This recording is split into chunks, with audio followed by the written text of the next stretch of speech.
You're listening to AFL Nation for the Beaumont Tiles Trade Club. On AFL Nation, it's Richmond. Experienced Tiger to another. It's Edwards. Stutters through the 50, plants his foot, plants the flag for the Tigers from here. It's their second goal of the night. Versus Collingwood. The side bottom, now to Quain, or right foot kick. There's a nice one inside BP, puts it one bounce in front of Elliott. Fast hands, finds Bianco, off a step, strikes and scores. Good afternoon and welcome to the MCG as round 17 continues. It's the Tigers and the Pies twilight footy at the Melbourne Cricket Ground. There's an all-right crowd starting to assemble through the gates, hoping for a bit of atmosphere between the two traditional rivals this afternoon. Matthew Cox in the commentary box with you here on AFL Nation, our pre-game show for Beaumont Tiles Trade Club. It's a pleasure to welcome our experts this afternoon for car sales, unique insights and exclusive perks with car sales for owners. Firstly, the Brownlow medalist Adam Cooney in the commentary box with us this afternoon. Welcome to you, Coons. Hello, Coxie. Looking forward to this one. Both sides light on, it's fair to say. Commanding forward line still on paper for Richmond, but Rioli, Mansell, Garthwaite, Sydney Stack back in the side, Hooley, Vlosten out, and Shane Edwards injured, and Coleman Jones as well. So they've got a few injuries, Richmond. They have been able to win games in the past few seasons when they have had injuries to significant players and been able to keep themselves around that sort of top 6, top 4 position and then strike at the back end of the year. It's not happening at the moment. They've lost their last 3. Collingwood have made a few changes as well, with Callum Brown coming in, Ollie Henry, Trey Rusco and Will Kelly. So haven't been very impressive so far under Robert Harvey's tenure.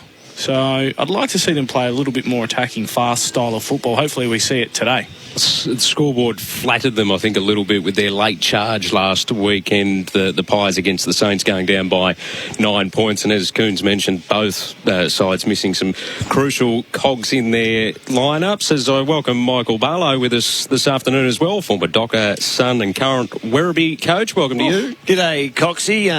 Double shift. Coons. Today. Well, I saw you over at the VFL. I've got to get some words in, because Coons has just wrapped up the whole pre-match, so we're going to talk about it. Siren's about to go, we're about to start, but well, no, we're going to get a VFL wrap from you now. Well, exactly right. I've been over the road at Punt Road. I do my research. I like to make sure I cast the eyes over what's coming from beneath, and it was a cracker game at Punt Road.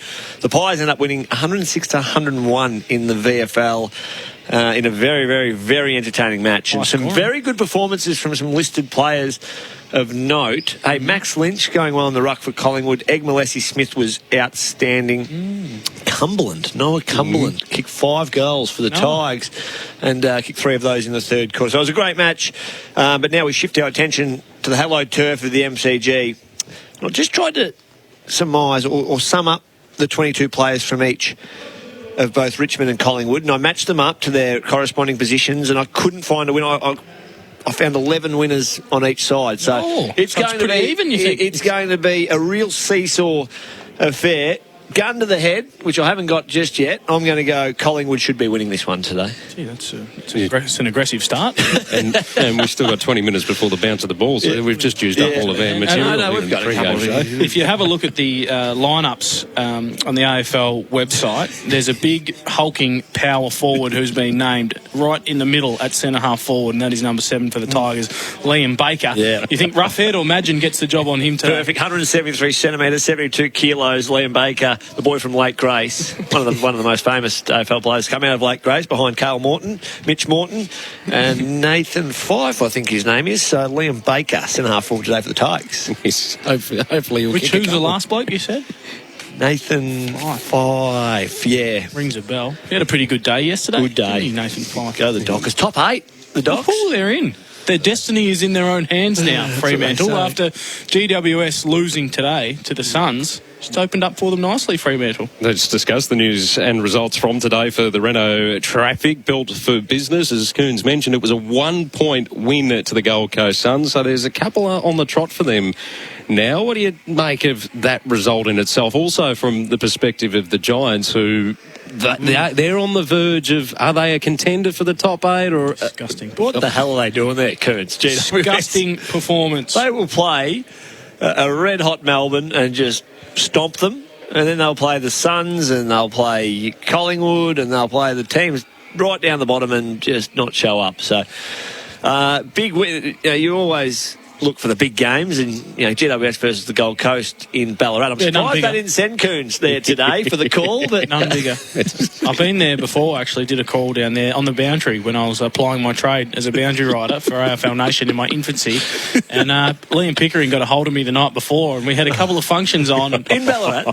In Ballarat, yeah, the night before we had a little sleepover with Pickers, and we did the game the next day, and it was one of the most horrible experiences of my life. The only saving grace was it was about -5, so I had a nice cool breeze on my face, which just kept me going. But gee, it gets fresh down there. And so the Gold Coast Suns win today. GWS beat Melbourne the week before, and they lose to Hawthorn. They drew to North Melbourne a few weeks before that, and they just keep shooting themselves. Borrow your gun that was to your head and put it to GWS's foot and shoot them, because I tell you what, can they butcher an opportunity to get into the 8 and cement themselves into the finals? It was a pretty good last few minutes. David Swallow ran into an open goal to put them in front and missed, but was pushed in the back, so he got the secondary kick. And then GWS had about 5 or 6 inside 50s with 2 minutes to go, and they just kept bombing it into an outnumbered situation.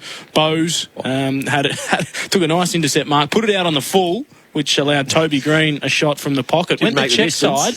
I don't know why he went the check side. I should have gone the drop punt and just let the wind sail it in. You know how Coons knows about the wind? Because he's done the interim job as the boundary rider down there. So he knows where the wind goes and how fast it travels at that time of day. She was travelling too. There was a fair breeze up at Mars Stadium.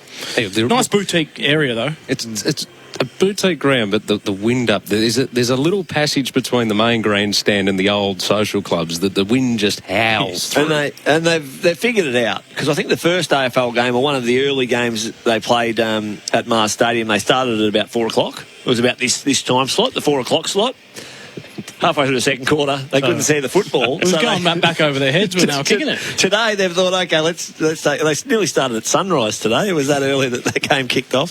So that was... but yeah, it's all right. So Lockie Whitfield is, of course... well, not of course, but also was subbed out. Apparently, it's precautionary. A little knock to the head once he took that mark running back. He's with a tough the fly. player. Watched most of that game as well. So...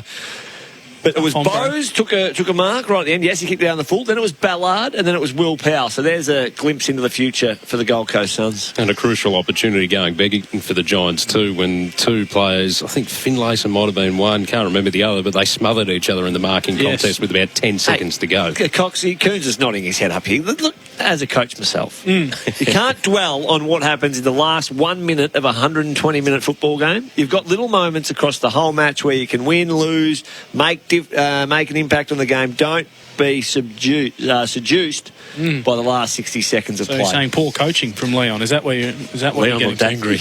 Leon looked very angry as the camera panned to him as he walked across the turf of Mars Stadium. Well, I would be too, because it was a golden opportunity for them to go a couple of points clear of Fremantle and also West Coast. So what about the Suns? Another rude opportunity. What about the Suns? Do we change our opinion given how much heat they were under 2 weeks ago, and they've taken that pressure off, or do they still deserve to be scrutinised? Oh, well, no, they've done what they needed to do, didn't they? So it started Thursday week ago, I suppose, against Richmond. You can't get a gauge on the Giants at the moment. You can't get a gauge on Richmond, but the Suns did what they needed to do to get that scrutiny off their back, because clearly they've been away from home now for 2 weeks, and they've got 2 wins on the road, where a fortnight ago when they packed up and came to Melbourne, it would have been like you're playing Richmond and you're going to end up playing the Giants, and people would say, well, Stuart Dew in big trouble, the club again is going to spiral down through the ground. But they've picked up 2 wins against the odds, and they jump back on the bird, back to the Gold Coast, sunny Gold Coast. A lot of the boys looked a bit pasty, actually, I thought. Yeah, I think they need some vitamin D. They would be looking forward to getting... much down there at Ballarat. There's something in that, though. They've been here for a week. The surrounding of a footy mad state and galvanising for a week under a bit of pressure, and they get to work and get the job done. So maybe a bit in that. I suppose they don't want to do it all year, but that little sugar hit for them in Victoria to get themselves ready for the back end of the year. Winning solves everything, doesn't it? I mean, we saw Carlton under the pump with David Teague as soon as they started their external review. They win a couple of games, and then all of a sudden the pressure is off slightly, and then came up against the Cats yesterday. It wasn't a great performance, but thought they competed okay at times. So you'd think David Teague's job is safe, and Stuart Dew, a couple of wins now. We don't talk about them for a fortnight or 3 weeks in a negative way until they get done by 100 next week. 10-5, 65-9 at 10-64, the final score from Mars Stadium this afternoon. There's a game also currently underway down the road at Marvel Stadium. It is the Dogs and the Swans, and at quarter time in that encounter, it's the Swans by 6 points, 4-2, 26-3 20. That's the news and the results from the day so far for Renault. Business looking good in the new Renault Traffic with a 5-year easy life ownership. Both teams have completed their warm-up for Ream. Install a Ream Australia's favourite in hot water. The weather conditions at the MCG this afternoon for Fujitsu, Australia's favourite air. It's overcast. It's very, very swirly, though. The wind is heading in a southerly direction. But as we know here at the MCG, it'll just swirl inside. It will. It's not as cold and crisp as it was yesterday. There was some fog that came over during the Blues-Geelong game. Caller's nightmare, wasn't it? Oh, it was terrible. But doesn't look to be as bad today. But it always sort of swirls around at the G. It's never perfect conditions, or very rarely perfect conditions here. That's thanks to Fujitsu. When the temperature hits you, just get a Fujitsu. What are we expecting to see today? So let's start with the Pies. You saw them last week, Mickey. What are we expecting to see from them this afternoon? I think they need a positive start from the word go, because the last two encounters, I think Freo, they were a little better than what they were last week against the Saints, but they kicked one goal in the first half. They've had safe starts. They've had really cautious build-ups into games, and last week was no exception. They were completely out of the game and looking devoid of any sort of imagination with their ball movement until three-quarter time, where it seemed Robert Harvey went out and just said, I don't know, boys, just I've had enough. Do whatever you want to do. Maybe handball the ball every now and then and get the ball in motion and away you go. Maybe use the square that's in the middle of the ground, that's the centre square, and try and push the ball through that part of the ground. They did that. They were very close to pinching an opportunity late to be within a kick with a couple of minutes to go. So I just love a great start, and that start doesn't have to be physical content. All that should be a non-negotiable. But then it's with ball in hand, have a bit of dare, have a bit of overlap run, use steel side bottom, get your good ball users into the game early. It's been the tale of their season, though. They've shown glimpses when they do decide to take the risks and take the game on, that they actually look quite strong. It's I suppose whether it's a lack of self-belief coming off half-back at times, or it's a directive to possess the ball, try and go sideways with it before going forward. That's when they look at they're stagnant. But they've been stagnant at times under Robert Harvey too, and he's only 2 weeks into the job. So as an interim coach, surely, Mick, you would be pressing for your team to be as attacking and show as much flair as possible, because you want to bring the enjoyment back into the game. And it's to be such a defensive coach straight away when I don't know if he's putting his hand up for the senior coach's role going forward, but you want to, if I was coaching, I'd just want the players to show as much positivity in terms of ball movement and taking the game on as possible. I think the fans would love to see that, rather than that dour sort of kick sideways, go safe, take the game on through the middle of the ground, as you mentioned. And if you get done going back the other way, well, so be it. I mean, Carlton turned the ball over a few times yesterday, 3 times in the first quarter and a half, but at least they were trying to go back through the middle, and it was that high risk, high reward footy, and it didn't pay off at times. But when it does, that opens the whole ground up and it's your best chance to score. And I think on the other side of the coin today is Richmond. David Asprey, 150 games, is it? Coxie? Yeah, 150 games.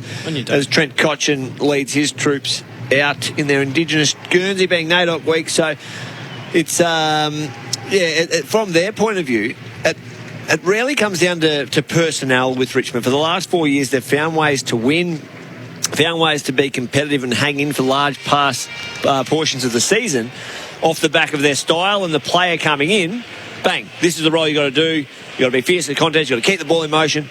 But now it's starting to wear really thin with their availability, isn't it? Like really, really thin. I think only 9 listed players played in the VFL today, so they're starting to lose the troops. and now the weight of responsibility comes on to guys like Jake Arts, who hasn't played much footy, Jason Castagna, who's usually just a depth player that just gets the job done in his position. More responsibility coming on those guys. Can they stand up to the occasion when they're a club under a bit of pressure at the moment? So when you light on for talent, and Richmond are a poor contested ball and poor clearance side. They rank 16th in contested possession and 18th in clearances this year. So when you are light on and you've lost some of that talent, then those two areas of the game become really important. Now, Collingwood are no world beaters in the clearance department either. They actually rank 17th, just behind Richmond, and the contested ball is 13th. So both these sides rely on intercept and winning the ball back and then scoring from that. And Richmond have been so good at it over the last 4 years. It's just this year it hasn't gone well. They haven't been able to win the ball back and then penetrate and get the ball inside 50. They got the most inside 50s against last week versus the Suns. So not a great sign at the moment. So form hasn't been great, but I'm expecting them to show a little bit more fight than they have the last few weeks. Before we go any further, let's get a odds update thanks to PointsBet. A PointsBet update. It's shacking easy to bet anytime. Download the PointsBet app today. Gamble responsibly. Call 1-800-858-858. G'day punters, Elliot from PointsBet having a look at the game tonight. Richmond versus Collingwood. Richmond, their favourites. $1.67 head-to-head. The Pies outsiders at $2.20. Just over a goal start on the line though, plus 6.5. Total match points set over or under 145. Have seen a bit of money come for the over in the last hour or so in this one as well. First goal scorer markets, Tom Lynch and Jack Riewoldt share the first line of betting, both at $8. Jamie Elliott, 10. Brody Myercheck, 11, along with Jordan De Goey, $11 to kick the first. We've got the same game multi offer as well. Place a 4 or more leg same game multi, and if one leg fails, get your money back in bonus bets up to $50. T's and C's do apply, so jump onto pointsbet.com.au, download the app, and as always, please gamble responsibly. This is the AFL Nation pre-game show for Beaumont Tiles. Win tiling products for a year. iCanWin.com.au. Both teams completing their warm-up for Rheem. Install a Rheem, Australia's favourite in hot water. Just quickly around the grounds for Chemist Warehouse. Great savings every day. A couple of minutes into the second term at Marvel Stadium, and it's still a 6-point advantage the way of the Swans. As we look ahead to our match for broadcast this afternoon from the MCG, the Tigers taking on Collingwood. The unmissable moment for this afternoon for Drink Wise. Choose to drink wise. You won't miss a moment if you drink wise. The hand is firmly in the air of Michael Barlow. I'm firmly pointing towards Michael because he wants it. He wants it bad. I'm the junior in this combination. We're building quite a rapport, and we've got a good thing going on, but I know how to play my role, and I take the unmissable moment for Drink Wise. Choose to drink wise. You won't miss a moment if you drink wise. Hey, Sydney Stack's back in the side. Oh, yeah. Sydney Stack's back in the side, and he will give us an unmissable moment at some stage throughout the day. He might not have a huge impact in terms of numbers and density and quantity of numbers, but his impacts, he will make the crowd watch, and this our cohort in here in the AFL Nation box, watch him whenever he is around the ball. He'll do something special today. Absolutely. And in honour of Sydney Stack coming back into the lineup, I've got a lamb souvlaki here.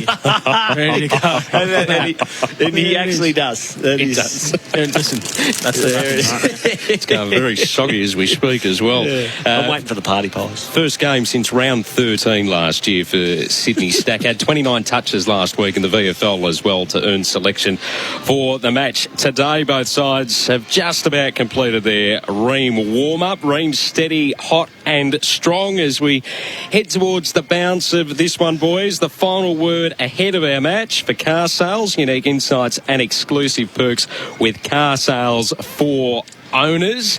Are we expecting to see a response from the Tigers, or can Collingwood cause an upset? Well, we expect to see a response from the Tigers because they're a great side. And Jack Riewoldt was very, very strong during the week, saying that they still have the belief that they can make finals, and they're a bloody good football side. That is a direct quote from Jack, and he said, you wouldn't want to be playing us in the run home. So they've talked the talk. Now it's time to walk the walk. Going to be a big battle between Marbion Chol and Brodie Grundy in the middle of the ground. As I mentioned, from a Collingwood point of view, we want to see them attack a little bit more. They've only won the inside 50 count on 4 occasions this season. They only score 22 points per game from clearances, which is 17th, and they concede the most marks against Michael. So there's a few damning stats there, and if they do be more attacking. It gives their forward line some options. Darcy Cameron and Brodie Mychek. I don't mind the combination from those two key forwards down there. And then it's more mobile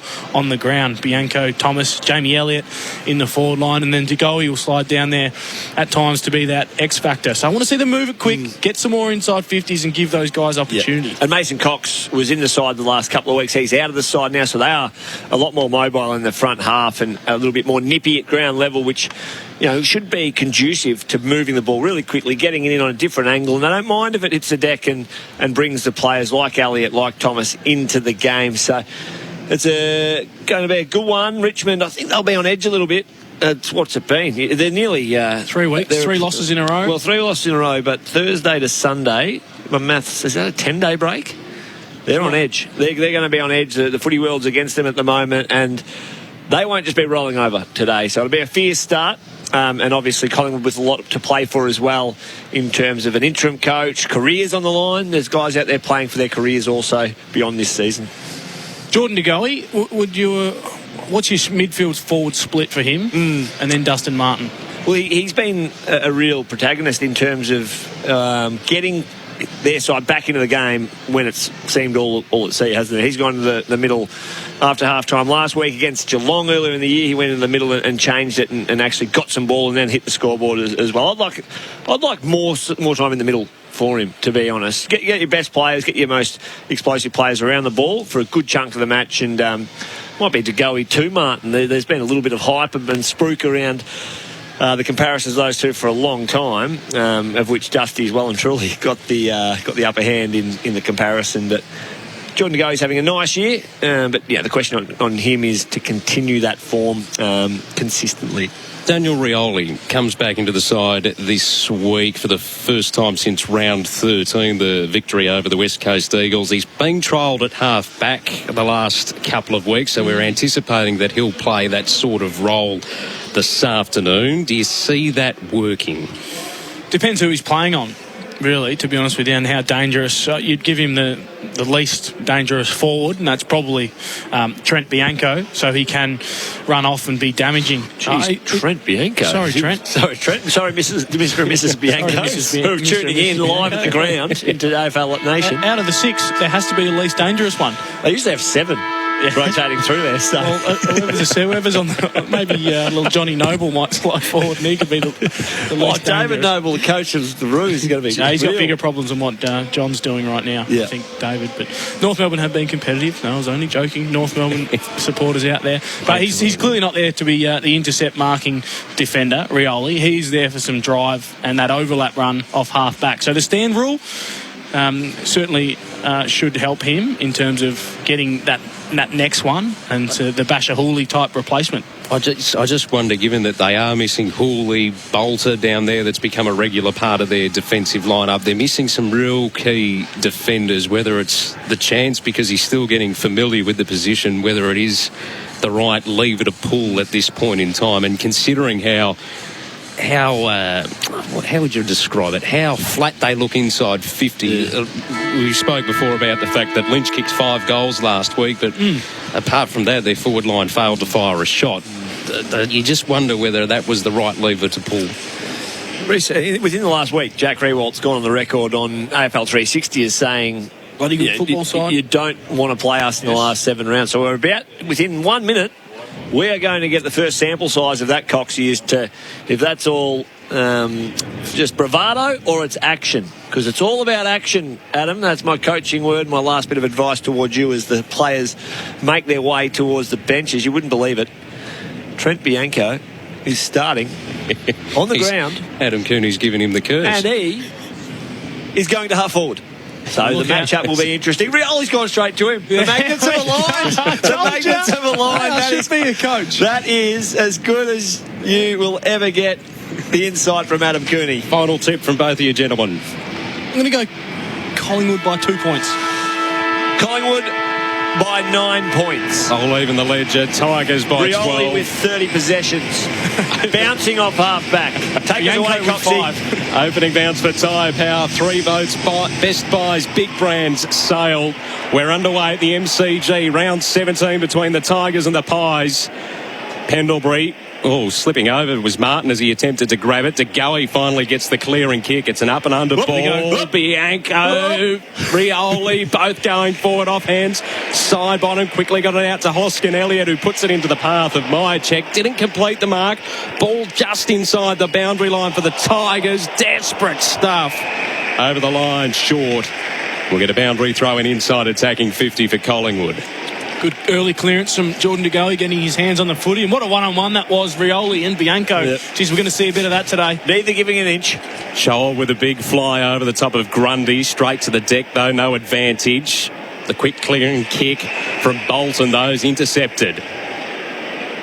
Mark taken by Crisp as he drives Collingwood back inside attacking 50. Again, off hands over the head of Graham. Imagine just double fists it forward.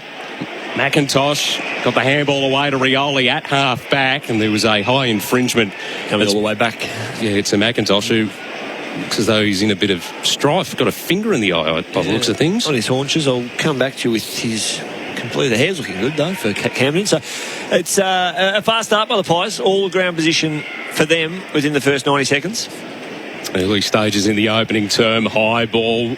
Main flew, didn't bring it in. Martin at the back, the underground handball effective. Got it back to Dustin Martin, centre wing. Broadcast side, the kick to half forward. Quaynor panicked as the ball approached. Should have taken the mark and didn't. High free kick, though, will go his way at half back, and he quickly retreats ground to the top of the defensive 50 arc. The umpire bailed him out there, Isaac Quaynor, because he just got a little bit nervous under that one. Bounced straight off the chest. Main to DeGoey, half back, southern stand side. Goes up to Hoskin Elliott. The centre wing goes towards half forward with the kick, and it's nicely measured. Myercheck takes the mark, wanted to move it quickly. Collingwood inside 50. No mark paid, no infringement paid either.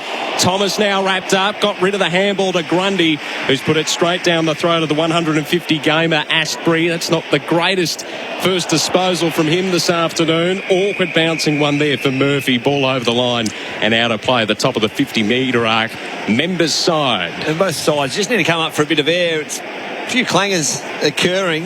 Maybe a potential free kick inside forward 50 there for Murphy. But what is happening with Dustin Martin? When he's sliding forward, the matchup is with Chris Mayne for the Pies. Michael Barlow, Adam Cooney with us for car sales. Everything you ought to know this afternoon. Adams releases the kick inside attacking 50 for Collingwood. Elliott hovering, so too side bottom. Neither could do anything with it. There's a whistle on play, and a free kick will go the way of the Tigers, who are under siege at the moment inside defensive 50. Ball given off quickly to Short. He goes with the short ball to Bolton, to Cochin, running off half-back. They've worked it to the centre wing broadcast side, where Thompson Dow takes the mark. Wanted to move it quickly. Handballs to Short, further afield to McIntosh. Inside 50, Revolt the fly. Couldn't bring it in, off hands, Madgen. A little indecisive with the handball. Maynard under pressure.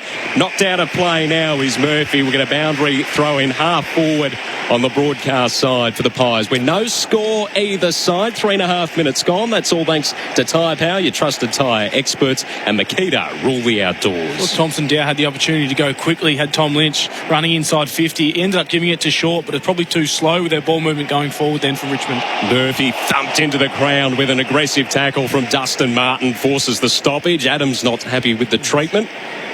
We ball it up.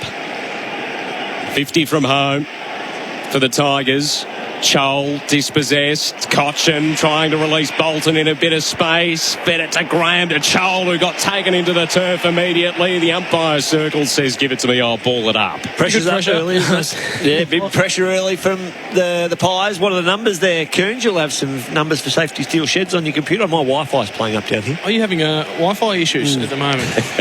2-1 tackles. Pressure's up, though. Great insight there from Adam Cooney and Michael Barlow. Lynch got tripped in the contest, so he'll get the free kick. Ball at half forward. He wanted to play on. It looks as though Adams... He's angry today. He's taking his angry pills, Taylor Adams. And Cochin at the bottom of the contest.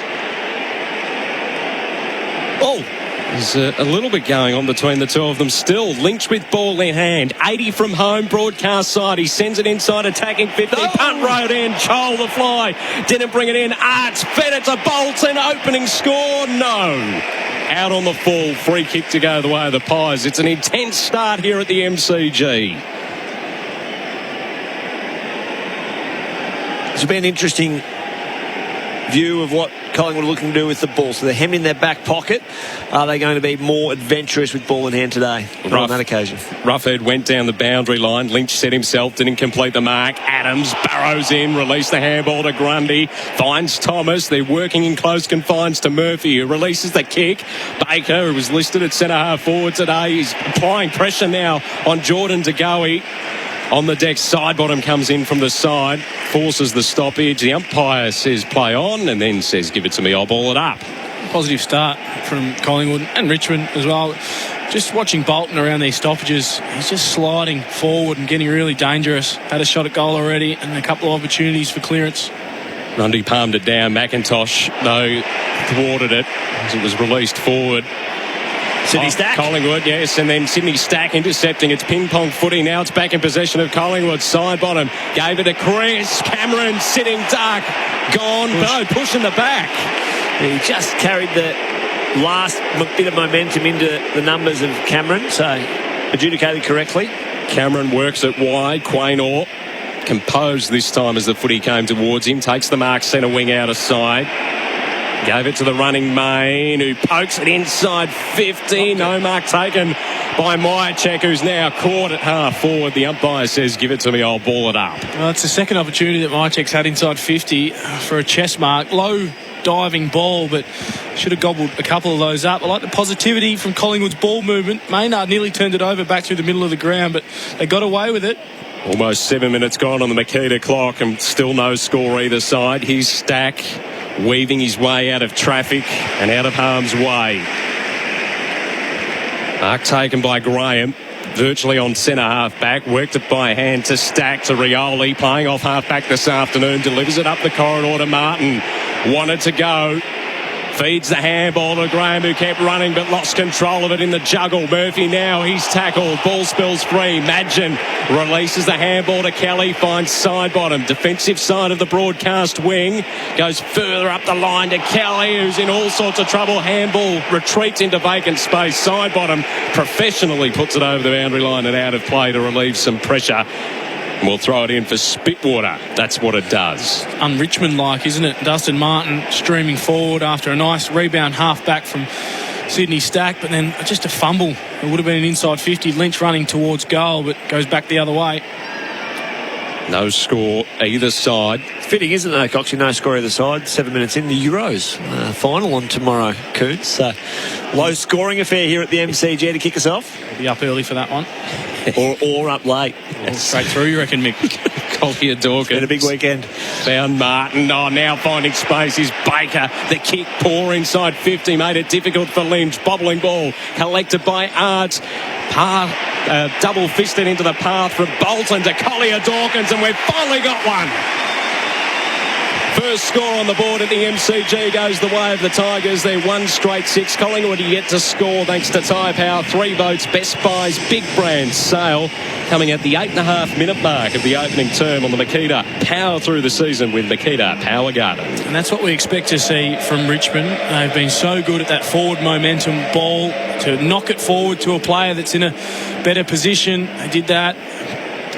Bolton running forward again. It was Dustin Martin just extracting the footy, and then from there Baker, I thought he could have maybe run inside 50 and had a ping, but everyone's streaming forward. Arts picked up the footy, and then the knock on from Bolton gives Collier Dawkins a window of opportunity and a nice finish from 40 metres out. Boundary update for Spitwater, that's what it does. Marby or Chol, very ginger, going down the players' race. Nothing wrong with that. He'll probably be coming up a bit more bouncy, I think, if he gets a little bit of assistance. So, Medisub watch. I am on the Medisub watch, of which Medisubs today, please, Coons, you have them? No idea. Jack Ross and Trey Rusco. I'll save the day for you boys as Collingwood will win the clearance out of the middle. Brown takes a bounce, streaming through, pops it on the chest of Myercheck where it bobbled off.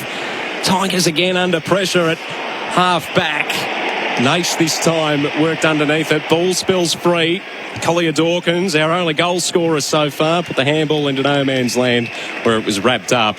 The umpire says, give it to me, I'll ball it up. Still sitting back row, though, Jack Ross in the tracksuit, so he's He's undeterred. He's now up. I'm on boundary update.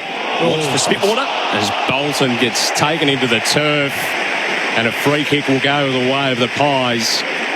So a set shot coming up here for Jamie Elliott. Slightly worse than a 45-degree angle, 40 metres out. So Bolton's just dropped away a little bit in terms of his output across the year, Coons. As he started, I like his movement around stoppages, though. That'll keep him in the game, but was just unaware that Jamie Elliott was stalking from behind in that last occasion. So they need some reward for effort so far, the Pies. They started with some intensity, but haven't yet impacted the scoreboard. Elliott comes in, and rarely does he miss. Straight over the top of the goal umpire's hat. We're all square at the MCG. 1 straight 6 apiece on the Tyre Power, your trusted tyre experts. Scoreboard, 11 minutes gone in the opening term. For Makita, rule the outdoors. A relatively even start for the Safety Steel Sheds stats. Inside 50s, 5-6 in the way of the Pies. Disposals, 42-38 the way of the Tigers. The tackle numbers they've lifted since we earlier had a bit of a blue about how many tackles were actually being made.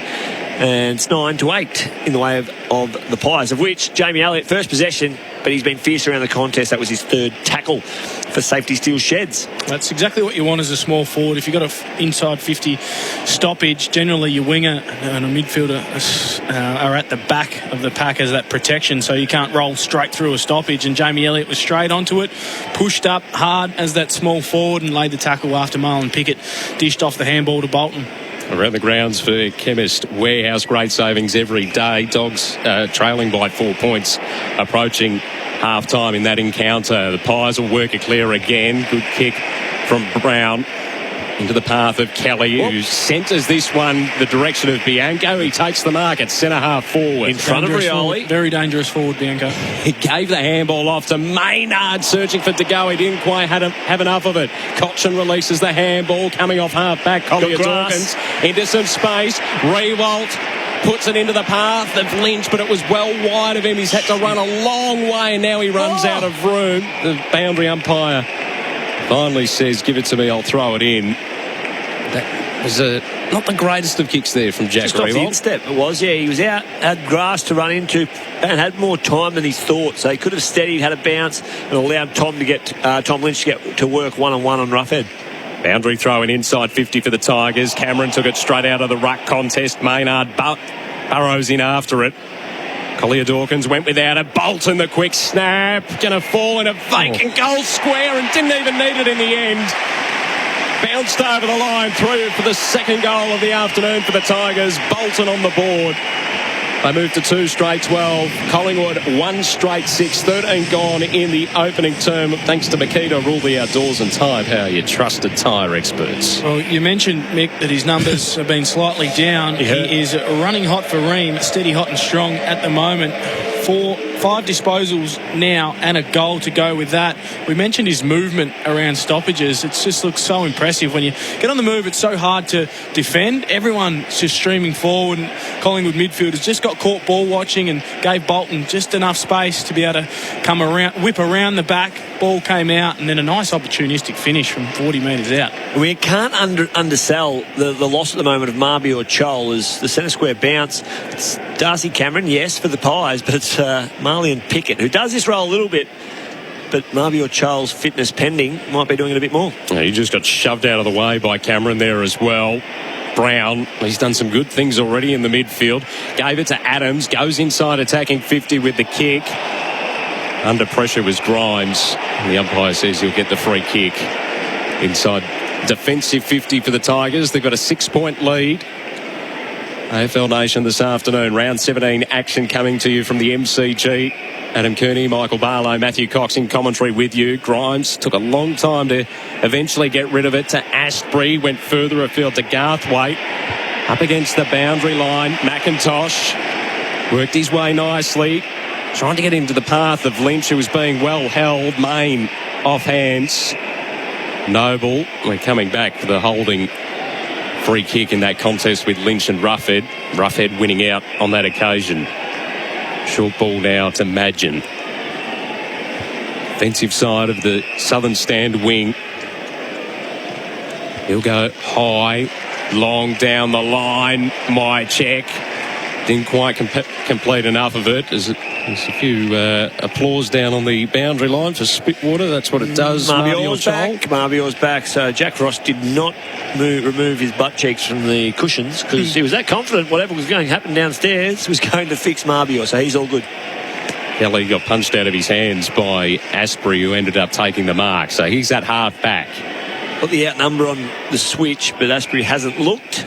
Didn't even look over, did he? Just one thought, go long, straight down the line. Into the path that Cameron failed to complete the mark. There's a whistle holding the ball. Free kick going the way of the Pies, who end up taking the advantage. Ball inside 50. Good fist from behind there from Mansell. Forced the ball to ground. Collingwood kept going. In trouble though, Kelly. Got upended. Ball spills free. Hoskin Elliott feeds it to Brown to side bottom. Gets collected by Collier Dawkins and ball spills free. Umpire Circles says, give it to me, I'll ball it up inside 50.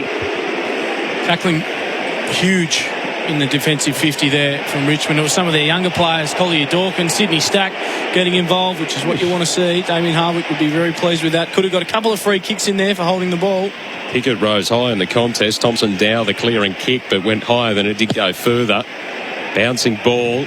And that's all Collingwood jumpers around. And a great tackle from Tom Lynch on Chris Mayne to cause the turnover momentarily.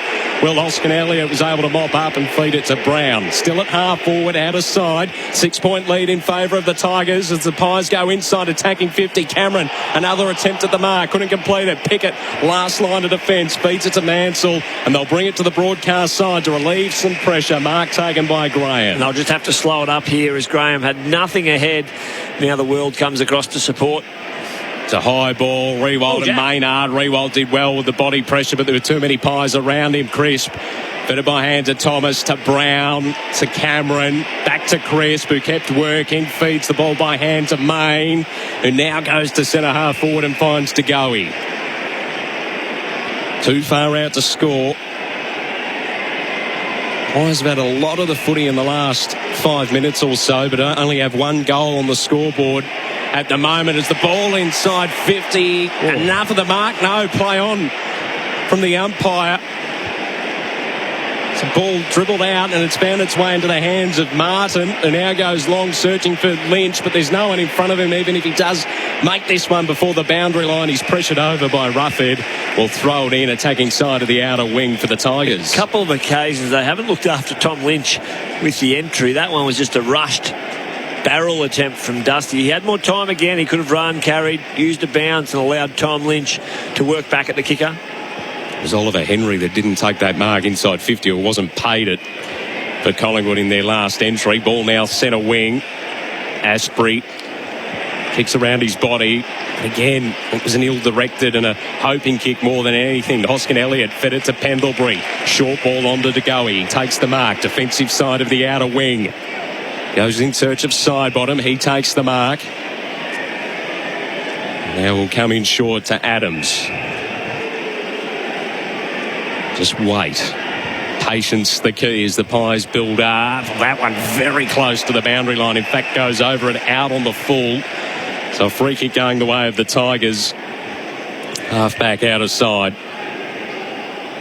A short ball here to Stack. On half back. Two straight 12, plays one straight 6 on the Tyre Power, your trusted tyre experts scoreboard.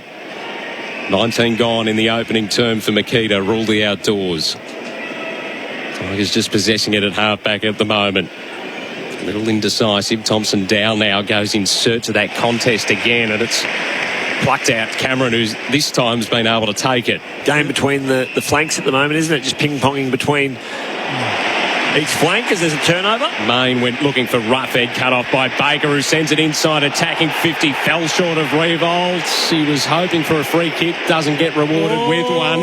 A risky kick comes okay. To Crisp, to Noble, short ball to Bianco. Did well to trap that ball in and take the mark. Still inside defensive 50, broadcast side on the 45, searching for side bottom, got collected by Baker, mopping up Rewald just outside, attacking 50 into the pocket for Tom Lynch, who will line up on a tight angle, 25 out from home. A couple of putrid ball kicks there from the Pies. Just invited the Richmond team back in, wasn't it, on the first occasion? Can't recall who it was, but then Bianco, one-step kick across the face of goal. Liam Baker did really well to make a one-on-one contest against Steele Sidebottom, and now Tom Lynch has an opportunity from a very, very tight angle. 5 goals last week. Approaches for his first this afternoon and executes perfectly. So the Tigers, 3 straight 18, have opened up a 12-point margin on the Tyre Power.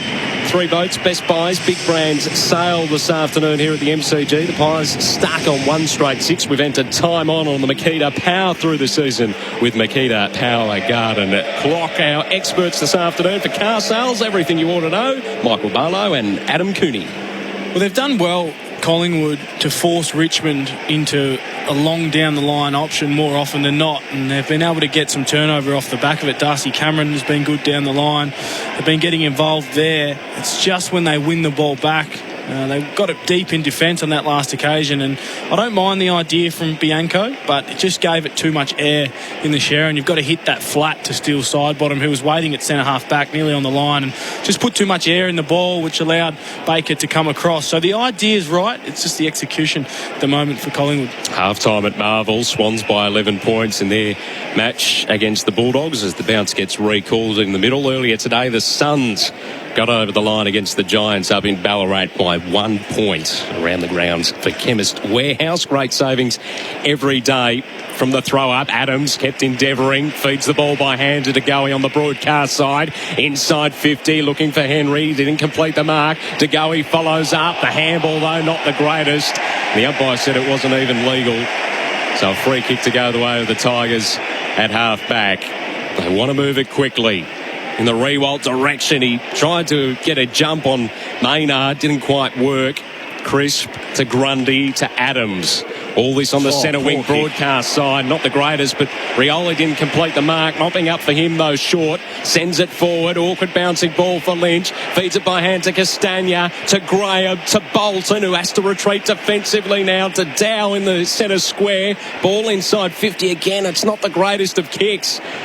Lynch doing his hardest, releases the kick into the hot spot, but it's taken by Noble, and the Pies get a chance to reset. It's looking like a couple of average sides in the bottom half of the 8 at the moment. Just a bit fumbly from Richmond and Collingwood. Poor kick from Taylor Adams, and generally Richmond at their best prey on the turnover and stream forward and kick that, but they made a meal of it too, and Collingwood get another opportunity. They've worked at the side bottom, who fed it to Crisp, who goes wide with the kick, searching for Will Kelly, who was impacted in the marking contest. So free kick to go his way. Margin 12 points in favour of the Tigers. Bounced the handball to Thomas. Retreats defensively now to Madgen. Centre wing out aside. Goes short to Brown, who's done a few nice things already this afternoon for the Pies. Now he hoists this one long. Chol back out on the ground, and he took the mark. He spotted that one from a mile away. Dustin Martin's just snuck onto the ground from the boundary, so he's one-on-one with Chris Mayne. They should utilise that matchup. Just can't kick there if you're Callum Brown. You have to understand that Mabior Chol and Richmond defenders will get back. They love it, the long ball in to 30 metres out from goal, because they all sift off and they'll allow one spare to take an uncontested intercept mark, and it was Chol on that occasion. They've worked it to the centre wing. Pickett now hoists this one long to half forward. Ball off hands. Quaynor taken into the turf by Arts. No prior opportunity though. Ball up just inside attacking 50 broadcast side. 3 straight 18 plays, 1 straight 6 on the Tyre Power. Your trusted tyre expert scoreboard. Quaynor this time applies the tackle, and we'll get another stoppage just inside the 50-metre arc. A few safety steel sheds numbers. Will Hoskin Elliott leading the way. He's into double figures with 10. Brown 9. Crisp 9. Chol palmed it into some space. Crisp mopping up. Madgen loops the handball wide. And it's Bianco off half back. Third one he's dropped. Trying to get it to Myercheck, who, as Coons pointed out, didn't complete the mark. The tackle applied from Ryan Garthwaite back into the Tigers lineup for the first time since round 13, 2019 this afternoon. Grundy, Mayne, Crisp from the stoppage. They work it forward over the head of Will Kelly. Time to mop up for Mansell at half-back. Worked it by hand to McIntosh. A long hoping kick. Madgen in front of Naish takes the mark. Defensive side of the outer wing. He goes short to Thomas. Working down along the boundary line. A risky kick again in the direction of side bottom. Mops this one up. Tries to shrug the tackle. Just got a hand to it to release the handball. Tigers fans not happy. The intercept from the Tigers is then caused an intercept by Noble. Centre wing out of side. Short one to Quaynor in the middle of the MCG. He goes short as well to Grundy. They got Bianco wide and Main as well. They go for the Main option. Tries to draw his opponent and then kicks it inside, attacking 50, where Henry takes the mark. No one around him. They were around everywhere there. If it wasn't Henry, it was going to be DeGoey. Myercheck was around Thomas, so it was a plethora of options. Main didn't hit it that well inside forward 50, but it's Oliver Henry with an opportunity to go back and kick his first major on the day, and hasn't touched the football as yet, so important for his confidence to set himself up for the afternoon. Also searching for the first goal of his career as well. Henry, fourth game this season, comes in and pushes this one to the right-hand side. A minus score the way of the Pies. 117 plays 3 straight 18 on the Tyre Power, your trusted tyre experts scoreboard. 26 gone in this opening term for Makita Rule the Outdoors. Tigers from the back pocket put it straight down the throat of Pendlebury. It was touched off the boot, so play on the call. Ball ends up in the hands of Noble. Quick kick inside 50. Kelly made a good attempt at marking. Didn't quite complete it. Short as Pickett in support. Running off half back. Goes long in the Lynch direction. Double teamed again. Roughhead Main. Oh, Lynch battled well. Put the handball into some space. Grundy, desperate effort. It's going to work out the way of the Tigers. Dustin Martin, curls it. Doesn't get enough of it. Top of the goal square.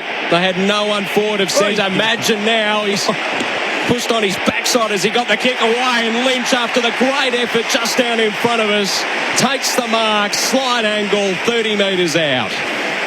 Well, it was a super effort from Tom Lynch, who was 2-1 against on the MCC members' wing. Battled manfully, won the footy for his side. Main and Roughhead dived to the ground, and he got there first and then put his head down, pushed really hard into 50 and got the intercept mark. We'll discuss the Imagine kick after this. Lynch comes in for his second this afternoon and gets it. So the Tigers, as we approach quarter time at the MCG, move to 4 straight 24. Collingwood 117 on the Tyre Power, your trusted tyre expert scoreboard. Yeah, the Imagine kick was just horrendous, to be honest. But what actually assisted the effect on the kick was Paddy Naish. So Naish, he hasn't had a huge impact on the match in terms of numbers, but Martin's rush kick in, Madgen had a bit of time, but Naish put enough pressure on him and corralled him to be able to affect the kick. It went up the chimney and it was marked by Tom Lynch. And it's a real sign of the culture and the care from the Richmond Footy Club when, yes, Tom Lynch took the mark, kicked the goal, but all of the players and teammates of Paddy Naish came over and applauded his tremendous defensive work. He's running hot in that passage of play, Tom Lynch, for Bream. Asking Plummer to install a ream steady, hot and strong. AFL Nation this afternoon from the MCG. Michael Barlow, Adam Kearney, Matthew Cox in the commentary box with you. Grundy fists it forward, collected though by Bolton. The look-away handball behind him went okay to Chol, who found Collier Dawkins out wide to Rioli. Works it to McIntosh, centre wing as the siren sounds to complete the opening term of footy here at the MCG. And it was the Tigers who, after a sluggish start, the ball was trapped forward of centre for the Pies for most of the opening 5 minutes. They were able to convert on the scoreboard eventually, and at quarter time they're 4 straight 24. Collingwood 1-1-7. The goal kickers so far. Lynch has 2 goals this afternoon. Riley Collier Dawkins and Shea Bolton with 1 apiece as well. Jamie Elliott, the only goal kicker so far for the Pies. 4 straight 24 plays 1-1-7. Quarter time at the MCG here on AFL Nation. That quarter on AFL Nation was for Tyre Power. Always win with the free 5-minute tyre safety check. So you want a furphy. It's back in 82. Burrows were down by 6. Right on the siren. The mark of the match. 60 metres out. But he booted that ball so hard it split like an old shoe. The leather went through for 6. But the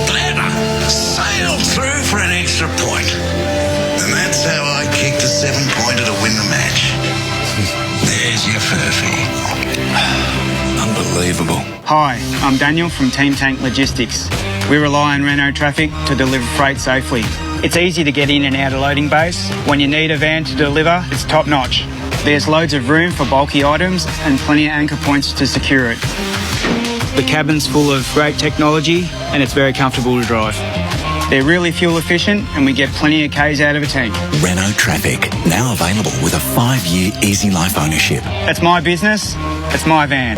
Hi, bank. Yeah, hi. Why are you charging me fees when Athena Home Loans don't charge any fees at all? No fees? That's ridiculous. Surely they charge application fees. No. Monthly or ongoing fees. No. Exit fees. No. Asking questions fees. No. Chocky-bicky fees. No. Indoor plant fees. No. Pens on strings fees. No. Long lunch fees. No fees at all. Just doesn't add up. Actually, it really does. Check out one of the lowest fee-free variable home loan rates in Australia at athena.com.au. Athena, love us and leave us. Standard credit criteria, terms, conditions and government charges apply.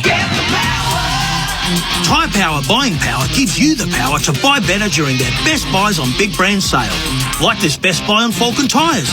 Buy 3 and get 1 free on a great range of Falcon passenger car tyres. Plus more best buys on big brands at Tyre Power. 10-star Blues Customer Satisfaction Award winner again. Tyre Power's best buys on big brand sale is on now. Visit tyrepower.com.au to view or call 13 21 91 for your local owner operator.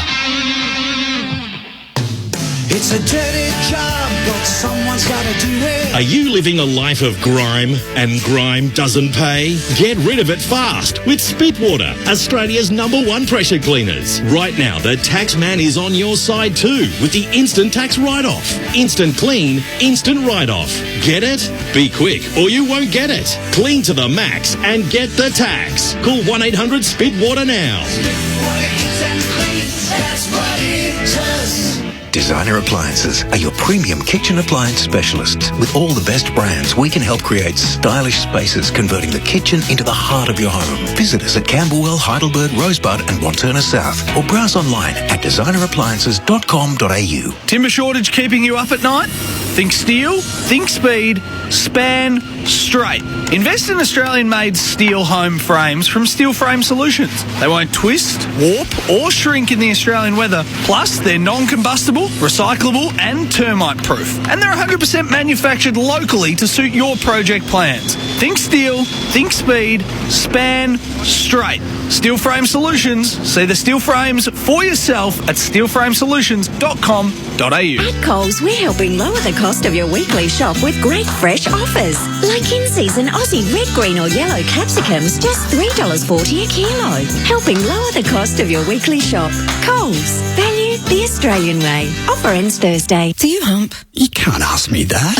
It's not what you think. Thirsty Camel's Hump Club, where members are rewarded for their loyalty with discounts on their favourite drinks and cashback offers on every dollar they spend. Right now, you could be instantly rewarded with $5 off or your entire purchase for free. Free drinks? I like the sound of that. I thought you would. Join Hump Club online at thirstycamel.com.au and start saving. Ends 23rd July. T's and C's apply. Hydrate responsibly. You're listening to AFL Nation for the Beaumont Tiles Trade Club. Now finding space is Baker. The kick poor inside 50 made it difficult for Lynch. Bobbling ball collected by Ards. Double fisted into the path from Bolton to Collier Dawkins, and we've finally got one. First score on the board at the MCG goes the way of the Tigers. Spitwater as Bolton gets taken into the turf, and a free kick will go the way of the Pies. Jamie Elliott comes in, and rarely does he miss. Straight over the top of the goal umpire's hat.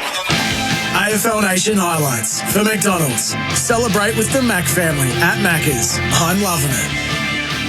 They were the highlights from the opening term. The Tigers 4 straight 24, leading the Pies 1-1-7. Those highlights thanks to McDonald's. Celebrate with the McFamily at Macca's. I'm loving it. Michael Barlow, Adam Cooney joining Matthew Cox in the commentary box this afternoon. What do you make of the opening term, boys? Well, the Tigers just flexed their muscle and showed their superiority in terms of what we're used to the Tigers outfit of the last 3 or 4 years. And felt like the Collingwood Magpies, they clearly had more of the football, just couldn't capitalise. They had 15 inside 50s. They had 25 more or 15 more possessions, but just couldn't convert once they went inside.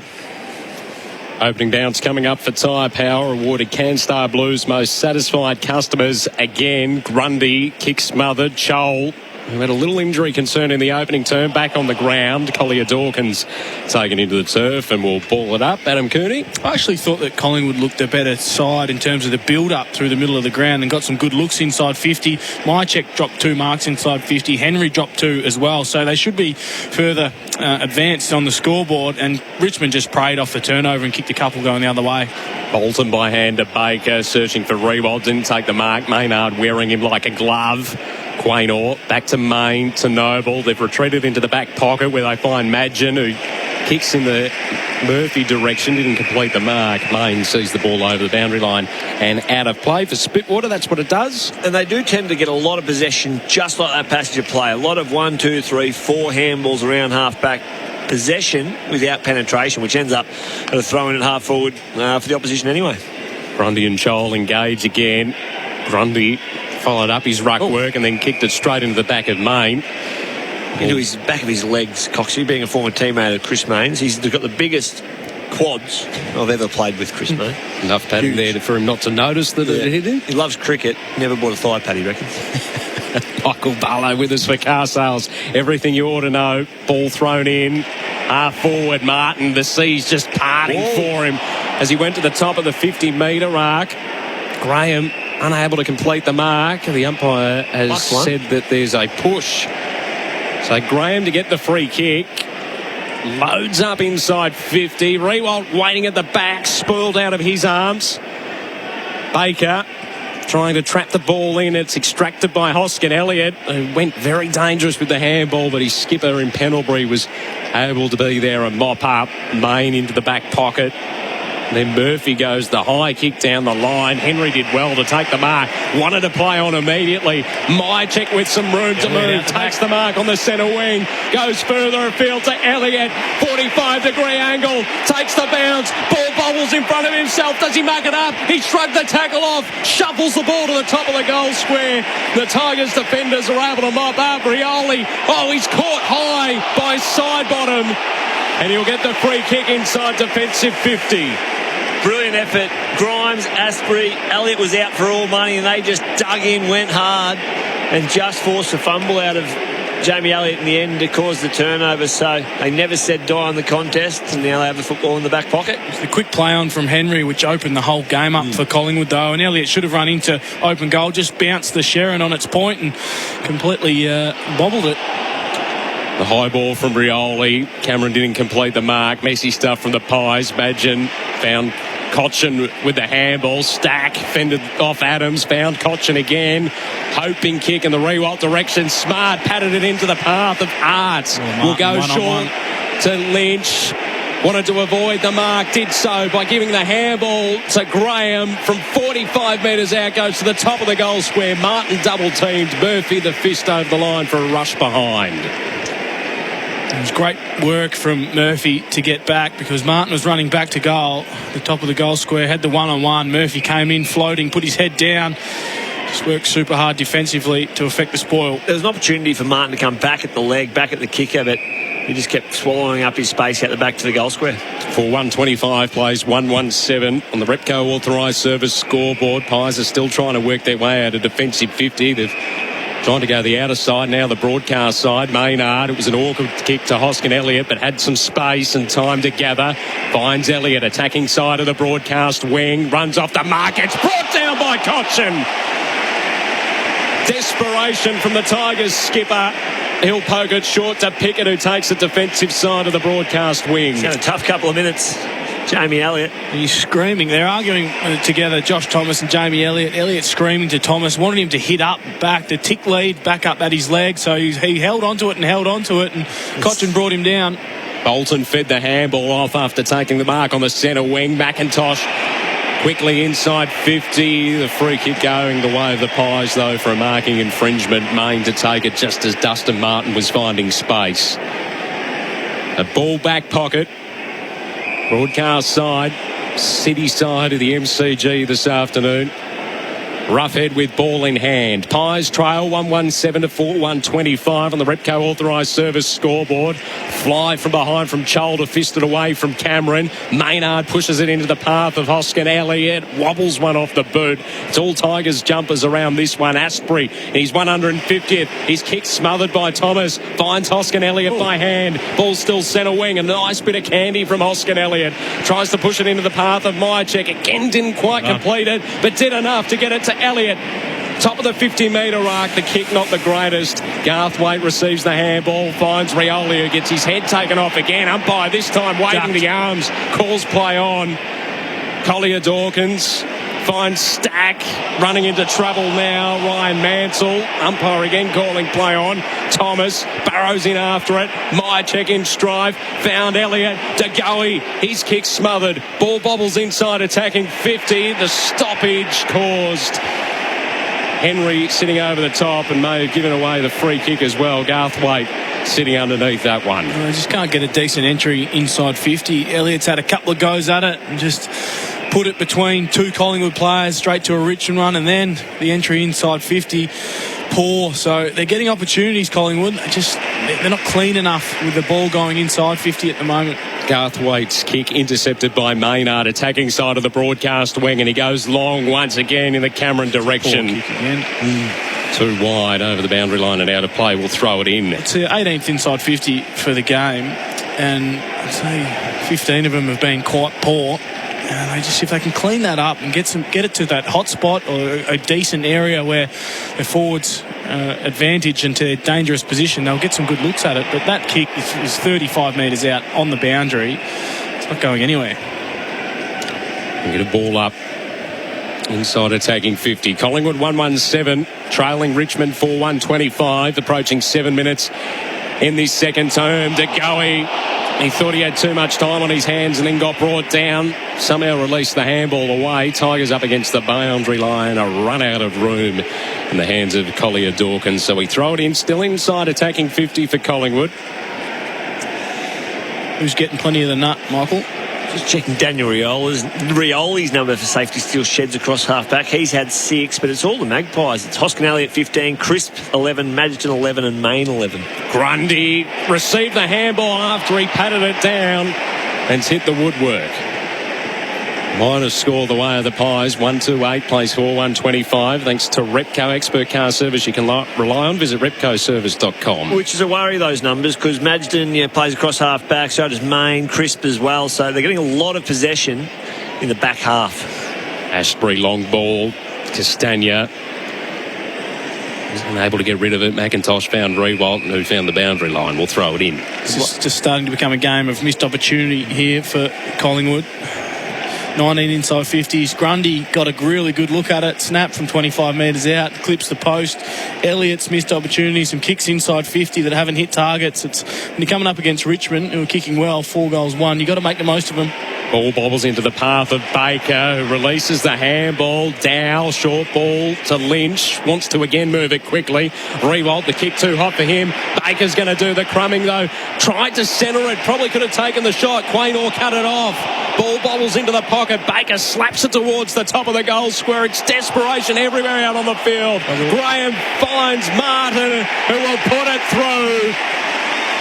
And after most of the momentum in the first 9 minutes of this second term has gone the way of Collingwood, Richmond once again break through. 5-1-31 plays 128 on the Repco authorised service scoreboard. For expert car service you can rely on, visit repcoservice.com. Breaks your heart, doesn't it, for the Collingwood fans? They've just had the ball inside their forward 50 for the last 7 or 8 minutes and haven't been able to capitalise, and Richmond get a nice avenue to goal from the stoppage. They got it out the back. Thompson Dow got it on the run, got it on the burst. He could have blazed away, and Collingwood was set up. They dropped a couple of numbers back in the defensive 50, but Thompson Dow lowered his eyes. Tom Lynch was smart. Jack Rewalt won't get a possession on the safety steal sheds stat sheet at all for what his involvement in that goal was, but he had 2 or 3 very important knock-ons, tap-ons, put the ball into dangerous spaces, kept the ball in motion, which results in a Dustin Martin goal. Ball back in the middle. 5-1-31 plays 1-2-8. Bolton Drew his opponent, tried to get the handball to Chol. It bobbled it up on him, gave the fend off. Short running pass, they've worked it out wide. McIntosh, it was a low piercing ball inside attacking 50, cut off by Crisp. Takes the mark in the back pocket out of side for the Pies. Goes with a long and surging ball for Kelly. Had Asprey to deal with in the contest. McIntosh trying to relieve some pressure with the handball, but didn't do that. Bolton takes it. Retreats to Short. Off a standing start. High ball inside. 50. Rewalt the fly. Didn't complete it. Martin trying to burst his way through. Gets brought down and pinned. Holding the ball. Free kick to go the way of Maynard inside defensive 50 for the Pies. There's a great individual effort there from Maynard to take down Dustin Martin and went the fend off. Chopped the arm, which is what teams have been training to do with Martin. We've seen it a few times this year. He's been caught holding the ball, but just starting to look really dangerous now. Richmond forward of centre, getting some really nice entries. Kelly goes short to Noble, who was the one that got it to Kelly off half-back. Defensive side of the southern stand wing. 5-1-31 plays 1-2-8 on the Repco authorised service scoreboard. 11 gone in the second term. Thanks to Makita, rule the outdoors. The kick down the line from Nobles, fisted over the line and out of play. Bolton up to 4 clearances now, 11 disposals. Like what he's been doing around stoppages today, really proactive. So he's running hot for Ream, over 80 years manufacturing in Australia. Murphy's kick, not the greatest. Adams with it all to do against Bolton, and he drops the ball. Is there a new technique that the umpires are using to call holding the ball? It's a really low sweep they're doing. They've all got their own individual brand on it. Okay. High ball sweep to the top of the 50-metre arc. Roughhead tried to work it to Maynard, and then he shoveled it to Main, who ran out of room. Ball to be thrown in. You go a long way to find that type of insight into an AFL game. We notice the little things here on AFL Nation. We do. Carsel's very happy with that. Everything you ought to know with us this afternoon. Michael Barlow, Adam Cooney. And the restart. Pendlebury found Adams, who found Quaynor. Goes straight up the corridor to Elliott. He tries to work it wide for Thomas. Mychek in the pocket. If he went quickly, he didn't. Side bottom offering a lead, ignored. Instead goes into the pocket. A difficult one for Henry. It's fisted over the line and out of play by Rioli, who's playing a different role this afternoon. This is what do we make talk to us, Adam? Quaynor running straight through the middle of the ground. Elliott with a really strong lead up at centre half forward, and then turns and kicks it wide to Thomas, who kicks it wide into the pocket. Go more direct, please. Off the ground, the quick kick short. Out onto the wing, Dustin Martin gathers, stops, props, assesses, and then just whacks it down the boundary line. One bounce in the Lynch direction. Tried to palm it into the path of Revolt, who got caught immediately. Where is it? Oh! And there is just a slight little sweep. And he's one of the best, umpire Stevic. I think umpire. He's one of the best, and he might have changed. Could clip a bit of grass, I think, on the sweep through. The flexibility, they want to show it all off. Roughhead went short to Crisp, who got called to play on. They to the tackler, got it to Adams at centre half back, and he goes to Brown in the middle. Needed to move it quicker then. They had Will Kelly out at half forward. Well, this has been the frustration for Collingwood for the entirety of the year. And now the Tigers defenders have had time to get back, although this time Grimes didn't complete the mark. Chol there for support. Finds Asprey at half back. It's a dodgy kick to McIntosh, who has to work it back by hand to Short. Still at half back out of side. Now the long kick. Rewalt takes the mark in space. Puts it into the path of Baker, who slides, takes the mark. 45-degree angle, 45 metres out from goal. Just a slow entry. They take 5, 6, 7, 8, 9 seconds to kick the ball from backward of centre. Shallow entry. The Tigers just mop it up, and they just use it so well. Very calm chain of ball movement from back half to forward half, and the power centre half forward as named in the AFL record, AFL website as well. Liam Baker is going to kick from the numerals. He comes in. The wind blustery this afternoon at the MCG. This one just squeezes in. Geez, the goal umpire milked that for everything. He stood there for an eternity and then walked to the line and gave us the two-fingered salute. Tigers move to 6-1-37. Pies 1-2-8 on the Repco authorised service scoreboard. 15 gone in the second term on the Makita Rule the Outdoors clock. We're beyond halfway now in this second term, Adam Cooney, and it's looking likely that we'll go into half-time with the Pies just the one major on the scoreboard. Yeah, it's pretty ominous, and I'm really frustrated with the way that they're moving the ball. It was Brown on that last occasion, had two players running past for a handball receive, and then they get the quick entry long inside 50. He didn't handball it, slowed it up, a shallow entry which just cut through the paint of 50, which is really easy to defend if you're Richmond. And from there, Collingwood players had set up forward of the footy. So it was a quick turnover. It went back the other way. Martin Riewoldt ahead of the ball. Lynch was all on his own inside 50. They had so many options to kick to, and it was a well-weighted ball from Riewoldt to Baker. Adam Cooney, Michael Barlow, Matthew Cox with you on AFL Nation this afternoon as the bounce is recalled. We'll quickly go around the grounds for Chemist Warehouse. Great savings every day. 12 gone third term. Sydney by 17 points. Down at Marvel Stadium earlier today was the Suns by a point as a quick kick inside 50 from Bolton came off hands. Pies defenders with it all to do. Maynard working it out the back. Imagine finding Crisp. Still inside defensive 50. Broadcast side. Goes in the Hoskin-Elliott direction. Was a little bit airy. He was able to take the mark. Short ball to the goey. Still defensive side of the members' wing. Game high, 5 clearances. Shea Bolton, safety steal sheds stat sheets. Got the last one there, centre clearance. The goey's kick. Grimes almost intercept. Stack lost control of footy. Elliott finding Bianco on the outside. Inside 50. Cameron was swatted out of his arms by Mansell. All over the line and out of play. I've enjoyed his work this afternoon. Yeah, Mansell. Very good pickup, isn't he? 8 disposals. Looked really hard at the footy. Great defensive effort. Showed some toe then. Mature age recruit out of the Sandful. So came in ready to play. One of those running hot for Ream and Stolareem, Australia's favourite in hot water. Pendlebury lost control of it. They find Sidebottom who went this way and that, trying to work it by hand to Myercheck. The snap for goal to the right-hand side. Another opportunity goes begging for the Pies. 139 plays 6-1-37 on the Repco authorised service scoreboard. Long kick back into play by Short. Underneath it, Crisp didn't complete the mark. Pickett did well to work it to Arts, who found Lynch, puts it into some space for Martin, who tries to beat Tagoe, who continues to pressure him. Martin kept going, continues to slap it in front of himself, has to retreat defensively to Cochin in the centre circles, goes wide with the kick to McIntosh at half forward. Great creative stuff from Dustin Martin.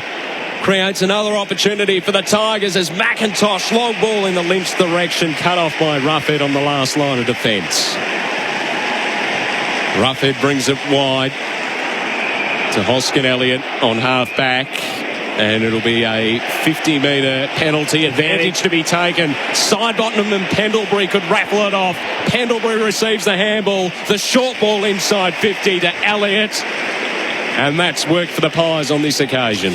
Well, he is the man you want to be kicking the ball inside 50, Scott Pendlebury, because his teammates have been butchering it completely in the second quarter, and they had a lot of room to move. Still, Sidebottom could have kept running inside 50. Pendlebury could have done the same, but chose to hit up the lead of Elliott. Finally, they get a decent look at it inside 50. Their only goal kicker so far this afternoon, Jamie Elliott, comes in 45-degree angle, will kick from 45 metres out, drop punt on its way, and it's good. Pies get their second, Jamie Elliott gets his second. They move to 2-3-15, trailing the Tigers 6-1-37 on the Repco authorised service scoreboard. For expert car service you can rely on, visit repcoservice.com. We're edging towards time on in the second term on the Makita Rule the Outdoors clock. It was just a weight of numbers exercise in the end, getting the ball inside forward 50, a heap, the Pies, without the reward of a score. And Adam Cooney summed it up very well. Running through the middle of the MCG, steals Sidebottom, Scott Pendlebury at safe hands, unpressured. And they had time to expose the one-on-one and Jamie Elliott. He's a player. He's kicked 2 goals, so he's kicked the Pies 2 goals. He's clearly been a huge inclusion for them in the back half of the year, whilst they've been devoid of scoring options outside of him. AFL Nation from the MCG, round 17 action. It's the Tigers currently in front. Pickett doing the ruck work against Cameron, who burrowed in after it. Cochin trying to extract it. Ball going nowhere. We'll ball it up. Sydney by 13. 16 minutes into the third quarter down the road at Marvel Stadium. In their match against the Western Bulldogs this afternoon, Cameron grabbed it straight out of the ruck, tried to get it to half forward, off hands to Goey under pressure from Astbury. Fed it to his skipper in Pendlebury, who runs to 45 and gets the goal. And a couple of their experienced brigade coming to the fore in the back half of this second term, Collingwood. Just edge away at the margin as we approach half-time here at the MCG. 3-3-21 play, 6-1-37 on the Repco authorised service scoreboard.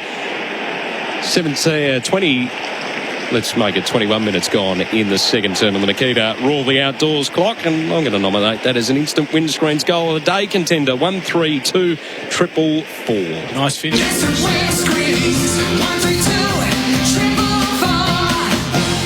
Clean hands and ball use of Scott Pendlebury. There's not too many better running inside 50. He dished the last one off and finished that one himself. Great work from De Goey. Good strength through the upper body to stand up in the Astbury tackle and have the poise and control to handball to Pendlebury, who was on the drive-by. And a couple of quick ones from the Pies. He's provided a good contest now.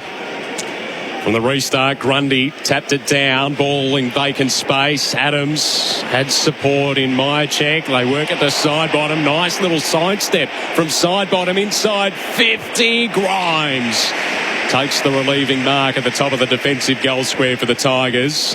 Decides to give the handball off to Mansell, who worked it by hand to Rioli, who's panicked in the back pocket. Gets it back to Mansell. They're under the pump. High hoping kick in the Chol direction. He just waited for it to fall on his lap. And he's given away a free kick, or his teammates given away the free kick in the marking contest. It was little Castagna who came in and tried to win himself a car with Mark of the Year. I'm not sure they give away a car anymore, but some sort of share portfolio he may have been going for, but clearly got into the back of Madgen there. So Chol took the grab, but it's going to be a turnover. Another inside 50 coming up for Collingwood. Madgen went short to Roughhead. Long ball inside 50. Henry Nelly claimed the mark.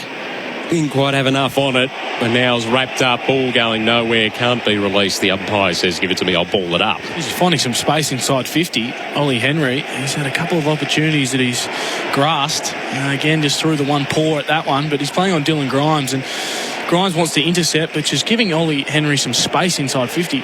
Side bottom to Murphy, to Adams. Goes backwards to Chris. Short ball to De Goey, knocked away from him. Chol mopping up for the Tigers.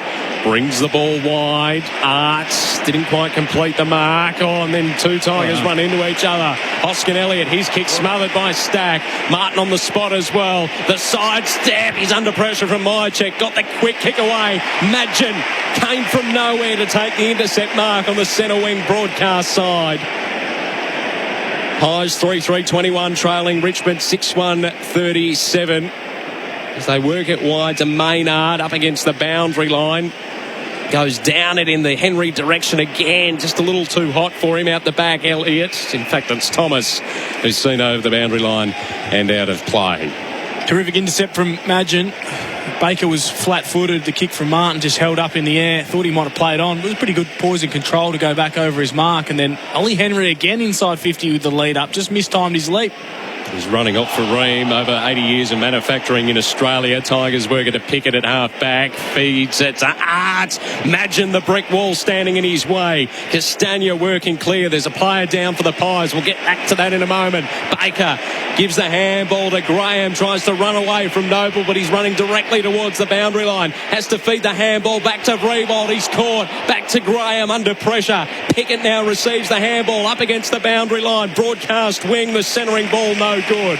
Brown takes the mark. And a 50-metre penalty will be paid his way as we go down to the boundary line, Mickey Barlow. Yeah, boundary update, Spitwater, that's what it does. Braden Maynard, who's come off in the hands of trainers, just maybe the stuffing's been knocked out of him. He looks okay, but he'll have a bit of a spell. Callum Brown, one of the inclusions this week. The recipient of the 50-metre penalty brings him forward of centre. Lofts this one high. Cameron just getting shoved underneath it. Grimes came across, got some air and took the mark. Feeds it to Short, comes wide to Naish. He takes the mark. On half back, started to walk off his mark, so was called to play on. Ball now short to Graham. Feeds it by hand, back to Naish. High ball in the Rewalt direction. Cranor shoved out of the contest. The umpire said it was fair.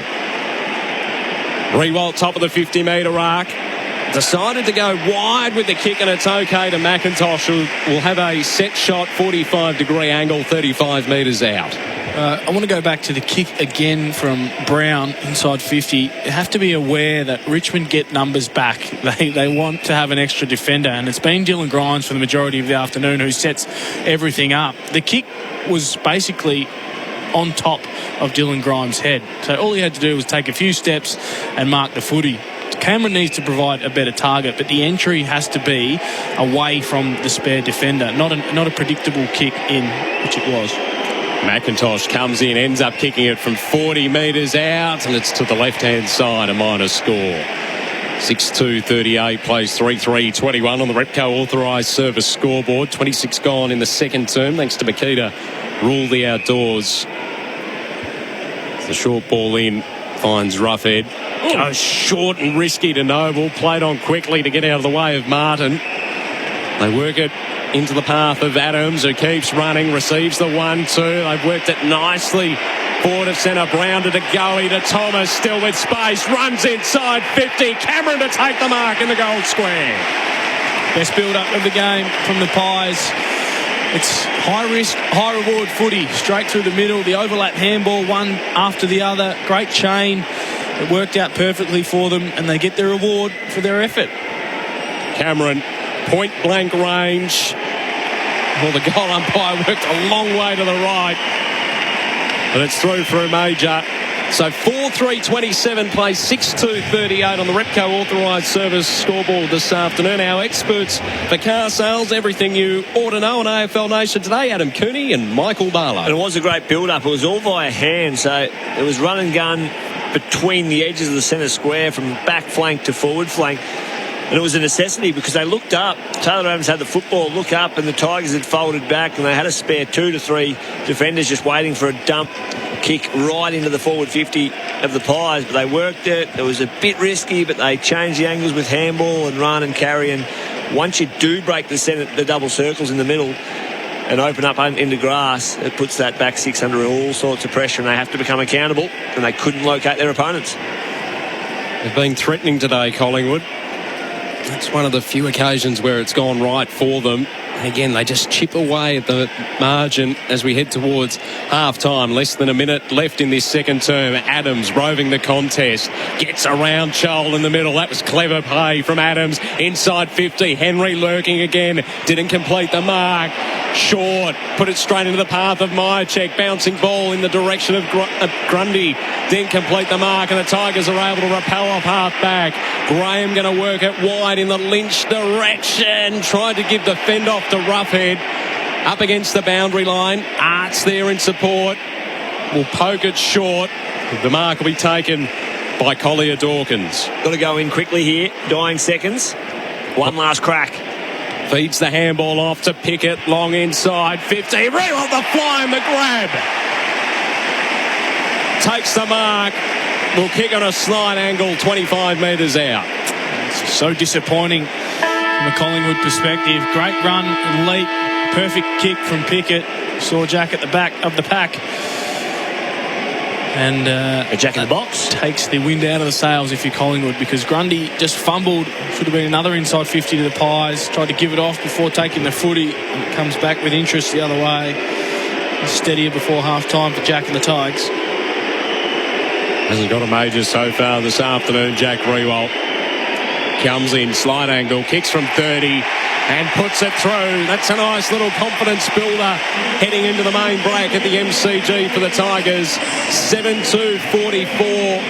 They lead the Pies 4-3-27 on the Repco authorised service scoreboard. For expert car service you can rely on, visit repcoservice.com. An entertaining half of footy. There's plenty of mistakes, plenty of errors. We'll recap all that in the halftime show on the other side of this here on AFL Nation. It's the Tigers 7-2-44 leading the Pies 4-3-27.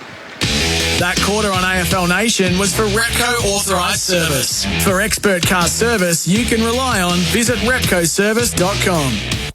Did you know right now you can get free drinks at Thirsty Camel? All you have to do is join their Hump Club loyalty program and you could be instantly rewarded with $5 off or get your entire purchase for free. That's on top of the great member discounts and rewards, including cashback offers on every dollar you spend, all exclusive to Hump Club members. Best of all, Hump Club is free to join. Just visit thirstycamel.com.au, join and start saving. Membership has its perks. Ends 23rd of July. T's and C's apply. Hydrate responsibly. Tilers, want to win your tiling products for a year? Thanks to Beaumont Tiles and their partner DTH Australia, simply go in-store or jump on iCanWin.com.au. To celebrate 50 years of Macca's, we're bringing back the custard pie and introducing a new birthday McFlurry. Creamy custard pie pieces mixed in with caramel fudge and sprinkles, but only for a limited time. Available after 10:30am. When you're a tradie, time is money. And that makes it time to head to Robot Building Supplies, because Robot's got it. Steel, sleepers, wire mesh, timber, roofing, and more at the lowest prices. Like Corrie Roof Sheeting Zinc in stock at $11.55 per metre. Colour also available, custom cut. Save time and money with Robot. Notting Hill, Sunshine, Preston, Dramana, Pakenham, Coldstream and Darnham. Call 1300-GO-ROBOT or robotbuildingsupplies.com.au. ROBOT Robot Building Supplies. At SEN, we're all sleeping like logs, I can tell you. And if you want to know our secret, the secret is the Aussie-made Spinalese pillow. Trust me, it's helped me sleep so much better. There's no neck pain or headaches. I'd like one of our listeners to go to spinalese.com.au right now and order one. I guarantee you it'll change your life too, because a great day starts with a good night's sleep. This Spinalese pillow will change your life. Go to spinalese.com.au. That's spinaleze.com.au. You'll thank me later. Not sure who can best take care of your European car? Your local Repco authorised service centre is fully qualified to provide logbook servicing on all popular European cars. With access to the most up-to-date information and training, and backed by a nationwide warranty, you can relax knowing that taking good care of your pride and joy is our pride and joy.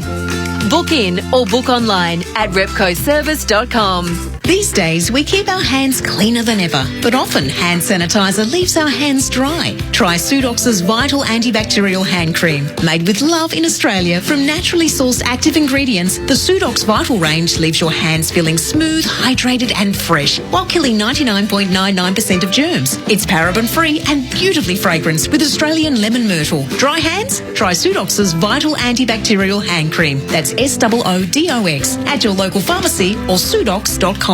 It's time to make the call and switch to Kogan Mobile, because right now you can get started with Kogan from just $4.90 for 30 days.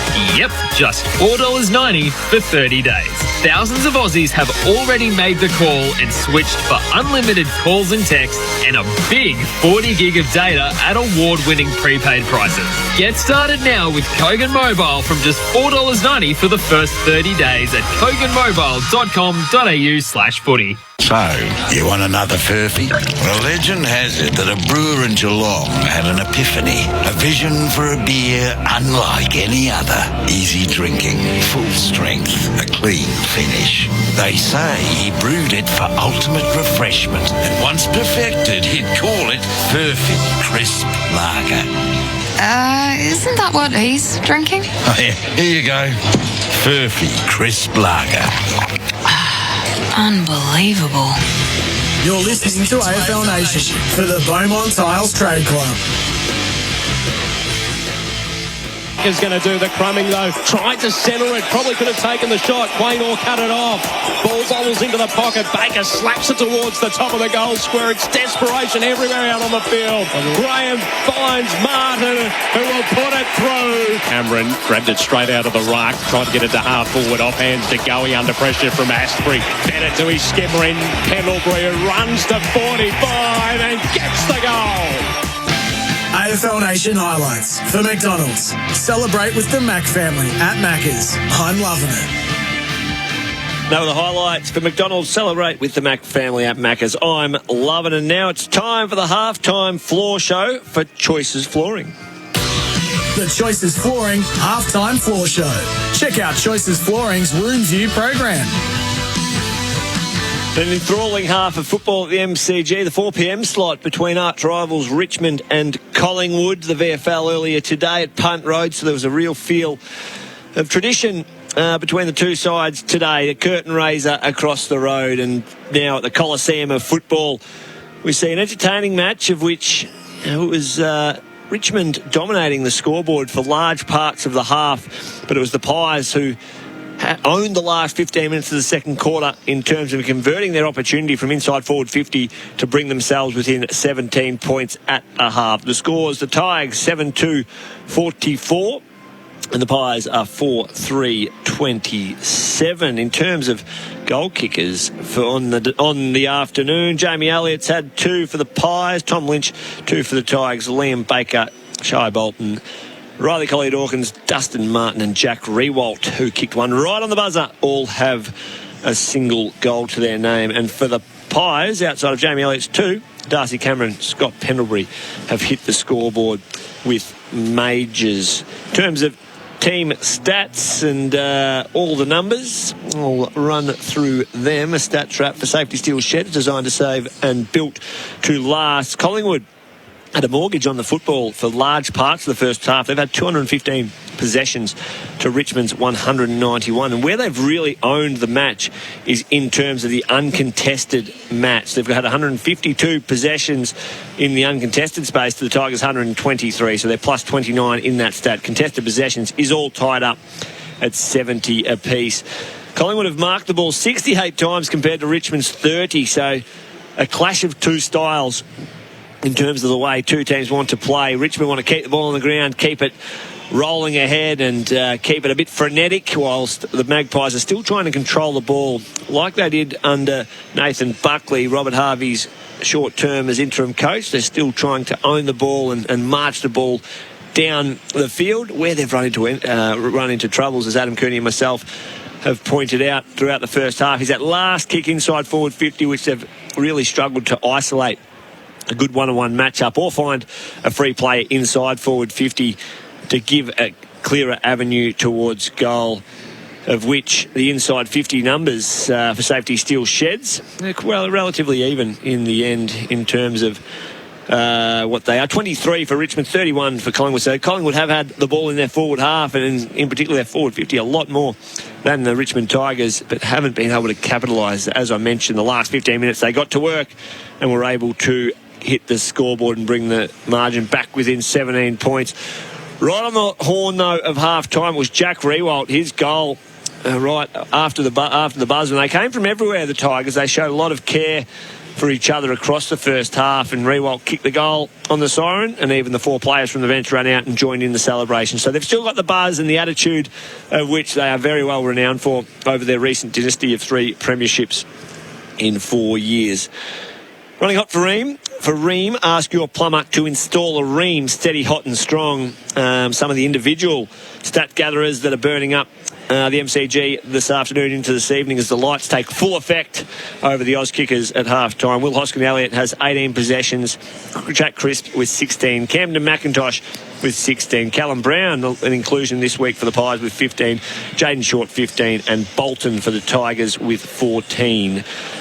In terms of tackling, there's Taylor Adams is getting his hands dirty. He's at the 5 tackles. Riley Collier-Dawkins has 4 for the Tigers. Some smart plays of the first half for Australian made. It's important to buy Australian right now. And there was a very smart passage of play that led to a Richmond goal throughout that second quarter. It was Dustin Martin's goal. Yes, Dustin Martin gets his name on the score sheet in terms of the major, but Jack Rewalt, he's not a high possession gatherer, Jack, and he's the ultimate team man.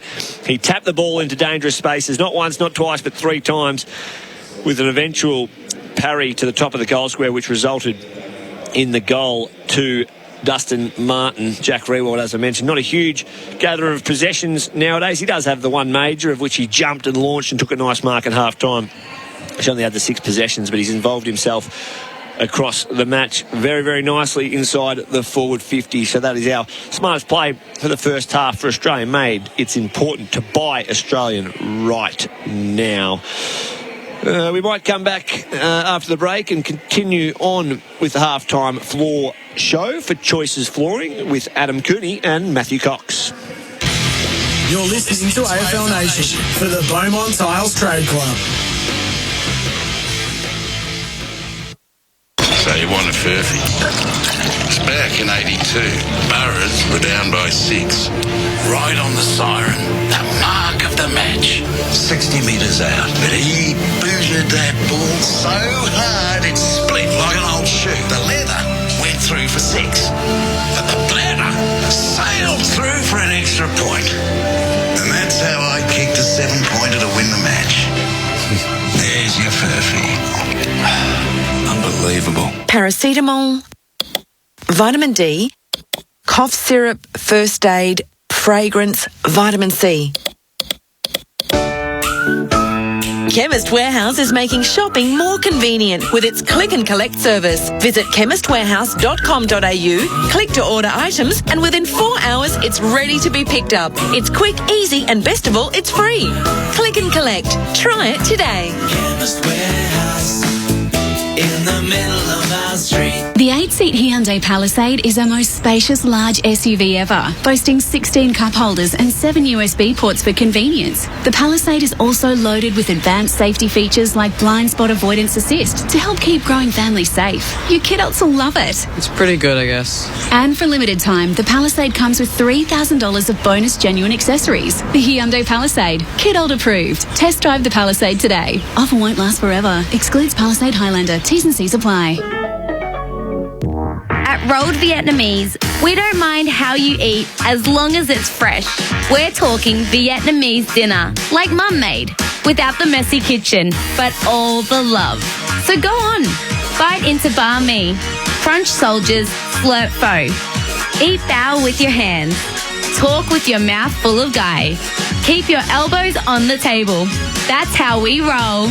Rolled, fast, fresh Vietnamese. Download the Rolled app to order now. Timber shortage keeping you up at night? Think steel, think speed, span, straight. Invest in Australian-made steel home frames from Steel Frame Solutions. They won't twist, warp or shrink in the Australian weather. Plus, they're non-combustible, recyclable and termite-proof. And they're 100% manufactured locally to suit your project plans. Think steel, think speed, span, straight. Steel Frame Solutions. See the steel frames for yourself at steelframesolutions.com.au. Hi, it's Doug the tradie. If you're a tradie like me, you need the correct insurance. It's easy with IMAR. They offer competitive premiums, instant cover and no paperwork. Go online, get an instant quote and pay the premium, or call an expert now on 13IMAR. You'll be covered in a few simple steps and ready to get on with the job. Visit imar.com.au today or call 13IMAR and get a quote, get covered, get working. Now the trade is mate. That's IMAR. Hello, bank. Hey, I've had enough of being treated like I don't matter. I'm leaving. Ha! And where would you go? Athena, they actually help customers pay off their home loan faster. Oh, not Athena again. Okay, look, don't go. We'll drop your rate. Too late. We'll give you a mouse pad. No thanks. And a pen that clicks in 4 colours. I've got that. It's got one in green. See how Athena actively helps you pay down your home loan faster at athena.com.au. Athena, love us and leave us. Standard credit criteria, terms, conditions and government charges apply. Do you hump? You can't ask me that. It's not what you think. Thirsty Camel's Hump Club, where members are rewarded for their loyalty with discounts on their favourite drinks and cashback offers on every dollar they spend. Right now, you could be instantly rewarded with $5 off or your entire purchase for free. Free drinks? I like the sound of that. I thought you would. Join Hump Club online at thirstycamel.com.au and start saving. Ends 23rd July. T's and C's apply. Hydrate responsibly. You're listening to AFL Nation for the Beaumont Tiles Trade Club. Half-time, Pies just making their way back out onto the ground, not making their way into the commentary box. They will be soon, Coxie, don't worry about that. We've sent Adam Cooney on a little bit of a mission to get us some party pies. It's a different story in itself. 7-2-44, the Tigers leading the Pies 4-3-27 as we continue our half-time show. The big moments of the first half for Bendix Brakes. Put your foot down with confidence, fit Bendix Brakes. None bigger than right on the buzzer. Jack Riewoldt launches, takes a mark and breaks the hearts of the Collingwood faithful. With a goal on the hooter that takes the Tigers out to a 17-point lead, and they all got around him. And they showed an enormous amount of character as they make their way out onto the MCG for the second half. Now, I noticed Trey Rusco is warming up, of which the Party Pies made their way into the AFL Nation box. Thank you, Adam Cooney, which is great. But, yeah, we'll get to that now for the injury wrap for Sudox Pain Relief Cream. Follow the directions for use. Braden Maynard did go down quite heavily on the cusp of half-time. He's out there, though, warming up. Trey Rusco is in his playing Guernsey, so... As Will Kelly, I've got the eyes on it. He's talking to Nick Maxwell down there and walking relatively gingerly. Sorry, Adam, as he tucks into that party pie sausage roll at once. So it's quite remarkable. That's the only... injury update in terms of for Sudox Pain Relief Cream. Yes, it is. Chol had a minor issue in the opening term, but it's continuing to play out the game, so no issue on that front. The player power ratings for Red Energy is 100% Australian-owned. Jordan Roughhead's been good across half-back, and he's racked up the numbers. He's had 11 possessions, 5 marks, 3 tackles, so he's had a big game in terms of power ratings. Jack Crisp as well gets a huge amount of the football and mops up across half-back. Been a bit of kick-to-kick between the Pies boys across half-back, which helps with player power ratings. But, yeah, Crisp and Roughhead leading the way in that aspect. Well, the unmissable moment from the first half for Drink-Wise. You won't miss a moment if you're Drink-Wise. Well, the first half, we're still waiting for Sydney Stack to really explode on the match. But I think an unmissable moment, you couldn't have scripted it. You come to the game and you're waiting for the big matchups, and Rioli goes to half-back. Adam Cooney tells me how big of a revelation this is. He's going to go to Bianco, and right as the buzzer goes for the start of the match, you look up and Rioli makes his way straight to Bianco, and they get involved in the first passage of play, and they find an 1-all draw. So that was unmissable. But the game did lift, and it's been quite an enthralling contest since. The MEGT Rookie of the Day. MEGT, your local apprenticeship experts. Call 13-MEGT today. I tell you what, Oliver Henry's looked the goods. He just hasn't claimed something. Well, don't say he looks the good. You can look the goods. We've all looked the goods at times in our career, haven't we? Well, not Adam and not the most aesthetic players, as he just puts his cans on and he's got a mouthful of pie. It's all happening. But hey, MEGT Rookie of the Day for mine. Doing a good job, Ryan Mansell. Really like Ryan Mansell, the boy from Woodville, West Torrens, playing a nice game across half-back. He's a warrior. He's a competitor. And that's why I like him. MEGT, your local apprenticeship experts around the grounds for Chemist Warehouse. Great savings every day. It is the Swans by 10 points, by 12 points rather, 10 minutes in to the final term down at Marvel Stadium. 99-63 plays 7-9-51. Earlier today, the Suns defeated the Giants by 1 point. You can get involved with AFL Nation right across the weekend. There's still one game to come. That's tomorrow night. The Eagles take on North Melbourne, and right across the weekend on the open line. Thanks to Southern Phone. Get great value. NBN broadband offers from Southern Phone. southernphone.com.au. That was a very nicely done halftime floor show. Thank you, Michael Barlow, who's now just having his own halftime here at the commentary box. Thanks to Choices Flooring. The second half coming our way right now. Adam Cooney, where do you see this one going? Well, Collingwood had +8 inside 50s for the half. They've gone at an efficiency inside 50 of 22%. So they're in this game. They just need to clean up their disposal forward of centre. I love their last passage of play where Darcy Cameron kicked the goal. It was a chain of handballs straight through the middle of the MCG. They've had some good looks at it through the middle of the ground, but then they've chosen to go wide with the entries inside 50. If they can go a bit more direct, they're right in this game. You just got to steer clear of Dylan Grimes. But Richmond's starting to get back to their best football in terms of that forward momentum stuff, scoring from turnover, and Jack looks good forward of centre. The opening bounce for the third term for Tyre Power, your premiership favourite for Falcon Tyres. There's a nice little stat I'll get to in the moment as well that's emerged from that first half. Bolton inside 50, Quaynor, courageous, takes a good mark inside defensive 50. He'll go short to Main. No one on the mark. Wanted to move it quickly. Goes in search of Bianco. McIntosh getting in front. Knocked the ball to ground. Noble went without it. Rioli trying to generate something. Has to flick the handball backwards to short. Almost on the centre wing broadcast side. Bobbles the ball. Baker tried to slap it forward but didn't get any purchase on it. Adams handball into no man's land. Tigers swoop on it. Work it to Bolton. Top of the goal square. Lynch. Great body work. Failed to complete the mark. Crisp. Risky kick. Punched away from Pickett. And they're able to find some room now. Murphy works it to the centre wing on the outer side. Elliott waiting out the back. Gathers under pressure from Garthwaite. Goes forward though. Elliott's at the shin of Sidebottom, who has to lay the tackle on Asprey. Umpire calls play on.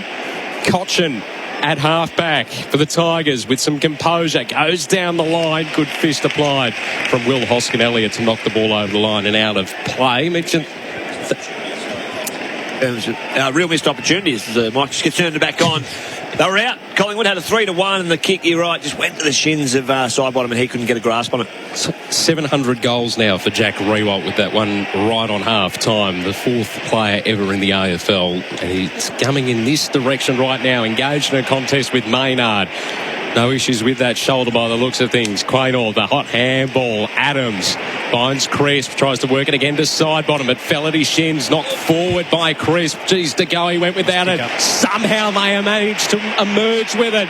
Ball top of the 15-metre arc from Crisp. It's offline and will dribble through just for a minor score. 4-4-28 plays 7-2-44 on our scoreboard in the third term, which is thanks to McDonald's. Celebrate 50 years of Macca's. I'm loving it. Another great build-up straight through the middle, which is where they've looked clearly their most dangerous when they're moving the ball quickly through that area of the ground, and Crisp had a good look at it. This has been the area that's let them down all afternoon. Their entries inside 50 and finishing off their good work. They get another one through Murphy, and again it's intercepted by Grimes. The handball wasn't the greatest to Chol, but he had time to gather, and now his clean handball to Bolton. Works it to centre half forward. Bobbling ball was difficult for Maynard. Worked okay though for Rewalt. Was a little too cute for the kick to Arts. It was cut off by Quaynor. Not the distance. Called play on. Roughhead. Cool and calm, gets it to the coolest customer in the AFL. Scott Pendlebury takes a bounce as he's running across his defensive line. Really just waiting for something to come at him. He went in the Degoe direction, knocked away from him on the deck. Pickett battling it away. Ball at half forward. Grimes now lobs it inside, attacking 50 for the Tigers. Ball dribbles over the boundary line and out of play. We'll throw it in. Well, the game really does slow down when Scott Pendlebury has ball in hand. He's not the quickest across the turf, but when he gets it, he just has so much time and it just all opens up in front of him, and unrealistically couldn't just pinpoint the target ahead of him. Michael Barlow, Adam Cuneo, experts for car sales. Everything you ought to know this afternoon here on AFL Nation. Grundy applied the tap and then applies the tackle as well, and we get a stoppage still inside, attacking 50 for the Tigers. 3:30 gone, opening term, 7-2-44, plays 4-4-28. Thanks to Macca's. Celebrate 50 years of Macca's. I'm loving it. Loving the contest at the moment as emerging and snapping and kicking the goal. Baker for goal number 2 this afternoon for him. He's quite happy about it as well. Celebrations are up. The lights change colour here at the MCG as well. And they build the buffer once again. 8-2-50 plays 4-4-28. All thanks to Macca's. Celebrate with the McFamily at Macca's. I'm loving it. Well, Crisp had the opportunity running inside 50. Missed the goal for his side. Only a couple of minutes later, we see Crisp a lunging, diving attempt to try and stop Baker. Good tap down from Grundy, and then just a couple of errant handballs trying to chain out of a stoppage. Again, Baker was there sweating on it. Got a bit of room to move on the left foot. Having another look at the replay here, Crisp diving for it and just wasn't able to get there, but crafty little finish from a genuine power centre half forward in Liam Baker. That's where he was named at coming into this afternoon's game. He's got 2 goals on the board. Back in the middle, Grundy the tap down. Dustin Martin was just waiting for it, being harassed by DeYoe. He still managed to get the kick away. Crisp takes the mark at centre half back though for the Pies. Pretty good, Crisp. This will be safety still shed number 20. Not his best. No, he's turned it over. McIntosh takes the mark. So the Tigers get a chance to reload. It's a wide ball in the Castagna direction. He takes the mark, tight angles, just going to lob this one to the hot spot. Players collide in the goal square. Maynard for the footy, trying to relieve some pressure, put it straight down the throat of Castagna, who's on a little better angle this time around, but Short's going to have to kick it. Short's lurking. I reckon he'll give it to him. Darcy Cameron's got to get over there and be aware of that. Kind of don't know what's really happening. He can just chip it to him and he can take a mark and kick a goal. He's not going to. He fancies his chances from here, Castagna. Had one from a similar position 20 he's seconds still going to ago. arc around. I'm on a short watch. He's got ants in his pants.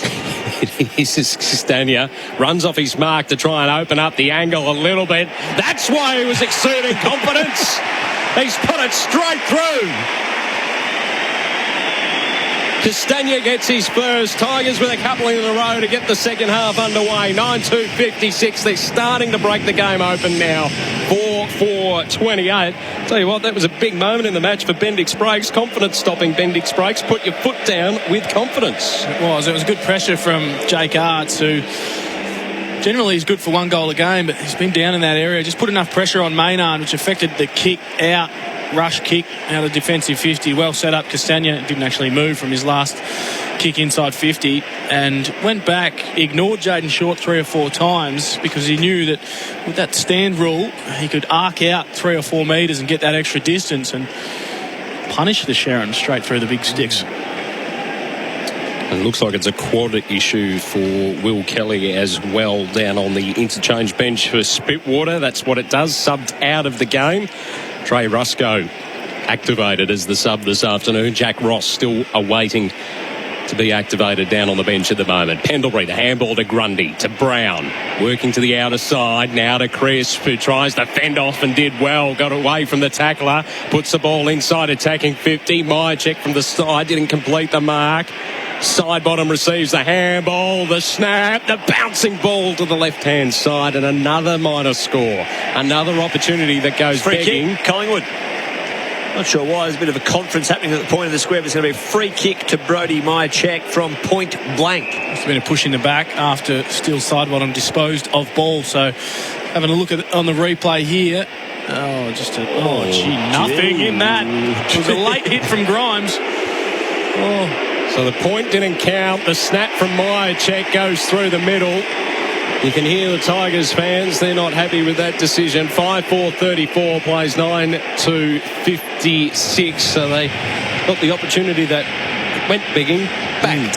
They did. And it's a bit of a gimme for them in terms of what it should have been. It was... I don't know how that's even...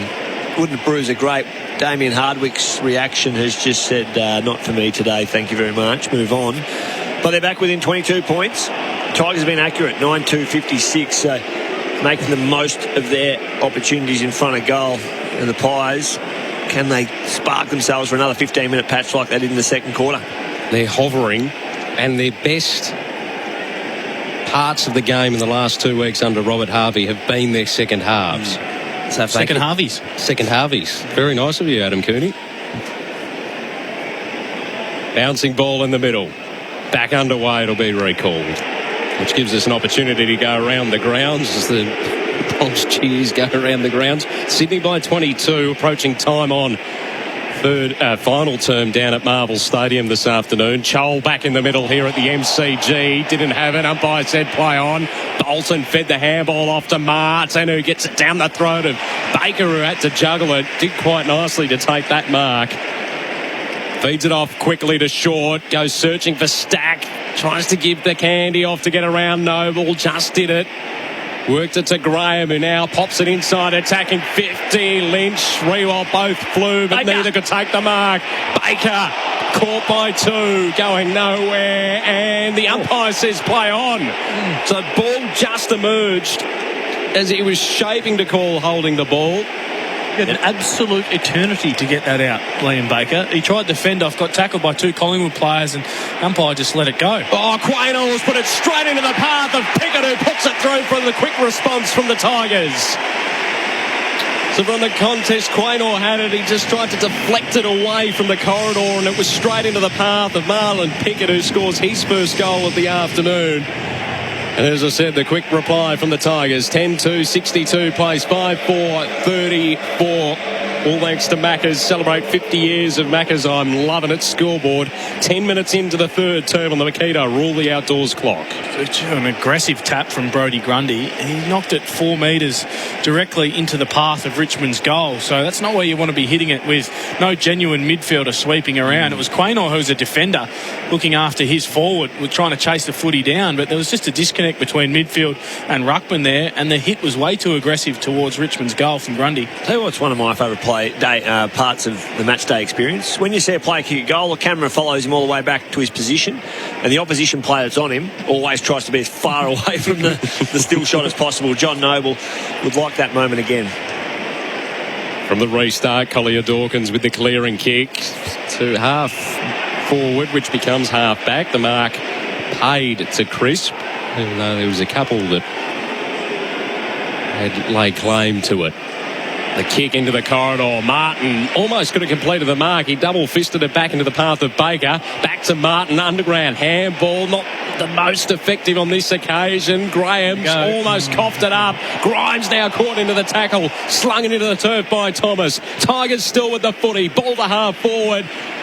Arts knocked away from him by Rusco. The sub this afternoon. Heavy collision with Stack. And then's laid the tackle in the back, as you heard.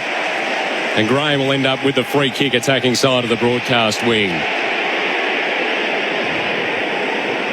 Everyone gets a chance to take a breath. 12 gone, third term. 62 plays 34. Tigers in front. Graham gives the handball off to Shorts. Run himself into trouble. Able to get the kick around Myercheck. Inside 50. Arts almost had it. Lost it.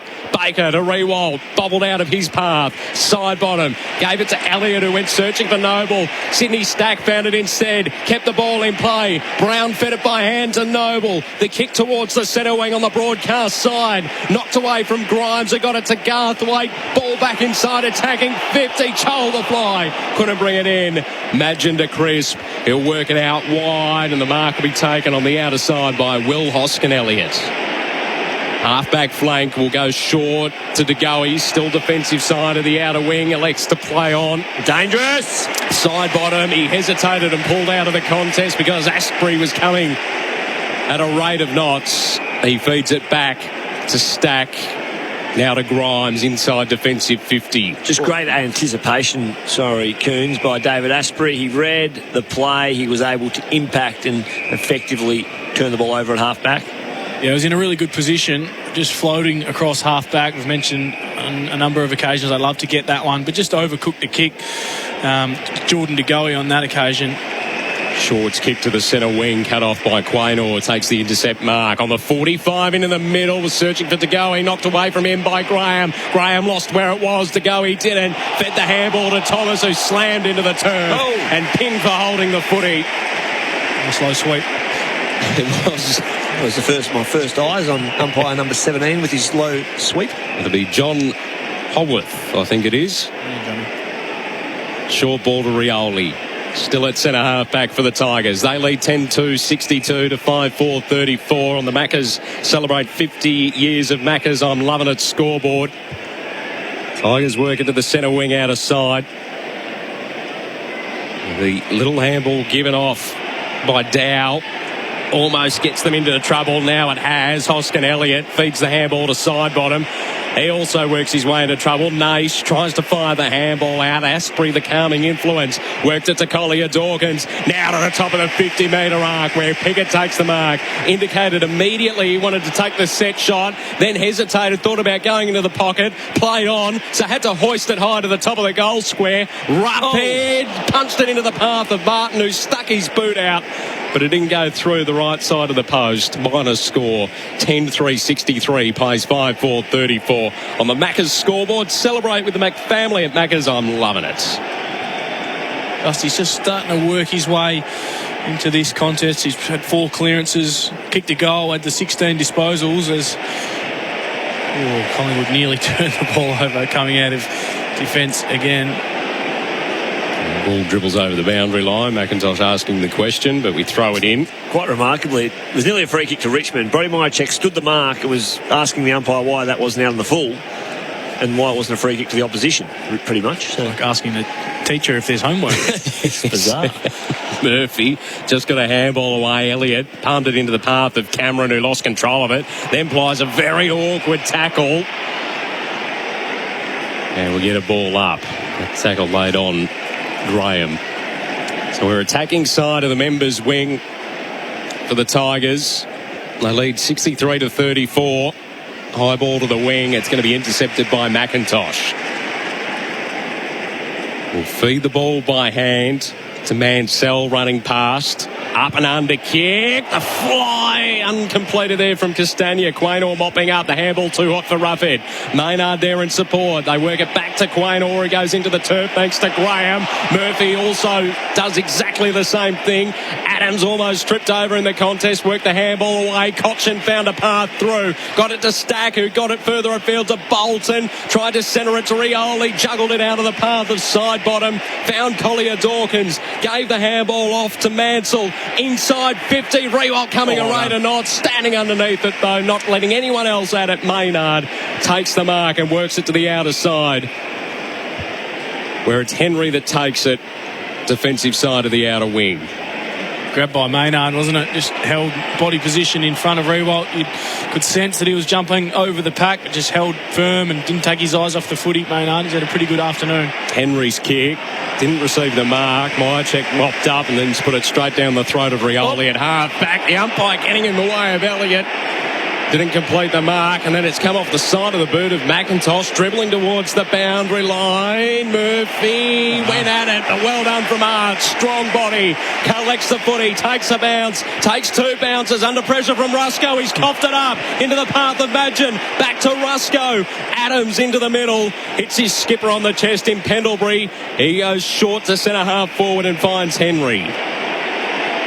Too far out to score for Collingwood.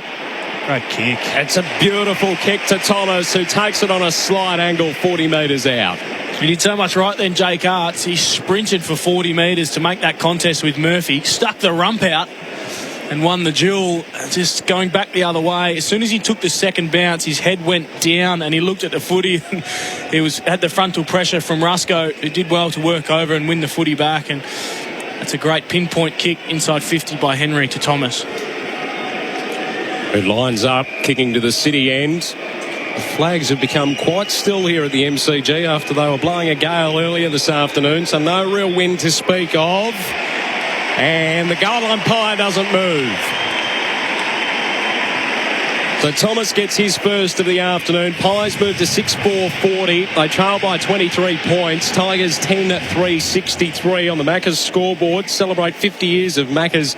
I'm loving it. Our experts this afternoon, Adam Cooney and Michael Barlow. All thanks to car sales. Everything you ought to know. Sorry, Matty. They just stay in touch, don't they?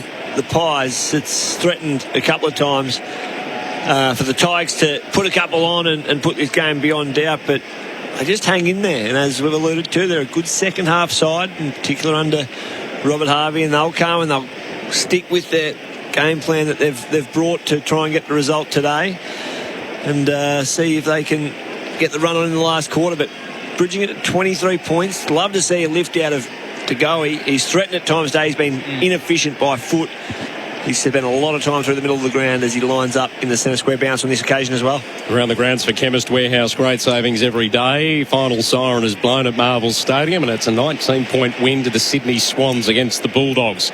We'll discuss that a little later on as Collier Dawkins inside 50. Castagna trying to get away from Quaynor. Wasn't able to. Crisp mopping up. Found Madgen. Worked it to Maynard. The non-officiating umpires paid a free kick. It's going to go to Murphy at half-back for Collingwood. They lose 20 metres in distance. Just as they were starting to find some space, dish the handball off to Maynard. Goes in the Tagoe direction, knocked away from him by Stack. Ball over the line, out of play between centre wing, half forward. Outer side of the MCG, the southern stand side of the ground. Pretty good return from Sydney Stack. He's looked sharp when he's had the footy, hard at it, made some good decisions. He's got some good agility on him too, so been impressed with his return. First game since round 13 last year. Sydney stacked. Grundy won it out of the ruck, went forward with the footy off hands. Brown mopping up, trying to navigate his way through traffic. Finds Elliott, tries to get it further afield. Bianco in trouble with Asprey bearing down. Ball over the line and out of play. The ball to be thrown in, half forward, outer side of the ground.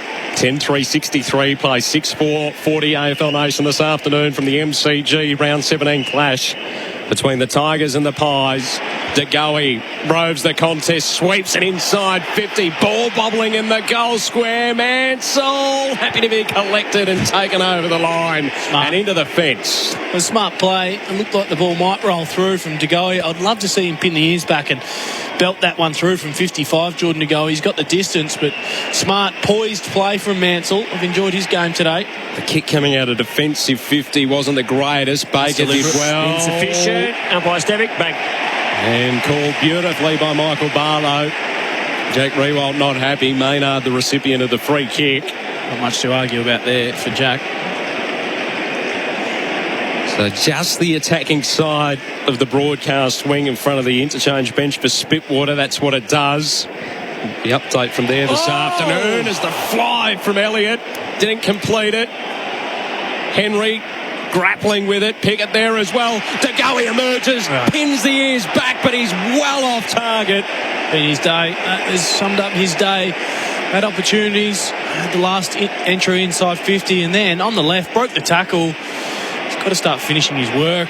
Jordan, you want big bucks, you got to finish those. High ball again in the Pickett direction, knocked out of his arms by Main, and then's wrapped up, and he's thrown the ball away. Umpire had already called for it. So we'll toss it up almost at half forward for the Pies. His sub has already been activated this afternoon. Trey Rusco into the contest. Will Kelly out with a quad.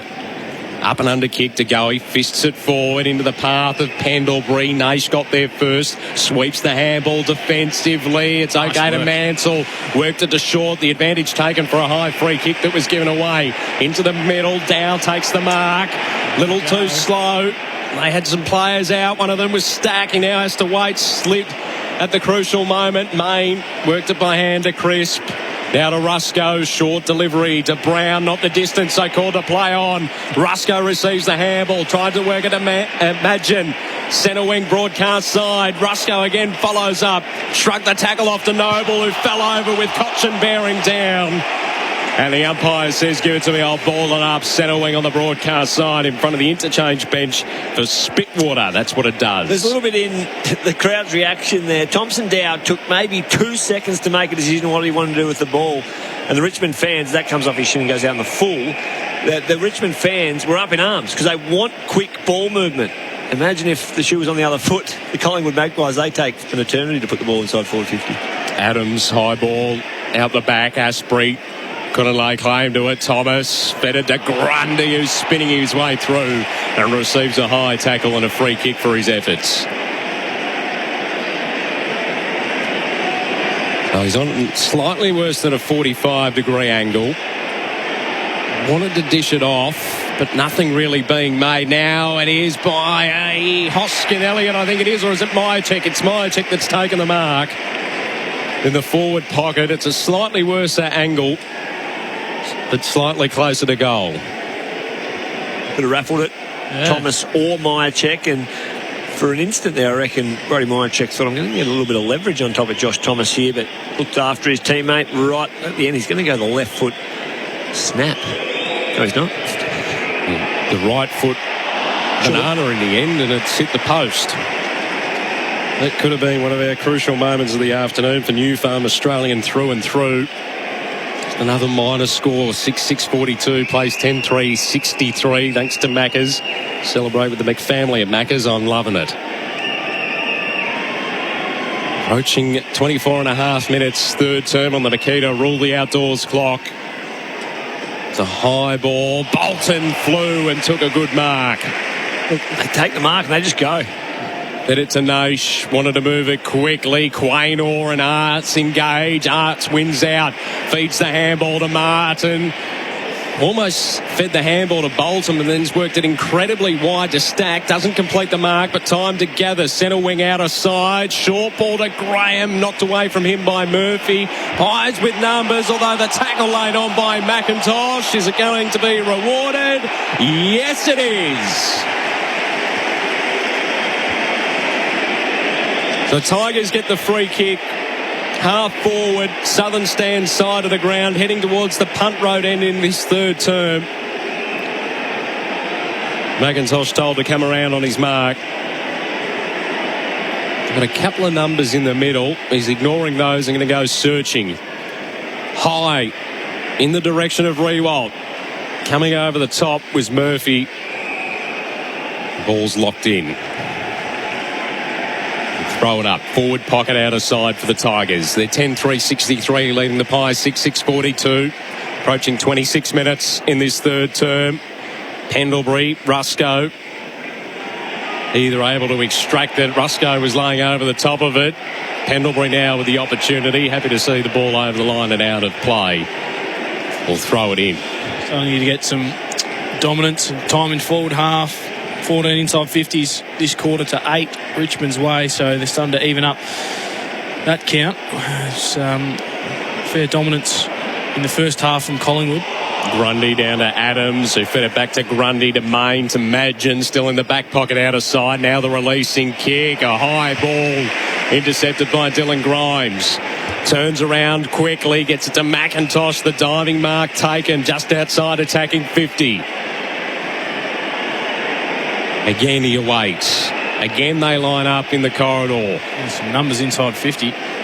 Long ball, Rusco the fly. Chris probably impacted his contest. Lynch almost had the shot, fed the handball straight down the throat of Pendlebury, who found Hoskin Elliott, who finds Madgen at half back. Just got to wait to get the numbers back. They had every player bar one inside defensive 50 for Collingwood. None of the shocking kick. And it was from Cameron, who took that mark at half back. Collingwood still end up with a footy on the centre wing. Bianco works it wide with the handball to Sidebottom, who was running out of room.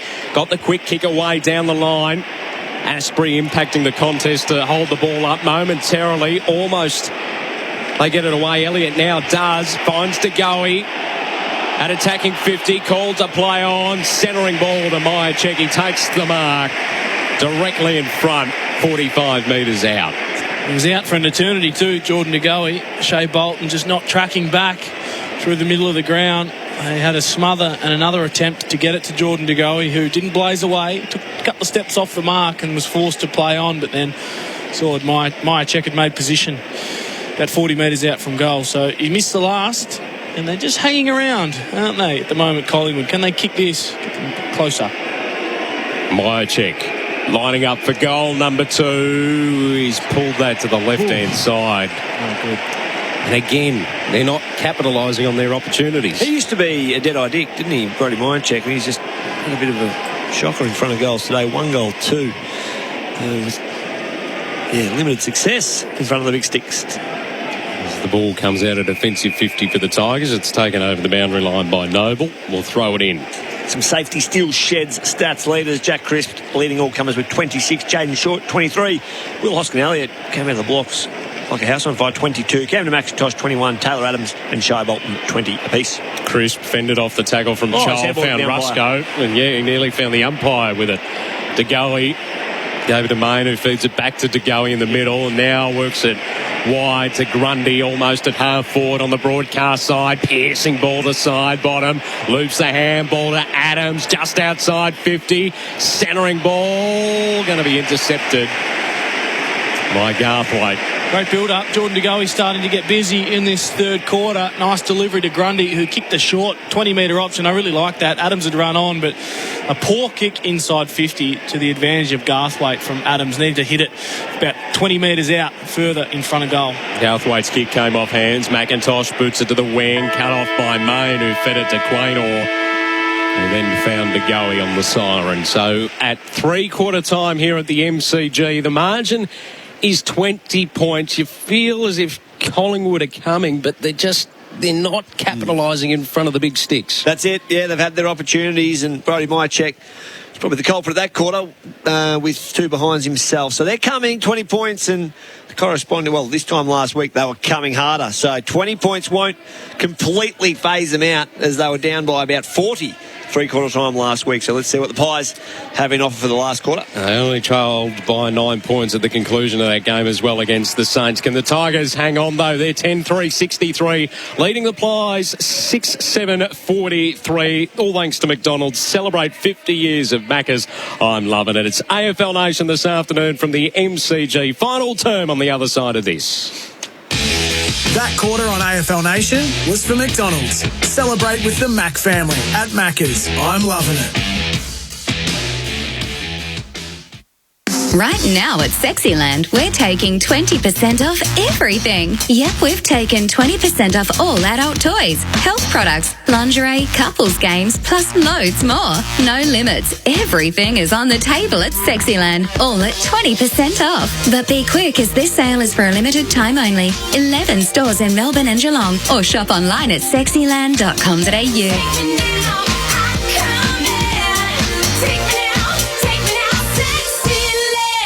G'day, Cane Corns here. Now, if you wake up with a sore neck or headaches and you snore too much, it's either too much booze or the bloody pillow. I can solve the problem. The Aussie-made Spinalese pillow. I've made the switch to the Spinalese pillow, and I have to say, I love it. And I love the fact that it's Aussie-owned and made. We spend a third of our lives in bed. If you're not sleeping on a Spinalese pillow, well, you're kidding yourself. To order your Spinalese pillow now with free delivery, just go to spinaleze.com.au. That's spinaleze.com.au. Did you know right now you can get free drinks at Thirsty Camel? All you have to do is join their Hump Club loyalty program and you could be instantly rewarded with $5 off or get your entire purchase for free. That's on top of the great member discounts and rewards, including cashback offers on every dollar you spend, all exclusive to Hump Club members. Best of all, Hump Club is free to join. Just visit thirstycamel.com.au, join and start saving. Membership has its perks. Ends 23rd of July. T's and C's apply. Hydrate responsibly. Sustained performance in footy is more than just one great game.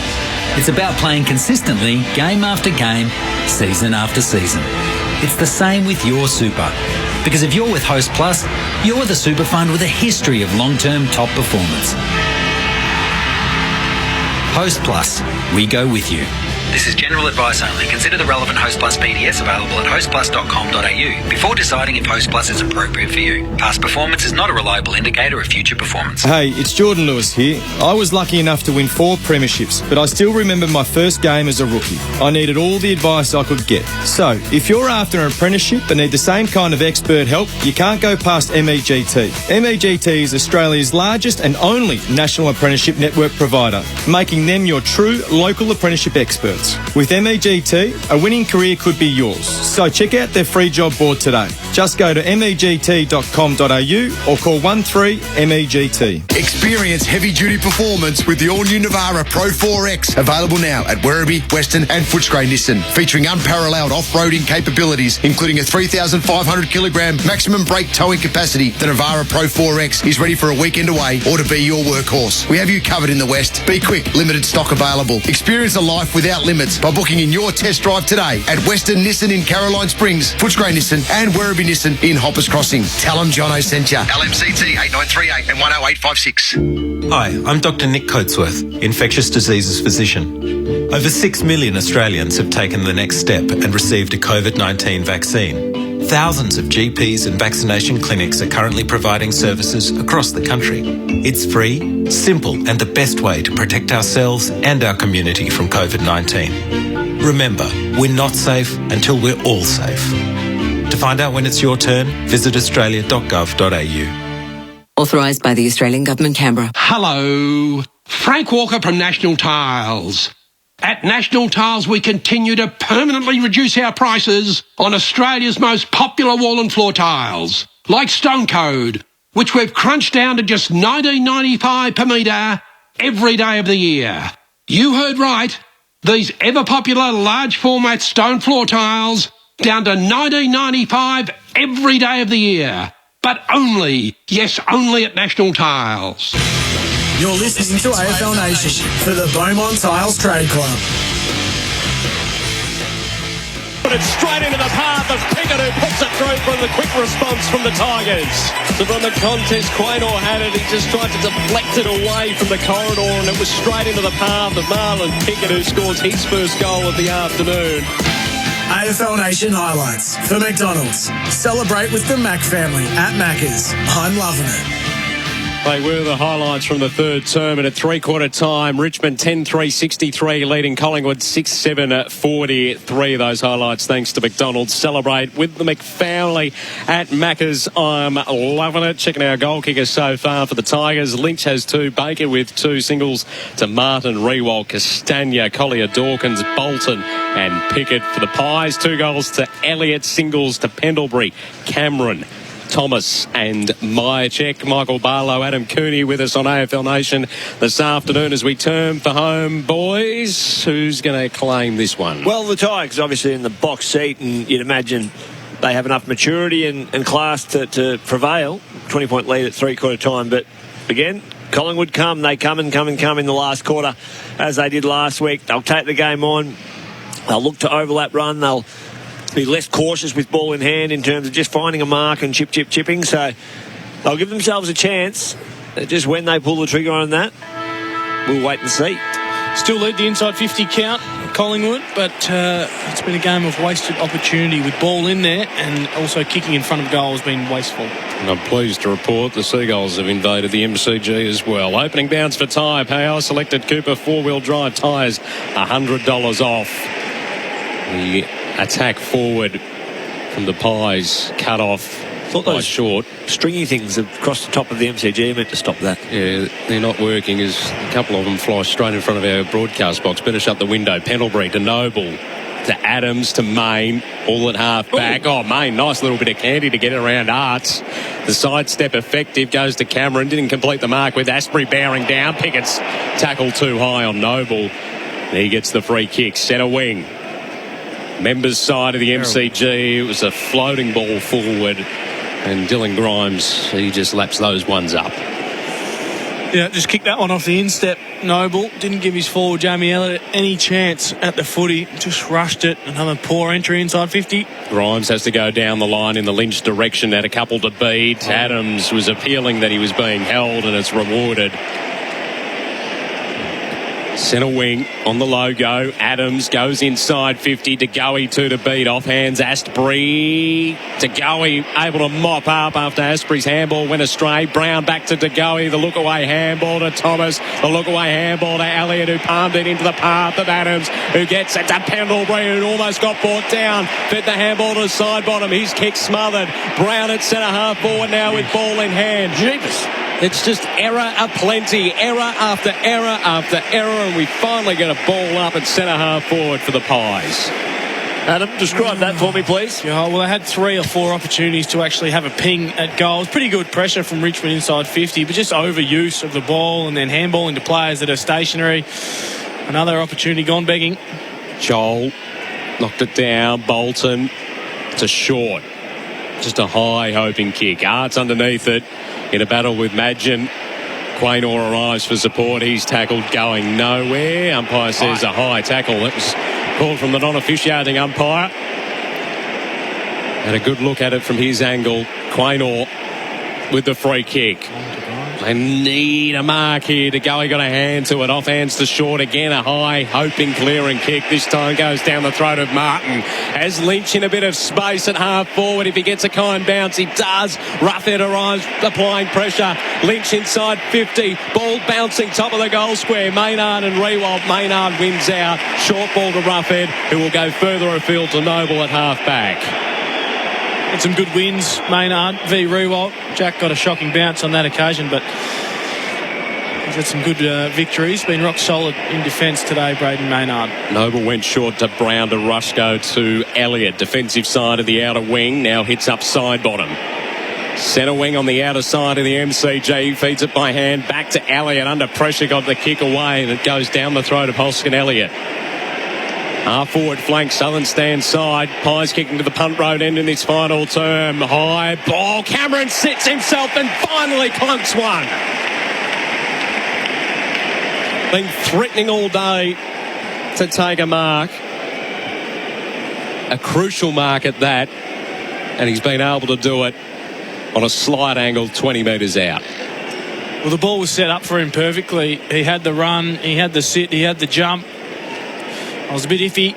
I wasn't 100% confident that he was going to take it because he's had 3 or 4 goes at a contested mark. And finally, Clunkwan needs to finish to bring his side back within 14. Starts his approach. It's a crucial moment coming up. Can Cameron execute? Goal umpire doesn't move. Big moment in the match. Cameron converts.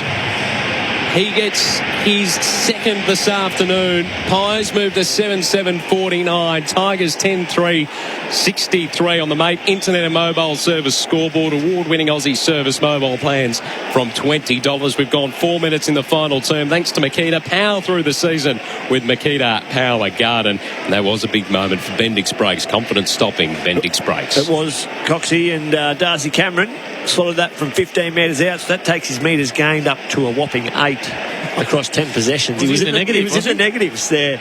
Darcy was giving away some ground with his possession, but fast start, the Pies, and no Pie fan would have left the Coliseum at three-quarter time knowing what they can dish up in the last quarter and really make this interesting. They've got Tagoe in there, they've got Brown, who's been good, and they've also got Pendlebury. It's a healthy crowd given it's twilight footy on a Sunday. The MCG, Cochin, clearing kick, inside, 50, coming late. Rewald didn't complete the mark. Graham worked it to Castagna, cut off by DeGoey, inside defensive 50. The ball turned over, Cochin releases Bolton, who snaps, and it goes out on the full.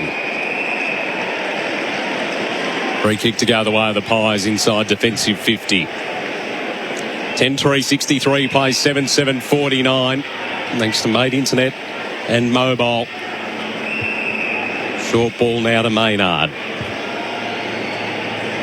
Half back out of side. Goes searching for Cameron. Didn't complete the mark. Rioli hovering. Receives it back from Chol. They work it into the middle. Murphy applying the tackle. Baker kept going. Naish got the kick away. May have got a push. After he got the kick away, it will be paid downfield. So it'll end up in the hands of Castagna. Just inside 50 on a 45-degree angle. So unnecessary from Jamie Elliott. Naish had already disposed of the footy. It's not tough. It doesn't help your team. Cannoning into someone's back like that really hurts after the Pies get the first. Got some momentum going their way. And Castagna, as we've seen, has got the journey from right on the Telstra logo of 50. Comes in.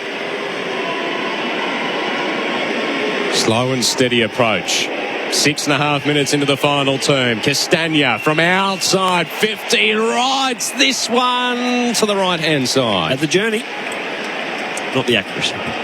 10-4-64 plays 7-7-49. It's the Mate Internet and Mobile award-winning Aussie service mobile plans from $20. Short ball to Bianco at half-back. His second half has been brilliant. He's up to 24 disposals. He's helped this Collingwood side get back into this contest. Bianco had a great kick to Grundy, who had a great kick to Murphy, who had a great handball to Pendlebury, who had a nice kick to Elliott, top of the goal square. Perfect build-up there for the Pies. Elliott's going to get a stock-standard shot. Or is he going to be brought around on a little bit of an angle? No, he'll kick this one, but again, coast-to-coast play from the Pies. Their last 2 scores are going to come from defensive inside 50s, working the footy all the way down. So that's really good ball use from Collingwood. And they switched, didn't they? They used the open side. They didn't panic, and that big switch just broke the hearts and unsettled the back six of Richmond. Elliott got pulled onto a 45-degree angle and slots it. So they continue to hover the Pies. 8-7-55.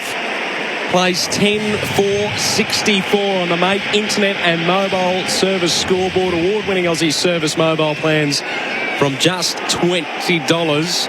You can argue that's a crucial moment in the match for New Farm, Australian through and through. You absolutely could, Coxie, and they'll keep coming, the crucial moments for New Farm. The longer the game goes, it's a tough game to play AFL footy. I think as tough as it's ever been in terms of the physicality, the requirements athletically, the speed, the fatigue these players are under, what last year dished up to them. They played shorter quarters, so the longer the game goes, the more the game opens up naturally, just through fatigue of players. So one will drop off, two will drop off.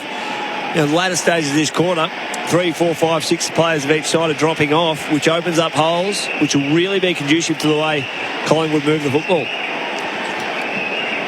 Michael Barlow, Adam Cooney with us on AFL Nation this afternoon from the restart. It's scrappy. Collier Dawkins somehow tunnelled a handball into the path of Bolton, puts it inside attacking 50, off hands. Crisp gives the handball to Madgen, to Noble, who retreats defensively to Maynard, top of the defensive goal square. Works it wide. McIntosh impacting the contest over the top of Hoskin Elliott, pushing the ball over the boundary line and out of play. Defensive work from McIntosh. He's been involved in a fair bit today. He's had 7 inside 50s himself. 22 possessions. So he's been busy for safety steals. Yes, and a nice defensive play there. Bolton roving the contest. Snaps this one inside attacking 50. Rewalt didn't have enough on it. Straight to the deck. Martin now applies a great tackle for Toro. The home ground advantage. Count on Toro to get the job done. Around the grounds for Chemist Warehouse today. Great savings every day. Swans by 19 over the Dogs. Suns by a point over GWS a little earlier today as well, as the Pies are able to work it by hand. Through half back. A couple of bounces from Crisp. Finds Henry. Crisp gets the ball back. The handball was going in the direction of Noble, who fell over. Open opportunity now for Naish. The handball inboard finds Grimes, who goes to Collier Dawkins. Didn't get a kind bounce. Rusco had to go in hard for it and did. Found Hoskin Elliott. Door opens for Adams. Inside 50. Trent Bianco. Put it through. No, the right-hand side. Minus score for the Pies. 8-8-56 plays 10-4-64. Margins 8 points at the MCG. What was he thinking? Could run all the way to the goal line and just go and cowabunga up into the third level. His old man Tony Bianco would be filthy with that. Seems like it would be Tony Bianco, wouldn't it? Off ball to the centre wing. Groves takes the mark. Goes down the line.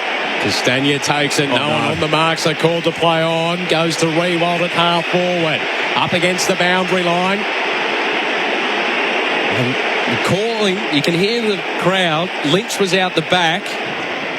He's going to go in that direction anyway. Top of the goal square, though. Hoskin Elliott's going to punch it through for a rush behind. Well, the crowd are upset because Jack could have turned quickly and kicked it to the top of the square where Lynch had position on Brodie Grundy. So Roughhead tried to impact the contest, which left Jack out the back, and he just needed to turn then, was a bit too cautious with ball in hand, went on the left, and it gave Hoskin Elliott enough time to come over and punch the ball through.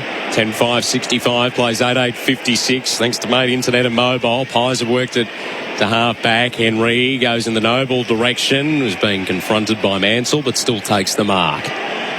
Approaching 12 minutes final term on the Makita rule, the outdoors clock. Noble's kick short to Henry's good. Give it. Yep, that's it. Does just that. Back to Noble. Drives it inside attacking 50. Stack in front spot. Punched away from him by Pendlebury. Baker now caught. And the umpire says we're going nowhere. I'll ball it up inside attacking 50. 31 now. Jack Crisp. He's leading all comers on the safety steal sheds stat sheet. And some good drive from half back from him.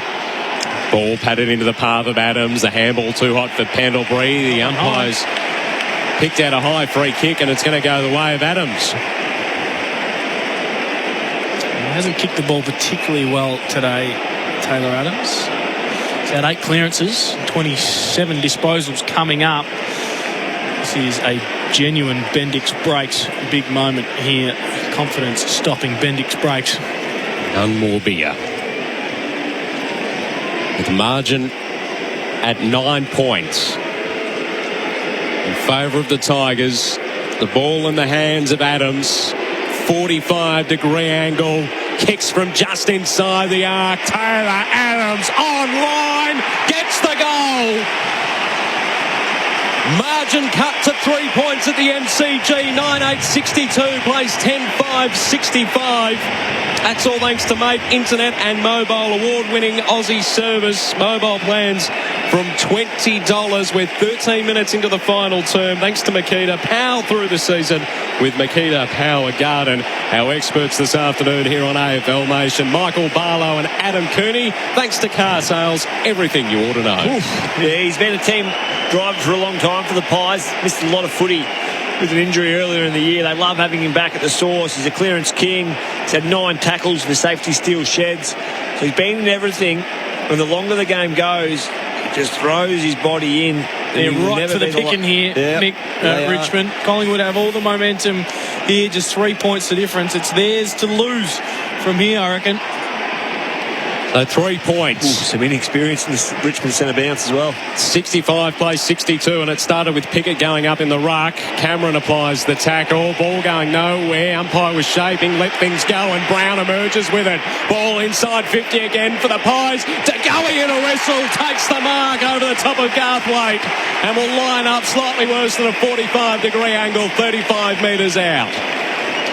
It was just strength in the contest from DeGoey and also the midfielders to wrench it out. I thought it was going to be a stoppage. Collingwood players through the middle of the ground. You mentioned that experience. Pickett in the ruck against Cameron. Just extracted it from the bottom of the pack, and a great kick inside 50. To put them in front as we cross the halfway point of the final term. Jordan DeGoey nails it. Pies in front by 3 points at the MCG. 10-8-68 plays 10-5-65 on the Mate Internet and Mobile Service scoreboard. 15 gone, final term on the Makita Rule the Outdoors clock. Well, Jack said during the week that they're a bloody good football side and you wouldn't want to play them on the run home. Well, they've got 9 minutes and 21 seconds to show what they're made of in season 2021, because they're out of the 8. They've been struggling. They've lost their last few. And Cochin comes back into the middle. Graham back into the middle. And their prime mover, Dustin Martin. So the kids are out.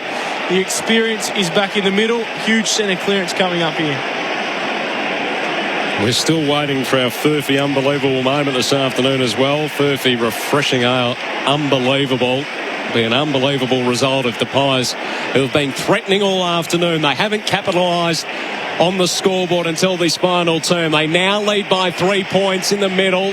Ball will emerge in the hands of Pendlebury. Ball inside 50. The wave of momentum goes in the direction of Jordan DeGoey. Escapes the tackle. Centres the ball.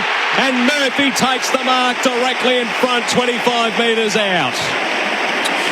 Well, Garthwaite quickly was moved off Jordan DeGoey, and they put Dylan Grimes onto him, and he just couldn't handle the power and the agility of DeGoey. Turned Dylan Grimes inside out, and unless the player would have blazed away and had a shot for goal, saw Murphy at the top of the square, and then he's brilliant from DeGoey, who's quickly becoming the most influential player on the ground. Hasn't kicked a goal in his 11 AFL games. In his 12th, he executes perfectly. And the Pies are now out to a 9-point lead. 11-8-74 plays 10-5-65 on the Mate Internet and Mobile award-winning Aussie service scoreboard. Mobile plans from just $20. First snag, was it, for Murphy? Correct. Sorry. Yes, biggest moment in his career, Nathan Murphy. Spends a lot of time on the wing at half-back and finds himself in the forward 50, so trying to find his niche as an AFL footballer. Won't get many easier than that. It's a nice forward line to play in when Jordan DeGoey's taking the eye of probably 3 or 4 of the opposition defenders. You loosen yourself up a little bit, so big moment to come. Marby or Cho, Dustin Martin, can he answer the call from the other superstar wearing the stripes today in Jordan DeGoey? Michael Barlow, Adam Cooney, Matthew Cox with you on AFL Nation. Round 17 action from the MCG. Pies in front by 9 points. Grundy the tap down. Ball in dispute in the middle. Cochin pushing the back. Free kick going the way of the Pies. Pendlebury delivers this one short. Mychek takes the mark and is told to go back and have the shot. Taylor Adams again, just on hands and knees, doing everything he can. He was the one who extracted the last clearance out to Pendlebury to get them going forward. Again, just scrapping away. He's been huge. 10 clearances in this game. Myercheck, I think's only got the 2 behinds to his name so far today. In fact, 1 goal, 2. Spins the Sharon in his hands, directly in front. Will have to kick from 60 metres out. It's going to fall short. Top of the square. Grundy takes the mark. The big man floated forward, took the mark in the pack, and will line up directly in front, 20 metres out. The set-up kick, that gets marked 2 out of every 100 times by a key forward or a ruckman. It just doesn't happen anymore because it's become so predictable. But I think everyone thought that Myercheck was having a ping from outside 50, and Grundy read it better off the boot than Chol. Grundy comes in. This to really hurt the Tigers. He converts.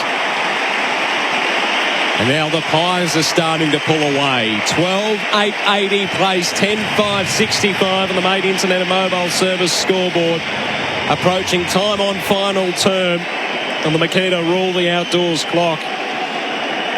What can Richmond do? Well, they need to win a centre clearance to start with. It's been an absolute domination out of there. The last 5 from Collingwood have come straight out and been inside 50s, and that's where they've got their dominance around the ball. Grundy's been huge against Chol. Taylor Adams just extracting everything. Pendlebury getting super busy.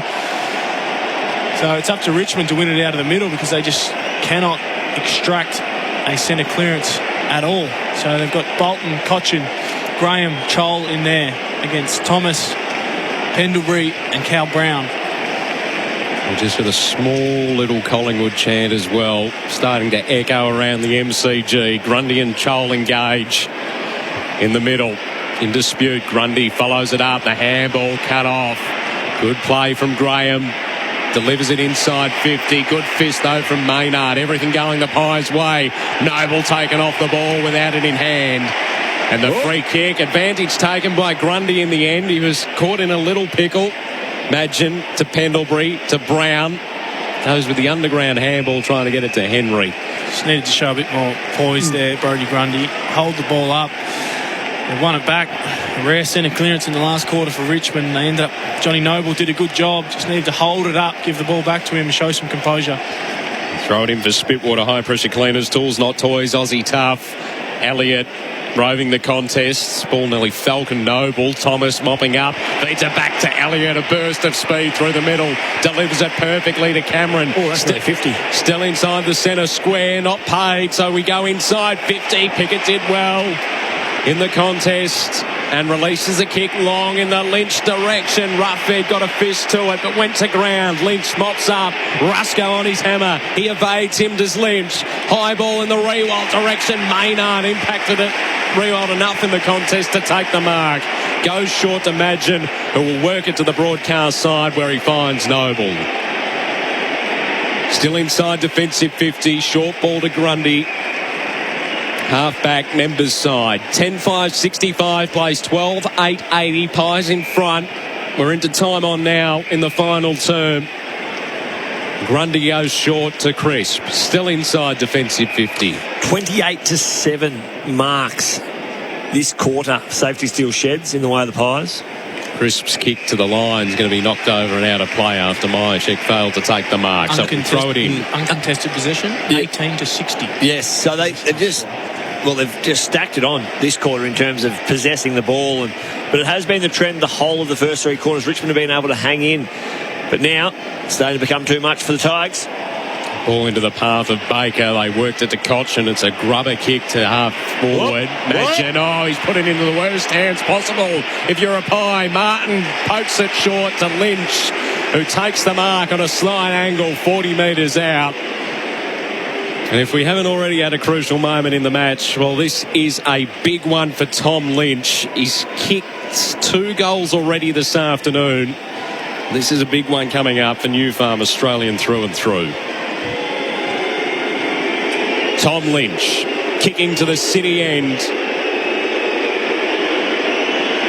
Runs across the arc, kicks from 45 metres out over the top of the goal umpire's hat, and there's life in the Tigers yet. They move to 11-5-71.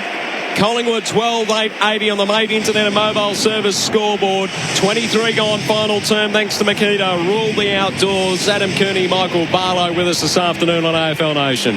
Yeah, so 9 points and Collingwood seemed home, but now they seem vulnerable. So in these circumstances, the team chasing the game, they'll get their opportunities because Collingwood will go back into their shell for a little bit.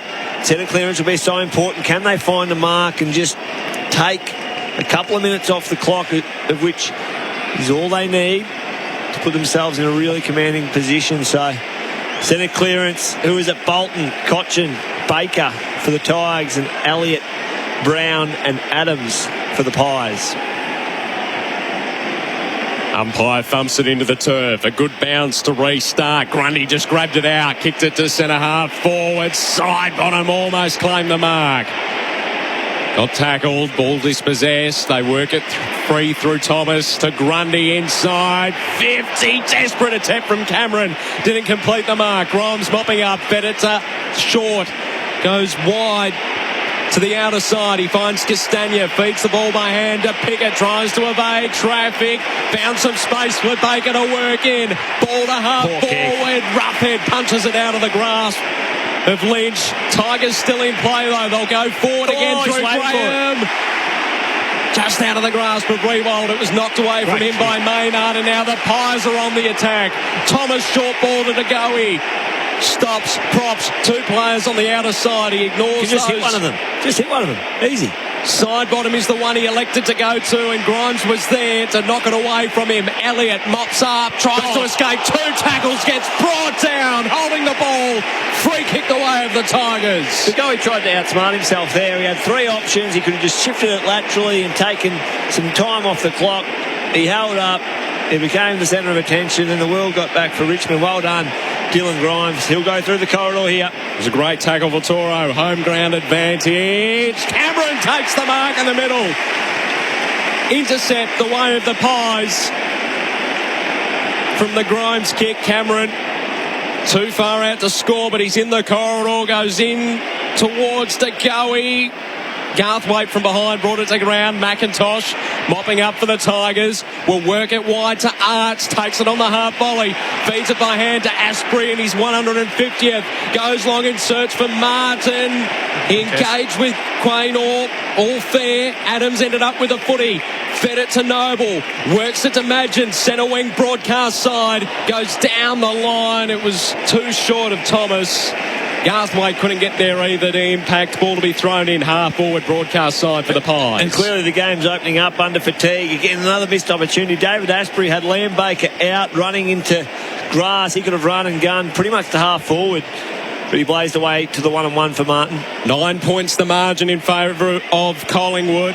2.5 left in this final term. A high tackle will go the way of Collingwood, and it will be Noble to take it.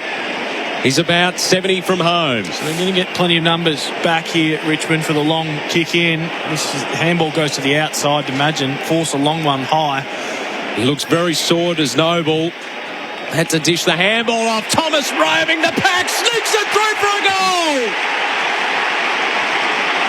Great goal from Thomas. Wasn't the pure front and centre, but did enough to crumb and soccer it through for a goal. They've seen enough, a lot of them. Coxie, 15 points on the Mate Internet and Mobile scoreboard, and the Tigers army is starting to stream out. So, another crucial moment for New Farm, Australian through and through. Josh Thomas, the first one to come over to him. I've been watching this relationship all day. Josh Thomas and Jamie Elliott, they've had words all day. There's been a bit of animosity there, but frosty between the two. It's very frosty, but now that's all rainbows, lollipops, cuddles and kisses. So things are good for the Pies. They look to break the duck under Robert Harvey. Well earned. Quite an unbelievable moment as well for Furphy, refreshing ale. Unbelievable. Josh Thomas pushes the margin back out to 15 points. 5 goals from stoppage in the last quarter from the Pies. Not one behind scored from stoppage from Richmond. The second goal of the match as well. All those numbers on the safety steel shed stat sheet. Tigers try to work it forward. Graham takes it on the half volley. Oh, he's coughed the handball up to Adams inside 50. Henry takes a nice one-handed mark. Half forward, Southern stand side of the ground, and indicates he's got a fair bit of confidence in his kicking. He's just happy to take 30 seconds off the clock. He could just chip it sideways here to Brody Mychek as well. But now they're telling Brody Mychek to go back and be the +1. Stop trying to chase kicks. Kick on the right boot. Will fall in the goal square. Cameron had about 4 to beat. Ball gets knocked out the back and through for a minor score. So the Pies move to 13-9-87. They lead the Tigers 11-5-71 on the Mate Internet and Mobile Service scoreboard. And with just over 60 seconds to play, it's just about done and dusted at the MCG. Asprey works it to Arts. Centre wing, dish the handball off to Graham. Goes to half forward. Lynch impacted the contest, didn't take the mark though. Mychek kicks it out on the full. And a free kick to go the way of Bolton. Played on immediately. Launched it to the top of the square. Rewalt the fly.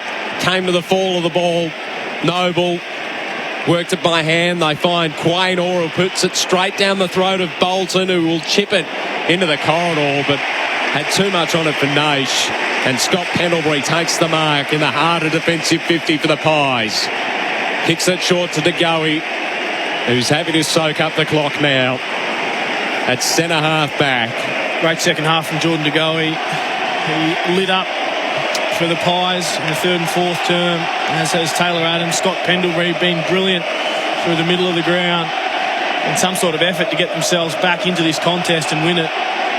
I haven't heard this chant as there's a free kick to be paid the way of Adams on the centre wing. Collingwood break the duck under Robert Harvey. They beat the Tigers by 16 points in Sunday afternoon footy at the G. They know how to play the game. Side by side they stick together to uphold the Magpies' name. See the barricades are shouting as all barricades should. Oh, the premiership's a cakewalk for the good old Collingwood. 13-9-87 Collingwood defeating Richmond 11-5-71. 3 goals to Jamie Elliott, 2 to Darcy and Thomas, singles to DeGoey, Pendlebury, Adams, Murphy and Mychek. The goal kickers for the Tigers, 3 to Tom Lynch, 2 to Baker, singles to Martin, Rewald, Castagna, Collier Dawkins, Bolton and Pickett. Importantly for Robert Harvey, he gets his first win as the interim coach of the Collingwood Footy Club. Collingwood forever. They know how to play the game. Side by side they stick together to uphold the Magpies' name. See the barricades are shouting as all barricades should. Oh, the premiership's a cakewalk for the good old Collingwood.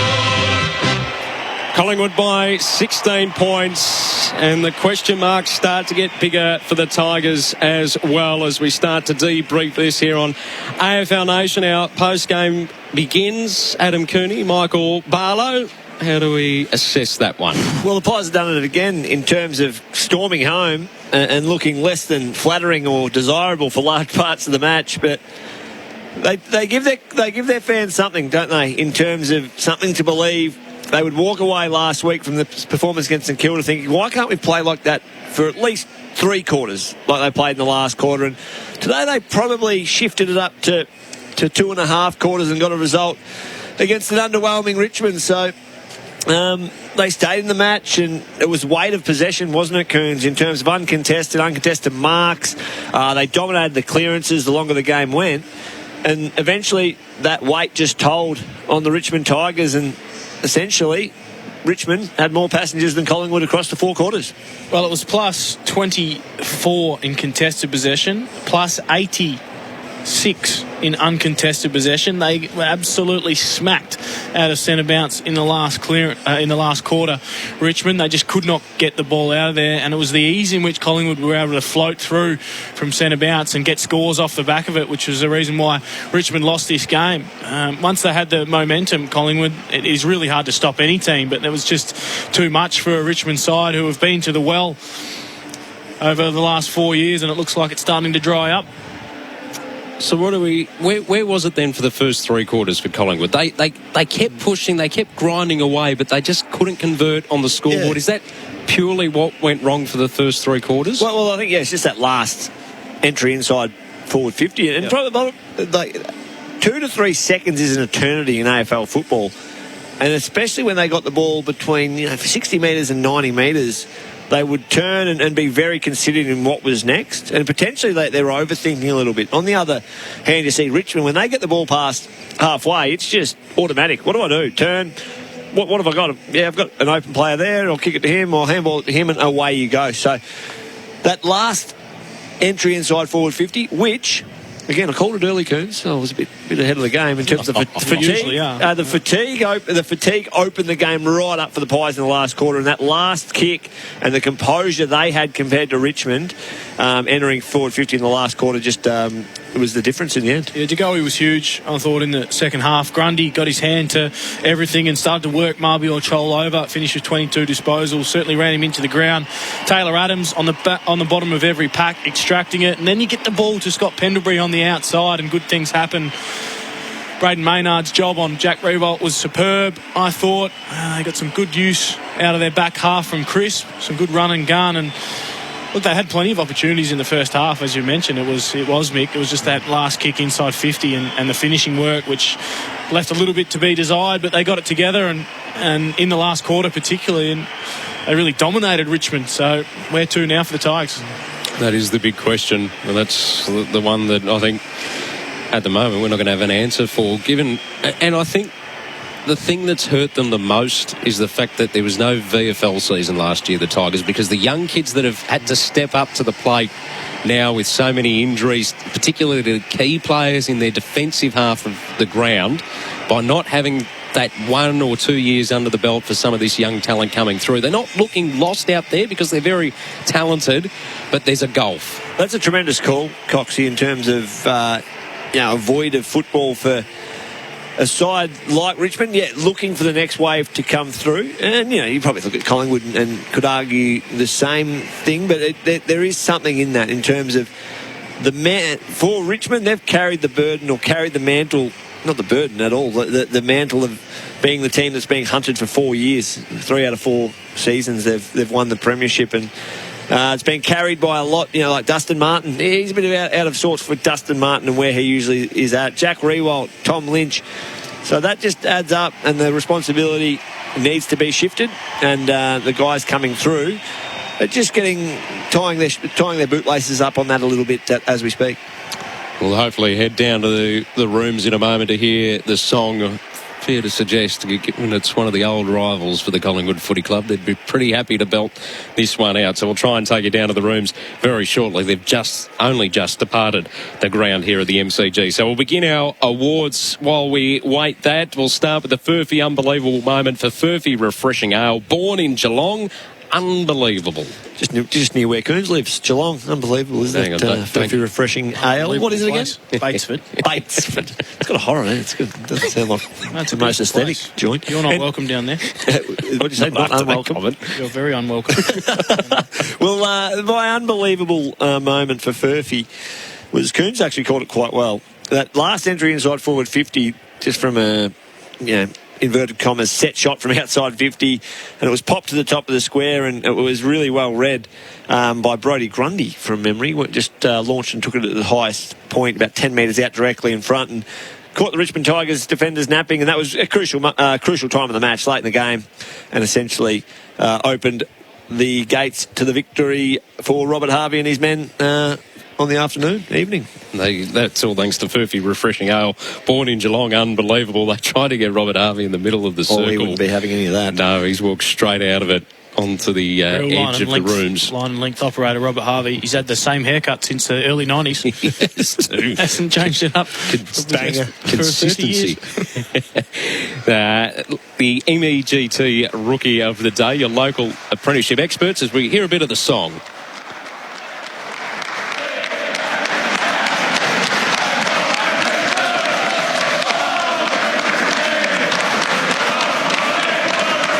Could hardly hear them belting it out because of their rapturous applause, given that they can't link arms to arms at the moment. What a massive day for the Pies. Keep their social distancing, of course, because they have not gone anywhere near each other for the last 2 hours, so you better social distance at the end of the game. Nor are they going near each other now, congratulating each now other. they hug each other after being 1.5 metres apart for the song. Anyway, delving into territory that makes so much sense to me. Ryan Mansell, I thought, was really impressive today. I think they've found a player there.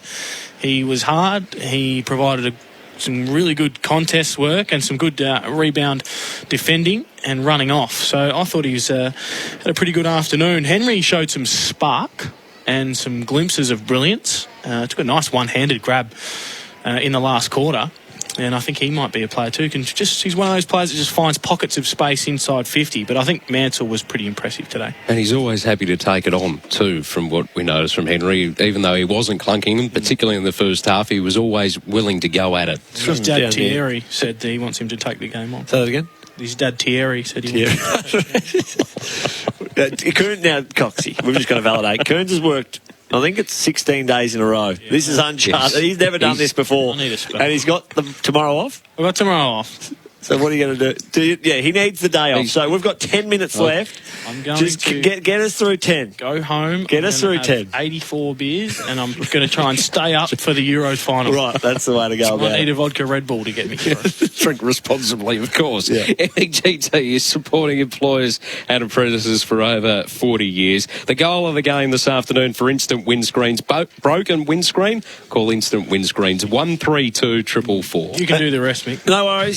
He's just nodded off there in the back. He's been good. He's been really good to the company. So anyway, the goal of the game, Josh Thomas late in the game, keeping it very, very recent. Just a little check side along the ground dribbler to seal the game. Again, the moment of it and the difficulty, and then his mate came over, Jamie Elliott. They celebrated together, and it was just a really heartwarming moment. After a couple of sprays from each, back and forth to each other throughout the game. Goes home tonight, exhausted physically, mentally, and he has no voice left because he was arguing with absolutely everybody out there today, including his own teammates. The crucial moment for New Farm Australian through and through. I'm going to say that the crucial moment was the Cameron goal in the fourth quarter to bring it back to 14 points and really give them a sniff in the contest, and geez, they were away from there. You felt if they didn't convert that, then I think they would have started to lose a bit of hope and confidence, and it would have just tore them apart. Yeah, it was crucial. It was very crucial. Crucial moment, that one. It was. Thanks to New Farm.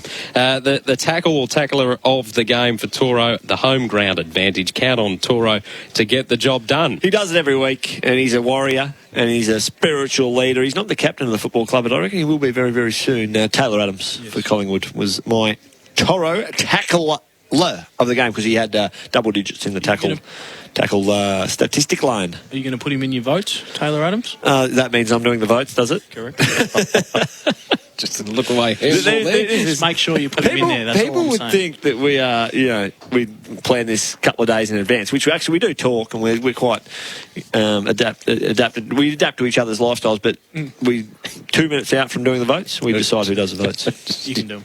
Digging a bigger hole as we go. Bendix breaks big moments. The confidence-stopping Bendix breaks. There's fingers going everywhere in here. I reckon the Bendix breaks big moment was when Jordan De Goey took a very, very good contested mark and went back and put the Pies in front, and the Magpie Army lifted, as did Jordan De Goey in the second half. I thought he was good. Maybe slides into Mick Barlow's votes today as well. Put your foot down with confidence. Bendix breaks. Michael's furiously going through his phone trying to get the stats. Power player ratings for Red Energy and Water Can Stars. I suppose I'm doing these. Grundy was good energy retailer nationally for 2021. That's Red Energy. Brodie Grundy was good. He was the highest-ranking player on the game in terms of power ratings. He had enormous influence. Hit-outs. He dominated Marby or Chol in that area. And a lot of the football himself. And kicked a very, very crucial goal as well. Taylor Adams, who may sneak into the votes today and up towards the pointy end of the votes, I'd imagine. He was tough. He was our tackler of the day, had a lot of football, and was also involved highly in the player ratings. The sustained performer for Host Plus, we go with you. Rinse and repeat. Taylor Adams just kept going, kept driving his team back into the game despite the lapses from some of his teammates. He was a consistent performer across 4 quarters. Shout out to Scotty Pendlebury as well, who, when he goes back into the middle of the ground and got the ball forward of centre, they just looked a completely different team when he has Sharon in hand. Host Plus, official superannuation partner of the AFL. The unmissable moment for Drink Wise. Choose to drink wise. You won't miss a moment if you drink wise. Don't have anything written down for this. That's terrific. Just when the boss texts you and says you have a good day on the call. 16 days into the shift. Oh, no. That's a good stuff. But the other Mr. I was waiting, and I called it in the pre-game around Sydney Stack having a moment. And he didn't have any moments that were unmissable in the end. And they've got a few of them at the moment that are just going and trying to find a way, and a couple coming in and out, a bit of revolving doors in terms of selection. But in terms of an unmissable moment, I think Jordan Roughhead, he had a couple of big moments in terms of one-on-one contests with Tom Lynch. It was an intriguing battle across the afternoon. And he just stands up. He's unfazed, and he's incredibly reliable, is Jordan Roughhead for the Pies.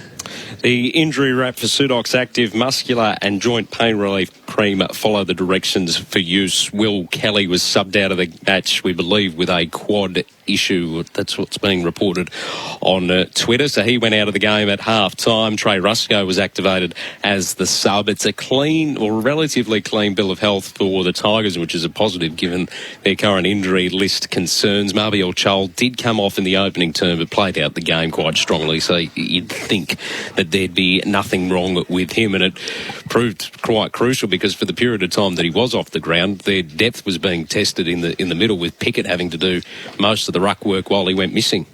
Absolutely. Can you just discuss with Coons on that as I just get I'm just scribbling down my 3, 2 and 1. We're not scribbling, but I'm just going through my head if I've got in the right order. What do you reckon, Coons? Well, Jack Crisp had a pretty good game. He had 10 intercepts for the match. More impact on the game. Braden Maynard also had 11 intercepts. In terms of score involvements, he had Pendles with the game high double figures with 10. He was terrific. 18 contested possessions for Taylor Adams. Jordan Ngoe with 12, I thought, turned the game for them. Grundy with 40 hit-outs was terrific. Dylan Grimes was rock solid in the back half as well. So there's a lot to choose from there for him. And while you're making your final decision there, Michael Barlow, the ladder for United Forklift and Access Solutions. No forklift is as tough as a cat forklift from United. So with still one game to play in round 17, the Eagles and North Melbourne tomorrow night over at Optus Stadium. The night footy. Top 8 looks like this. The D's are now a game clear in front of the Bulldogs after their loss today to the Swans. The Cats move into 3rd position. The Lions drop down to 4th, a game behind the Cats and the Bulldogs. They're level, but in front on percentage over Port Adelaide. The Lions, the Swans are going behind them. And then you've got the logjam at the bottom part of the 8. So the Dockers are in 7th. They're equal on points with the Eagles, with, of course, one game to play tomorrow night, who are also level with St Kilda. The Giants, 2 points behind, had an opportunity to leapfrog all of those sides. They sit 10th. The Bombers lurking. Richmond have now dropped to 12th, level on points with the Bombers, but their percentage is worse. The Blues, 13th. Suns, 14th. Pies up into 15th on the ladder. Crows dropped to 16th. Hawks and North Melbourne round out the ladder. All right, get the drum roll ready. Just before we do that, a quick Sudox injury wrap. Connor McKenna looks like he's going to be out for the best part of 12 months after doing the tib-fib break. Snapped his leg in this fight with Dustin Poirier today. So anyone can laugh. Connor McKenna or Conor McGregor? Conor McGregor. Did I say Conor McKenna? I think you may have. I wouldn't make a mistake. Coxie again. 16 days in a row. It's unchanged. Cook my brain. Conor McKenna's okay, though. He's playing a bit of... Tune in to Coxie tomorrow morning on the Tradies Hour at 5. Yeah, that's good. That's an early start. I might call up, actually, when I'm watching the Euros. Please do. The votes. Here we go. Now, hey, Coots, yeah? What's wrong? Is it unreasonable to have 3 Collingwood players in when they're down by 20 points? I had my 3 players were Collingwood. Yeah, and that's where I've landed. No, I think a really consistent performance across the 3 quarters. Had 33 possessions. A huge amount of football, 10 marks, and was very, very good across half-back. Jack Crisp, he gets the 1 vote. Jordan De Goey changed the game. Second half, I probably at some stage, half-time or just afterwards, we were a bit pessimistic about his output and his influence on the game, and he's got 2 votes, Jordan De Goey.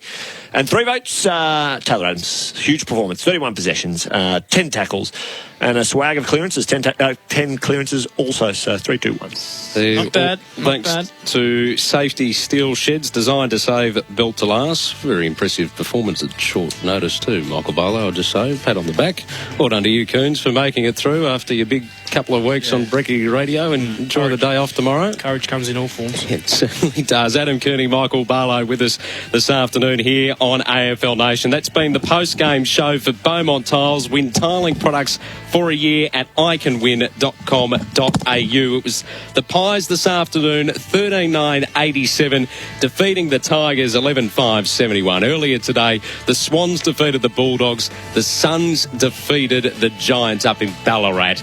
1 game to come on AFL Nation this weekend. It's the Eagles in North Melbourne tomorrow night. But from the MCG, it's bye for now.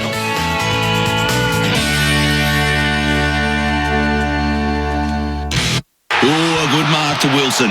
He plays on at full pace and kicks a beauty to Thomas. Thomas gives off to Harris. Harris closes in on 50. But wait, he's tackled by Smith. Or is it Williams? Williams scrabbles for the ball. Kicks it to a guy in blue who kicks it to some other guy in blue. Now some tall bloke has the ball. He kicks it to an even taller bloke. Kick. Handball. Best bits. You won't miss a moment if you drink Wise. Proudly brought to you by Drinkwise. Creating a beautiful home that can handle a busy family lifestyle is now a reality with the Gennaro Luxury Vinyl Collection, only at Choices Flooring. It's durable, quiet underfoot, and with savings on over 50 styles, it really is the smart choice. Purchase any product in the Gennaro Collection and go into the draw to win a Karcher FC5 hard floor cleaner. There's one to win every day. To smarten up your home and keep it that way, choose the Gennaro Luxury Vinyl Collection. Go to choicesflooring.com.au to find out more. Hi, I'm Daniel from Team Tank Logistics. We rely on Renault Traffic to deliver freight safely. It's easy to get in and out of loading base. When you need a van to deliver, it's top notch. There's loads of room for bulky items and plenty of anchor points to secure it. The cabin's full of great technology and it's very comfortable to drive. They're really fuel efficient and we get plenty of Ks out of a tank. Renault Traffic, now available with a 5-year easy life ownership. It's my business, it's my van. Timber shortage keeping you up at night? Think steel, think speed, span straight. Invest in Australian-made steel home frames from Steel Frame Solutions. They won't twist, warp or shrink in the Australian weather. Plus, they're non-combustible, recyclable and termite-proof. And they're 100% manufactured locally to suit your project plans. Think steel, think speed, span straight. Steel Frame Solutions. See the steel frames for yourself at steelframesolutions.com.au. Oh, we got to warm this place up. Warm up and dry out this winter with Jetfire Industrial LPG and diesel-fired heaters. They're fully automatic, reliable, portable and packed with safety features. Ideal for heating sheds, warehouses, workshops or even drying paint and plaster. Jetfire, a trusted Australian brand for over 35 years. Brought to you by the makers of Spitwater Pressure Cleaners. Visit spitwater.com.au or call 1-800-SPITWATER. That's what it does. There's nothing like Hong Kong racing. Some of the best racehorses anywhere in the world clash every weekend at Sha Tin or Happy Valley. Check out all the international action with horses trained by David Hayes, John Size and David Hall, plus the world's best jockeys like Zach Purton, Blake Shin, up against Joe Moreira. For the latest on each of their feature meetings, go to hkjc.com. Gamble responsibly. If gambling becomes an issue, call 1-800-858-858. Sustained performance in footy is more than just one great game. It's about playing consistently, game after game, season after season. It's the same with your super. Because if you're with Host Plus, you're the super fund with a history of long-term top performance. Host Plus, we go with you. This is general advice only. Consider the relevant Host Plus PDS available at hostplus.com.au before deciding if Host Plus is appropriate for you. Past performance is not a reliable indicator of future performance. So, you want another furphy? Well, legend has it that a brewer in Geelong had an epiphany, a vision for a beer unlike any other. Easy drinking, full strength, a clean finish. They say he brewed it for ultimate refreshment, and once perfected, he'd call it Furphy Crisp Lager. Isn't that what he's drinking? Oh, yeah. Here you go. Furphy Crisp Lager. Unbelievable. You're listening to AFL Nation for the Beaumont Tiles Trade Club.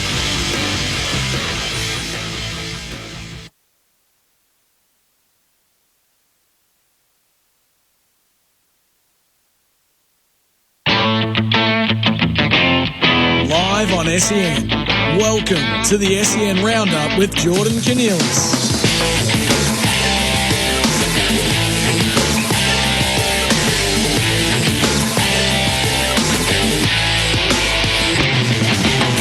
Good evening. Welcome to the SEN Roundup. Jordan Cornelis with you here on SEN. What a day of football that was after what was a pretty underwhelming day yesterday, let's be honest, of football, where all the games, well, most of the games felt like they were about 10 goals the margin, including Friday night. Today, we had a much better day of football. We had some upsets as well. We had a 1-point game to start off with. We had Sydney upsetting the Dogs, and we had then Collingwood upsetting the Tigers.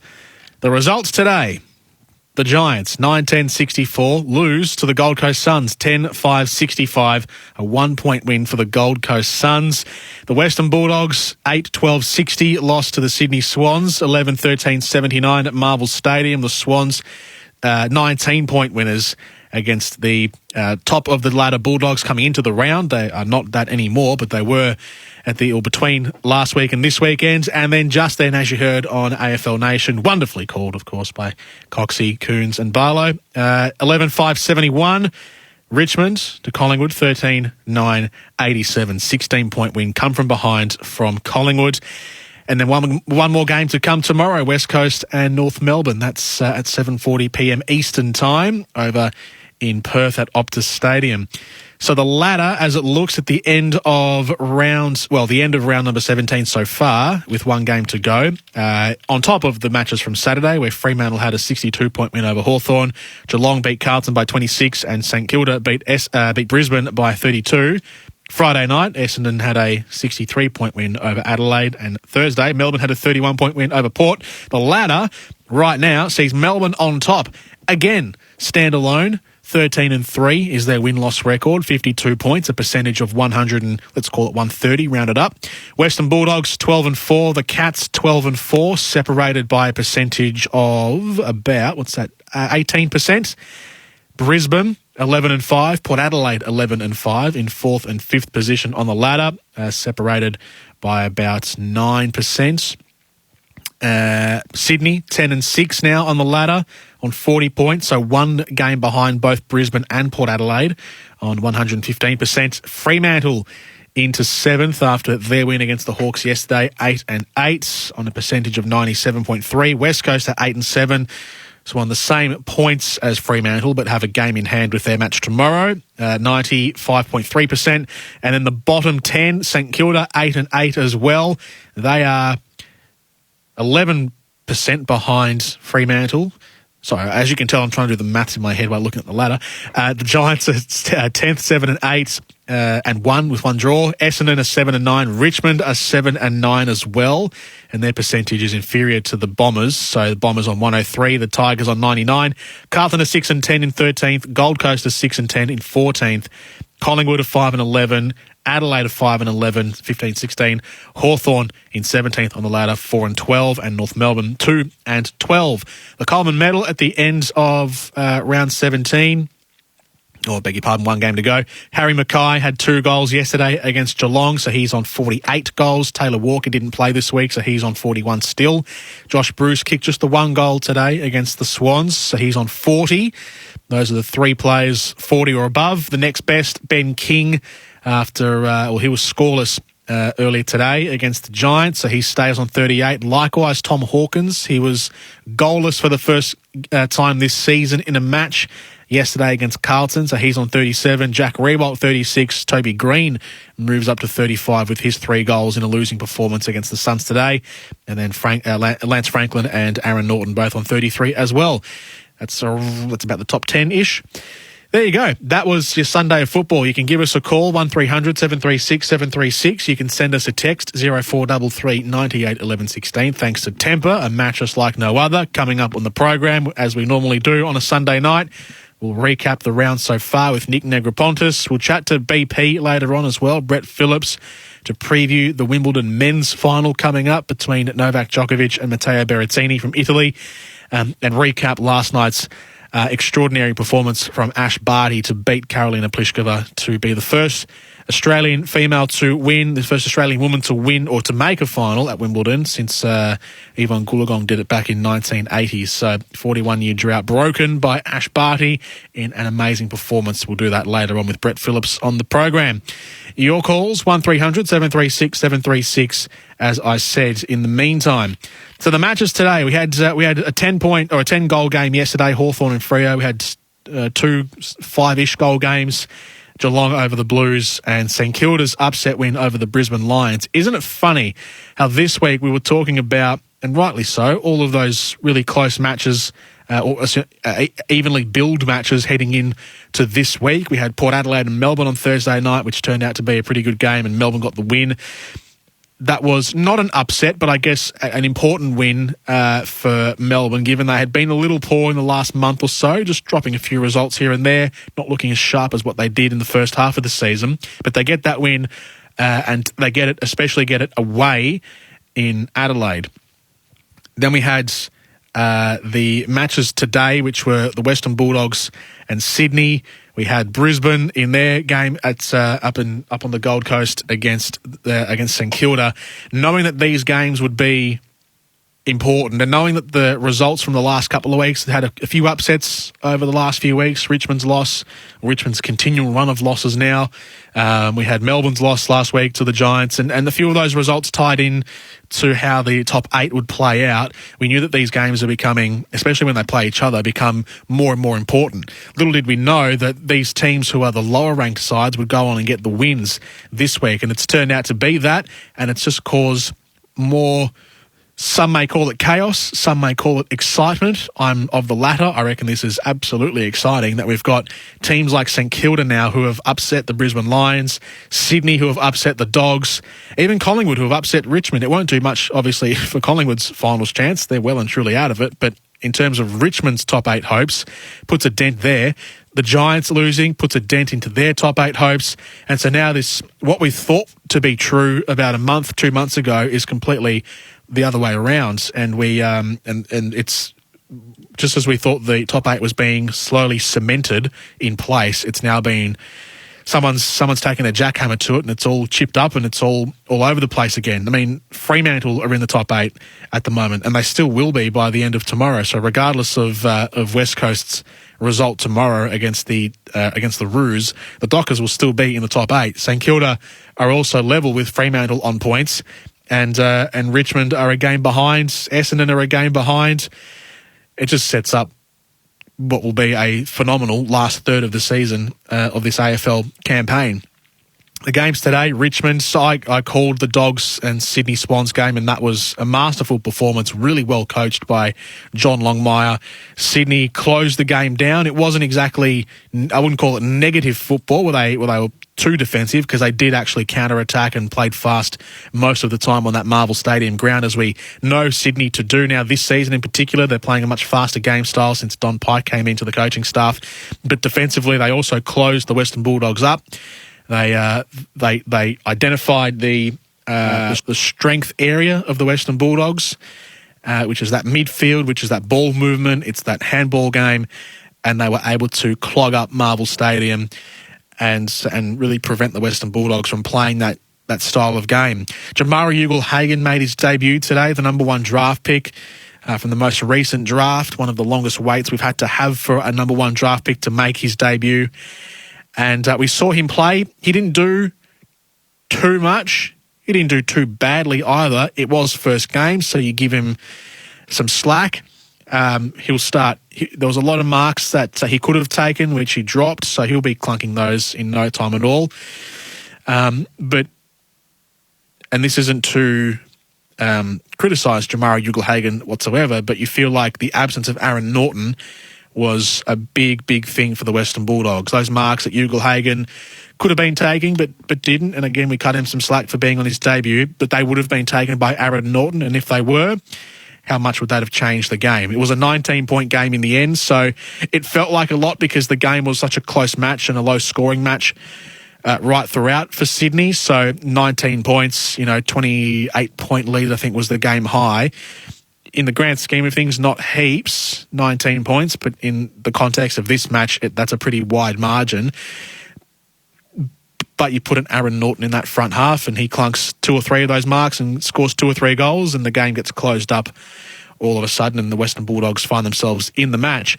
Same goes for yesterday as well. I guess you can apply that same theory to yesterday. Carlton, had they scored any of those, or if they'd scored half of those 11 or 12 behinds that they opened the game with, and they convert those to goals, well, then they probably win the match, or go close to winning the match anyway, against the Cats.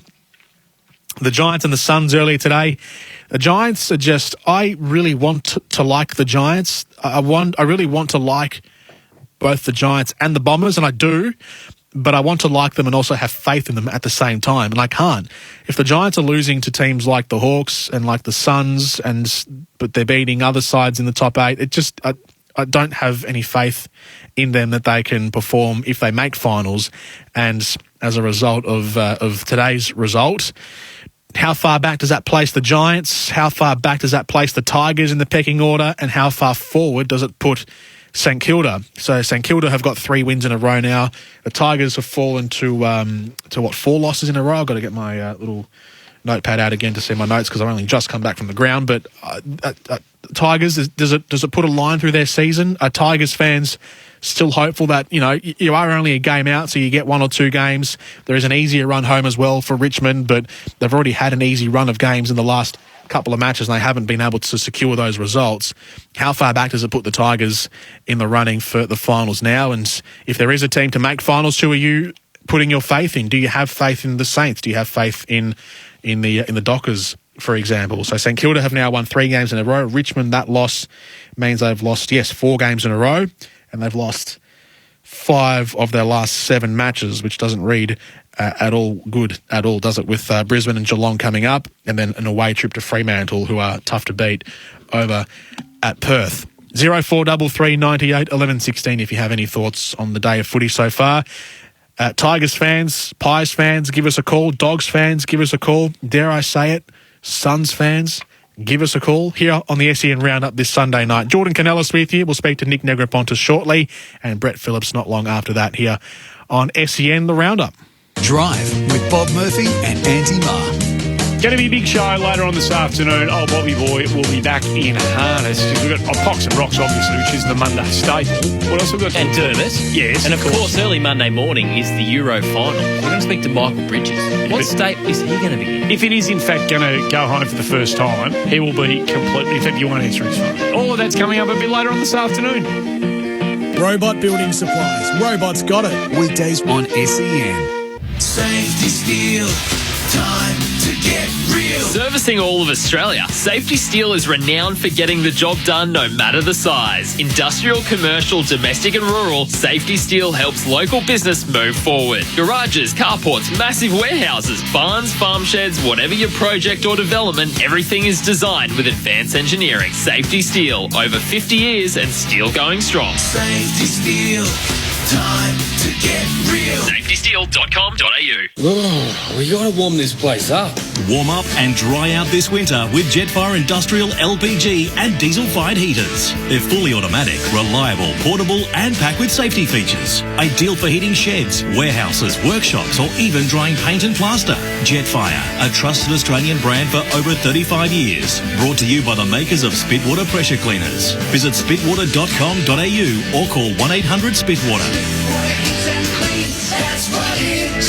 The Kogan Money credit card is full of value with no annual fees, amazing rewards and a complimentary Kogan First membership giving you cheaper deals and free shipping at Kogan.com. And right now you can earn up to $400 Kogan.com credit when you meet the spend requirements. Plus earn up to 2 cents worth of Kogan.com credit for every dollar of eligible spend. So make the switch to a better value credit card today at koganmoney.com.au/footy. Offer ends August 2nd, 2021. T's and C's credit criteria apply. Product issuer and credit provider Citigroup Pty Ltd. Red Energy has partnered with Breast Cancer Network Australia since 2014, helping raise awareness and funds for better care, treatment and support, with major events like the annual Pink Lady match at the MCG. Now there's a way that you can support BCNA. Every month you're a residential customer on the Red BCNA Saver Plan, Red contributes up to $10 directly to BCNA, $5 for electricity and $5 for gas. Call Red Energy on 131 806. Eligibility criteria and conditions apply. Energy fact sheets available at redenergy.com.au/EFS. You know what rhymes with tradie? Maybe. Maybe we'll get you to do our new kitchen. Maybe we'll get you to add solar to our roof. Maybe we'll pay you on time. If you're a tradie who's sick of maybe, close the deal faster with Bright. Bright's zero-interest finance means your customers can afford to say yes. And you get paid now, not later. Become a partner and join thousands of tradies selling with Bright today. Visit bright.com.au/tradies. Bright with an E. There are different kinds of love. You can love your partner, your sport, your car. It's all different. But if you can't say, I love my pillow, well, I feel sorry for you. People who sleep on the Aussie-made Spinalese pillow can honestly say they love their pillow. Neck pain, headaches, snoring, the Spinalese pillow changes the way that you sleep forever, but make sure it's not an imitation. What you need to do to grab your Spinalese pillow now with free delivery, just go to spinaleze.com.au. That's spinaleze.com.au. It'll change your life. Hey, it's Jordan Lewis here. You don't get to play in 4 AFL Premiership teams without starting somewhere. And as a rookie, I was mentored by some of the best footy brains around. In business, it's easy to find your gun rookie just by calling MEGT. As Australia's largest and only national apprenticeship network provider, MEGT is your local apprenticeship expert. Whether you're an employer wanting an apprentice or you're looking to kickstart your career as one, MEGT's got you covered. Visit MEGT.com.au or call 13-MEGT. You're listening to the SEN Roundup with Jordan Janilis.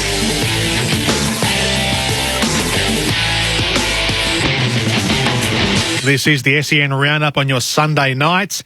You can give us a call, 1300 736 736. You can send us a text, 0433 98 11 16 for temper. A mattress like no other. Michael off the text says, Evening, Geordie. I think we can put a line through the Lions. The hip-wood injury, Danaher and Cameron out of form, can't win the flag. Your thoughts? I think you're a bit extreme there, Michael. I know Eric Hipwood will be a very big loss for them. And how does that change the dynamic of the Brisbane Lions forward line? But I think off the back of one loss, having had a healthy string of wins, you can say Brisbane is suddenly out of form. I call that a blip. Out of form is stringing losses together. So, no, I'm not ruling out the Lions at all, Michael. That's just... That's knee-jerk reaction thinking. 1300 736 736. As I said, the talkback number. Jim in Mildura has done just that to talk about the Pies after their win against the Tigers. It's always nice beating the Tigers, isn't it, Jim? Oh, Jordan, how are you, mate? I'm well. That's good, mate. No, look, it's, gee whiz. What amazes me, mate, is that people are still talking about Richmond playing finals. And, that's not going to happen, is it? I mean, they have dropped off the perch. The Pies, I tell you, as much as I love them, we are a poor, forward halves team. And if we've kicked 7 of the last 8, Richmond are winning nothing. They are. I'll tell you, you know what? They're on the downhill slide and the wrong side of the mountain. I'll tell you, Martin runs forward. Cochin was useless. Rewalt, well, he shouldn't have signed again. I reckon that's greedy. And just one other quick one. Mm. I watched the Fox footy coverage because I suppose that's all it was on. If Nick Rewalt could be any further in the Richmond camp, I'll go he. But anyway, I'll just invite the Richmond supporters to ring up because, I was the first one through, so clearly Richmond lost. The old airways are pretty quiet, Jordan. Yes, I'm wondering where the Tigers fans are. Normally they are. Yeah. I mean, normally they're pretty vocal regardless of win or loss. I had a couple of texts last week after a loss, so I'm waiting for them. I'll answer their calls willingly. Yeah, I'm sure you will, mate. It must be a blackout in Punt Road. Who are you most impressed with in the match today? Oh, look, probably sadly for us, the old school sort of Pendlebury side bottom. I thought Adams was really good, and that's the other thing. Richmond will go, we had our reserve side in. Hang on, no Darcy Moore. We've got plenty of blokes out as well. Yeah. So you're going nowhere, Tigers. All right. Have you seen? Last week was a bit of a disappointment for the Pies, but in the last few weeks, even towards the end of Buckley's his reign, his last couple of matches, has there been enough signs there that there are things slowly turning around for the Pies? It's fun, isn't it? Because if you play a certain way that you're instructed to play, you've got a terrible list. But then if you get coached differently, your list doesn't look that bad. And if you attack, if you move the ball forward, well, you're every chance. Doesn't matter who you play against. And particularly if you have got an ordinary forward line, it's even more reason to get it in there faster. Yeah. So, look, I don't think Harvey won't get the job, but I can guarantee whoever does, the game plan will be move the ball a lot quicker than we have. Yeah. Yeah. I appreciate your call, Jim. Thank you. Thanks, mate. Good on you. Jim from Mildura giving us a bell on the SEM Roundup, 0433 98 11 16 to send us a text as well. Good to see Ben from Kerrang. Go Suns, great win. Thank you, Ben. A couple more texts I'll get to in a second. We do have more calls on the line, 1300 736 736. Let's get Brendan from Traralgon up on the air. How you doing, Brendan? Very good. How are you? I'm well, thank you. Mate, I'm just responding to the Collingwood bonehead who just rang. Yes. Even when Richmond lose, we still win.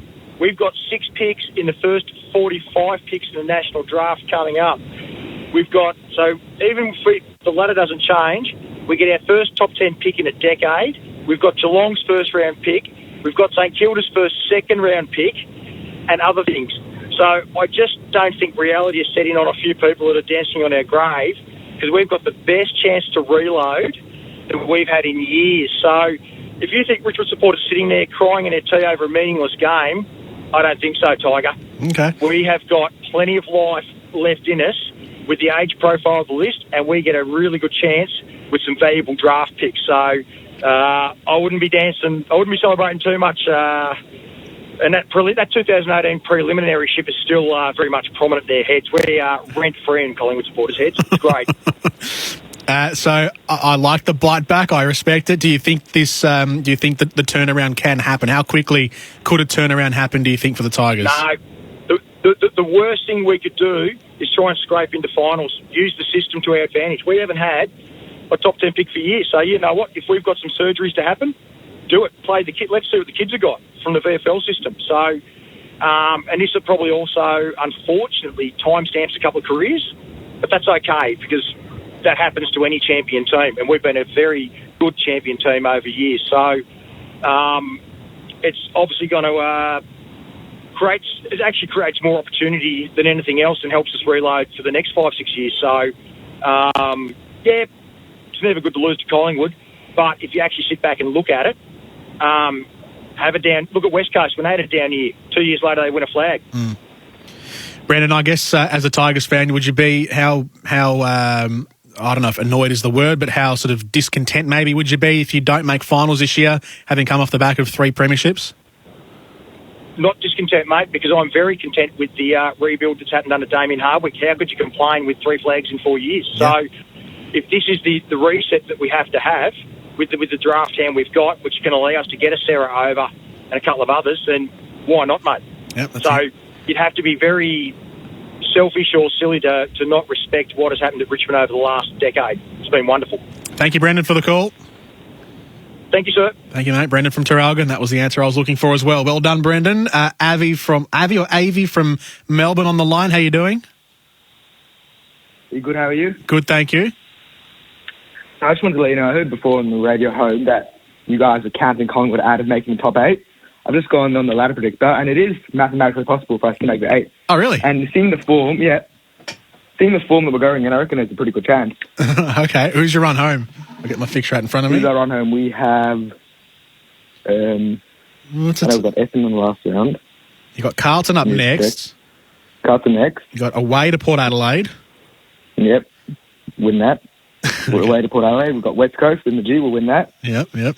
Hawthorn in the G. Will win that. Yes, he will. Brisbane in the Gabba will win that. Yep. And Essendon at the G will win that. Easy. It's coming. Easy. So I just want to say, don't ever cut them out. North can also make the 8. I'm sure they can. I like the confidence. Who are the realistic wins in that run home though for the Pies? All realistic. All realistic? Yeah. All right. I love it. Thank you, Avi. Cheers. Avi from Melbourne. Pies fans, how many of your run home are you winning? 0433 98 11 16. Send us a text. Plenty of text messages coming through. We'll speak to Nick Negropontis in a moment. More calls on the other side of this. You can send through your messages. Avi reckons that Collingwood's winning every game from here. So they'll go on a,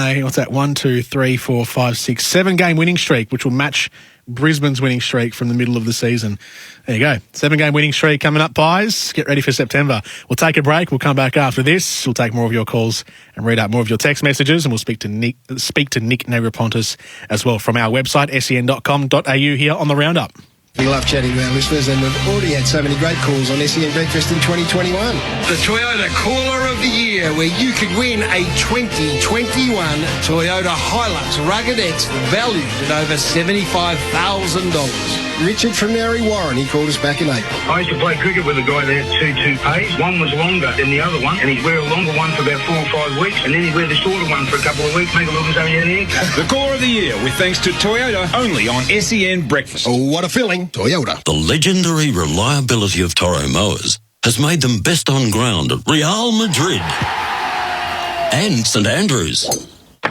Then there's the legendary toughness of Toro irrigation that makes them best underground too. And now you can rely on Toro for your home ground. Check out Toro Walk Power mowers, lithium-powered garden tools and garden irrigation systems at your local Toro dealer. For the home ground advantage, you can count on Toro. Eliminating deaths and serious injuries on the road is a team effort. That's why the TAC is giving Victorian football and netball clubs the chance to earn up to $10,000 from a pool of $1.3 million through the TAC Club Rewards program. Help make your community safer by promoting the mission on social media, providing safe transport when alcohol is served, getting around the TAC Road Safety Round in July, and more. It takes all of us. So get your club involved at aflvic.com.au/TAC Club Rewards. If you've come off the field feeling sore in your joints or muscles again, it's time to try Sudox Active. Sudox Active Pain Relief Cream uses only naturally sourced ingredients, assisting with mild pain relief, and it's fast to apply with the massage roll-on applicator. Sudox Pain Relief Active Cream, now available at Chemist Warehouse from just $19.99. That's SOODOX. Always read the label and use only as directed. If symptoms persist, see your healthcare professional. I have been at Tobin Brothers for 10 years. I have been at Tobin Brothers for 29 years. For 9 years. I have been at Tobin Brothers Funerals for 18 years. For 33 years. For 3 years. For 9 years. Hi, I'm James McLeod, Managing Director of Tobin Brothers Funerals. Our people are our strength. They can speak over 30 different languages and are always there to assist client families in their absolute time of need. Get to know us at tobinbrothers.com.au. Tobin Brothers Funerals, celebrating lives. Serious outdoor work requires serious outdoor tools. And this season, Makita is helping you rule the outdoors. Get yourself a free bonus Makita chainsaw bag, valued at $99 when you buy any selected Makita LXT 18-volt ×2 cordless chainsaw kit. Hurry. Limited time only. Offer via online redemption. Visit makita.com.au for details. Makita. Rule the outdoors. Variety, the children's charity, supports kids who face sickness, disability and disadvantage. The Variety Bash is our major fundraiser, and by buying a raffle ticket, you'll not only be doing your bit for the kids, but you could also win a 2021 Ford Ranger double pickup SLX ute valued at $49,990 drive away. At Variety, we reckon all kids deserve a fair go. But be quick, there's only 2,000 tickets available. Tickets are just $100 and you can secure yours now at varietybashraffle.com.au. Vic permit number 10298/21. Tilers want to win your tiling products for a year? Thanks to Beaumont Tiles and their partner Ardex, simply go in-store or jump on iCanWin.com.au. It's not folklore, it's fact that country footy brings local communities and its people together. Visit countryfootyscores.com.au. Delivered by Red Energy and TAC. Get your country footy fix and all the latest results at countryfootyscores.com.au. You're listening to the SEN Roundup with Jordan Cornelius.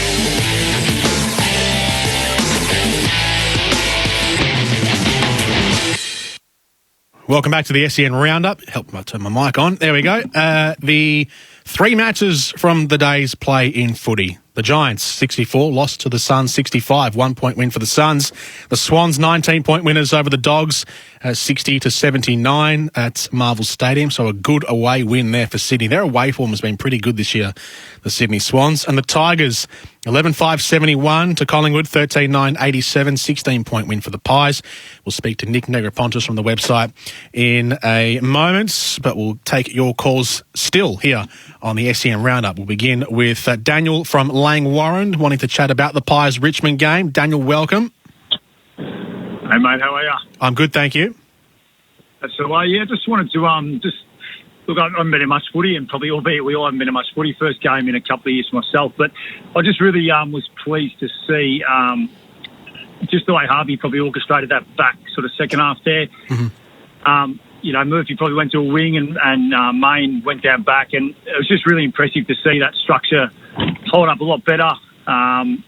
Two pivotal contests, Quaynor against Martin late in that game there. They were only up by 3 goals, I think, and that was an awesome one-on-one to win. And then Maynard also, I don't know who he scored the ball from at centre forward there, but for our will and our drives, just to not give up and just push on and have the run of the ball there was fantastic. And Grundy just stepping up also. I just thought it was really good to see us, off the back of it, a pretty rough year outside and inside the club rooms, I'd say. So, yeah, just super impressed and a happy Collingwood supporter, that's for sure. Is it as positive a game style as you've seen Collingwood play this season, especially now that they've, since they've had a pretty sort of dour year, I guess? Yeah, look, I did enjoy it. Look, he's had the foundations, he's got the game plan. I don't think Harvey needs to change too much. I think what Buckley worked on to the back end of his tenure there, albeit sort of rushed in and he was kicked out. But when we take the game on and just do that 45 kick in the inside, I think it's a bit of a risky kick, and we did it sort of maybe halfway through the second, right to the end of the game, and it did pay off. Richmond did get some turnovers there, but we kept taking it on, and I think it just comes down to backing yourself, have a crack, and it came off for us in the end tonight, and it is going to go your way sometimes. So yeah, I like the game style, and I do like that we do take the game on, and I think it's much better for us to play that way. Team set up too well these days, so you just got to have a crack, I think, anyway, and just take that 45 on and try and break them up through the middle. Absolutely, yeah. I understand, and I can completely get where So I have been and seen a couple of Collingwood matches recently where when they play slow and they take their time and it's slow build up and it's not really playing on instinct, the fans get restless, and I think rightly so. I mean, they get restless. They're a demanding bunch, Collingwood fans, but I think they have the right to be when it's evident that when they play fast and they take the game on, and not just from them either, but from other sides as well, that's how effective football and high pressure football is played, and that's what most of the time will bring teams success, is taking the game on. So, I think it's right. I think fans rightly have the right, I beg your pardon, to get a bit restless when teams are a bit slow and urge their team to play faster, and that's where Collingwood's success has come from this season. Yeah, absolutely spot on, mate. Yeah, 100%. And we just, albeit back to all teams, you just got to, I think, have a crack. They just set up too well, and they've all got at least one or two intercept markers that are going to at least take half a dozen a game. I mean, Grimes tonight killed us, and we got a couple of ground balls, albeit grubby kicks in there, and he was probably only beaten on those ones. So we took the game away from him a little bit, and it was really good to see, and a really, really good turnaround in the last quarter. I didn't probably deserve the win, but we never were out of it, just with the way and stats-wise. We really held in there, and the stats did show that we were never too far from that contest. So, really pleasing win and a nice positive, and Harvey should sit back and just put his feet up tonight and enjoy that victory, I'd say. Absolutely. Thank you for the call, Daniel. Good on you. Daniel from Lang Warren giving us a buzz here on the SEN Roundup, talking Collingwood and the Tigers match from today. Mitch is with us in Cheltenham, wanting to do the same thing. Good evening to you, Mitch. Hey, Geordie. How are you, mate? I'm well, thank you. That's the way. Yeah, no, I think Jim was a bit from Mildura was a bit sort of.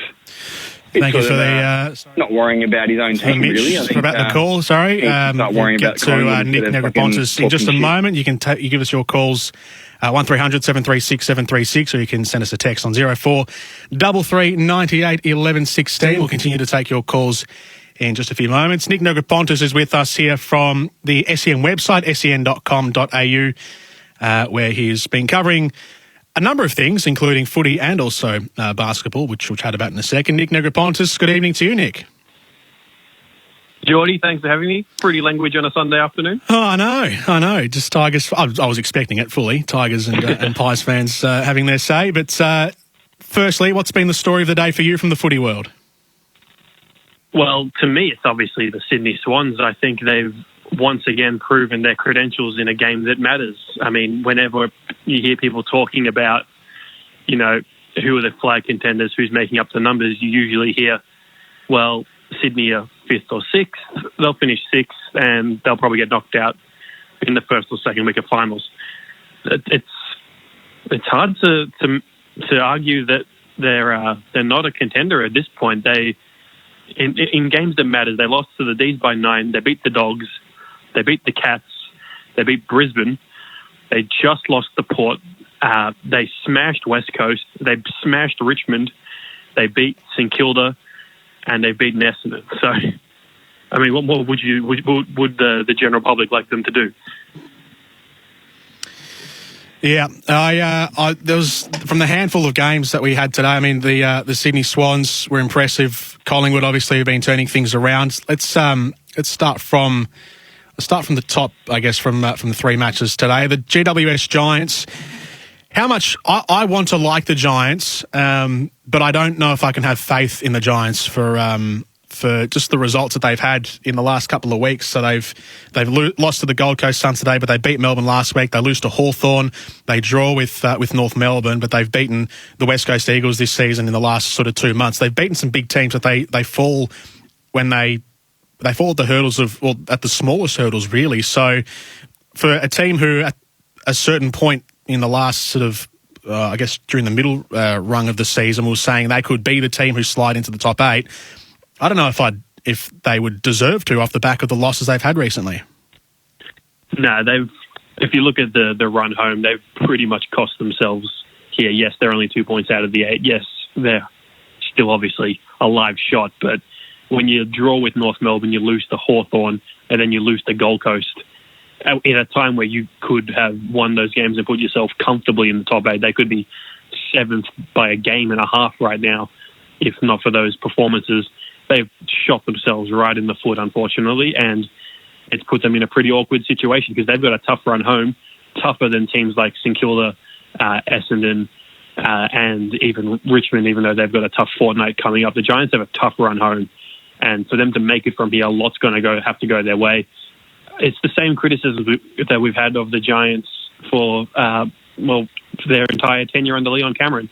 You knew going into a game in a cold day in Ballarat with no one there that they probably weren't going to show up because they historically haven't shown up in those kind of situations, and we were proven right again.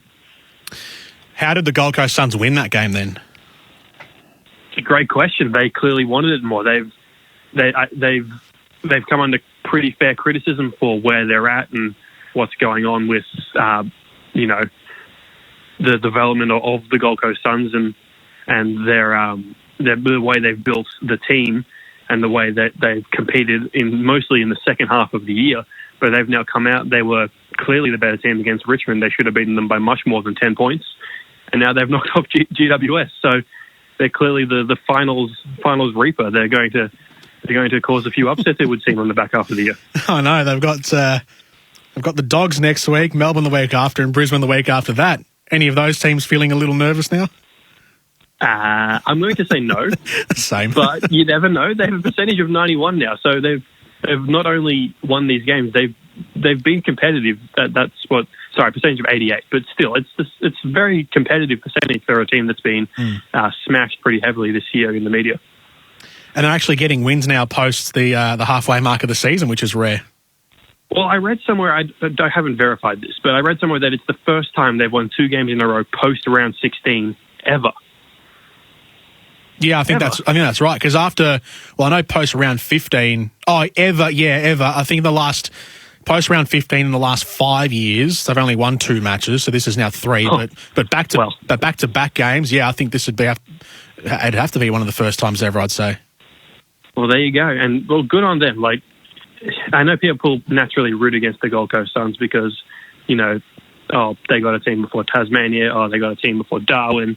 Tony Cochrane isn't exactly a likeable figure if you're not a fan of the club, but, good on them. Good on them for putting this together. They've got a lot of key players out of that team, and to be effectively 3 games out of the 8, if you want to be generous, that's good for them, even though they've got a pretty tough run home from here. The middle game today, the Swans and the Dogs. This round of football, and really the last couple of weeks of football, the last maybe 3 weeks of football, we've seen plenty of upsets. We've seen surprise losses. A lot of them have been Richmond related as well, but maybe that's turning into not so much of a surprise now that it happens. But the Swans win today against the Western Bulldogs, a week after the Dogs had made the most of Melbourne's mishap and took top spot on the ladder. The Swans now get the win at Marvel Stadium, which it'll go down as a surprise win because the Dogs are very good on Marvel Stadium, but the Swans are also pretty good away from home, and it's another away victory for the Swans. But they closed down that game superbly well. They defended the ground brilliantly, and they really blunted the strengths of the Western Bulldogs. It's a win that, when you really delve into it and you see how the Swans did that, it's a win that you look at and you can maybe apply that to any other team in the top 6, and any other team in the top 6 should be wary when they face the Swans. They're so impressive, and they can beat you in so many different ways. Like we've marvelled here about Franklin and Heaney and Papley all year, and these guys who just bob up and kick goals when it matters most. They were mostly, Papley was all right, but they were mostly non-factors today. Yeah, especially inside 50. It was Jordan Dawson who kicked 3, Hayward kicked 2, and they just had a spread of goal kickers around them. So they can beat you in a lot of different ways. They're not here. It's not a fluke that Sydney are right now on the precipice of the top 4. Like, they deserve to be there, and they deserve to be talked about in the same breath as the 4 teams above them. Like, there's no doubt about it. The Bulldogs, though, far be it from me to call out Luke Beveridge, a premiership coach, and I would love to know what Bulldogs fans think. But what are they doing with their key position players? Yes, Norton goes out. Tim English rocks solo pretty much against Tom Hickey, who has been incredible this year. The one issue the Bulldogs have had over the last 3 or 4 years is their lack of ability to compete in the ruck. And Hickey absolutely monstered English when it mattered most today. Yes, English kicked a goal. He had 22 disposals, but Hickey was comfortably the better player. They really should have picked Jordan Sweet in this game over someone like Jamara, because Lewis Young had to do some of the ruck work. This guy is a promising young key defender who is being thrown all over the shop for no good reason. And I just think they're losing games at selection. Jamara clearly wasn't ready. And, he got monstered by some pretty good Sydney defenders. And, I think these are selection issues. These are not performance issues. Yeah, Jamara, yes, he definitely looked like he was a level off. Again, I'll cut him some slack, and I think we all will generally because it was his debut. But having said that, if you were picking your team, sort of best place to win that match, then I don't know if Jamara would be in it. I don't know if they gave him the debut just for the sake of giving him the debut because everyone's been asking when is he going to debut. I think the Tim English talk, I think that sort of that kind of sort of hard does Tim English a little bit. I thought he had a decent game. I think Tom Hickey definitely sort of won the ruck battle, the one-on-one sort of ruck battle, but Tim English certainly had an impact around the ground. I thought his overhead contested marking was great. He took some marks inside 50. Probably could have kicked more goals, actually, in relation or in comparison to the amount of marks he had inside 50. He only had one, and I think scored 2 or 3 behinds in the match. But his around-the-ground work was pretty solid. His intercept marking, pressing up on the wings was very good. I thought he did that better than Tom Hickey, even though Hickey, as I said, won the stoppage battle. But your point on Lewis Young, I think, is pretty sound because what the Dogs have had this season is Tim English can go into the forward line and play as an extra forward, and you still have a reasonably reliable ruckman, a very reliable ruckman if it's Stephen Martin, but a reasonably reliable ruckman if it's Jordan Sweet in the ruck. I think that Lewis Young didn't win any of the ruck battles he was in, and Jordan Sweet would have. So I think on that selection issue, I reckon they would have benefited more from having Jordan Sweet in the ruck because you could have left him in the ruck a lot longer than Young. Young was just pinch hitting here and there, but Jordan Sweet could have played elongated durations in the ruck, and that would have allowed you to keep Tim English forward and therefore give you another marking option inside forward 50 alongside Bruce, who was very well worn, I thought, in this match by Tom McCartan, and Jamara Ugle-Hagan, who was, maybe had some nerves on debut. Yeah, exactly right. Couldn't have said it better myself. It's exactly that. English played a good game. It's that if you have Sweet, you can throw English forward, you can disrupt McCartan and Rampy a bit more than, say, what Jamara was able to do. Obviously, debutants were not expecting him to set the world on fire, and it also would have allowed Lewis Young to play his role across half-back and taking intercept marks, which I think he's going to be really good at. So, yeah, there's just little things always with the Bulldogs that bob up here and there that you look at, and they don't make sense on Thursday night, and then they don't make sense during the game, and this was unfortunately one of them. So how far embedded in the discussion, or how far out of the discussion, are we placing Sydney then for... Heck, let's go all the way and call it premiership contention, because they are only a game behind, I guess. Is it a game? Let me check the ladder. Yeah, a game behind Brisbane, who a lot of people still have as premiership contenders. Port Adelaide, who some people might have as premiership contenders, and then 2 games behind the Dogs, who they beat today, and the Cats, who are in the top 3. I mean, the Swans are right in the conversation. They've just beaten West Coast last week. They demolished them last week. They've beaten the Western Bulldogs today. In my mind, for some reason, I still feel like the Swans are the next rung down, but statistically on the ladder, they're not that far off. No, and as I said earlier, they've beaten the top 8 teams. They've held their own in all of those games. The issue will obviously be where they finish on the ladder, and obviously what's going on in New South Wales right now. They might not play another game at the SCG this year. Not that it appears to be bothering them right now, but in 6 weeks' time on the road, young team, that might grind them down. But yeah, it depends on where they finish, really. If they sneak into the top 4, where they're only a game out right now, you never know. At the moment, they're probably going to finish 5th or 6th, and that puts them in a situation where they'll be on the road. But as we said, they might be on the road for the rest of the season. This might just be their lot, and it might galvanise them. It clearly has so far. So, yeah, we'll have to wait and see. They've got extenuating circumstances that no one else in the top 8 will have to deal with at this stage.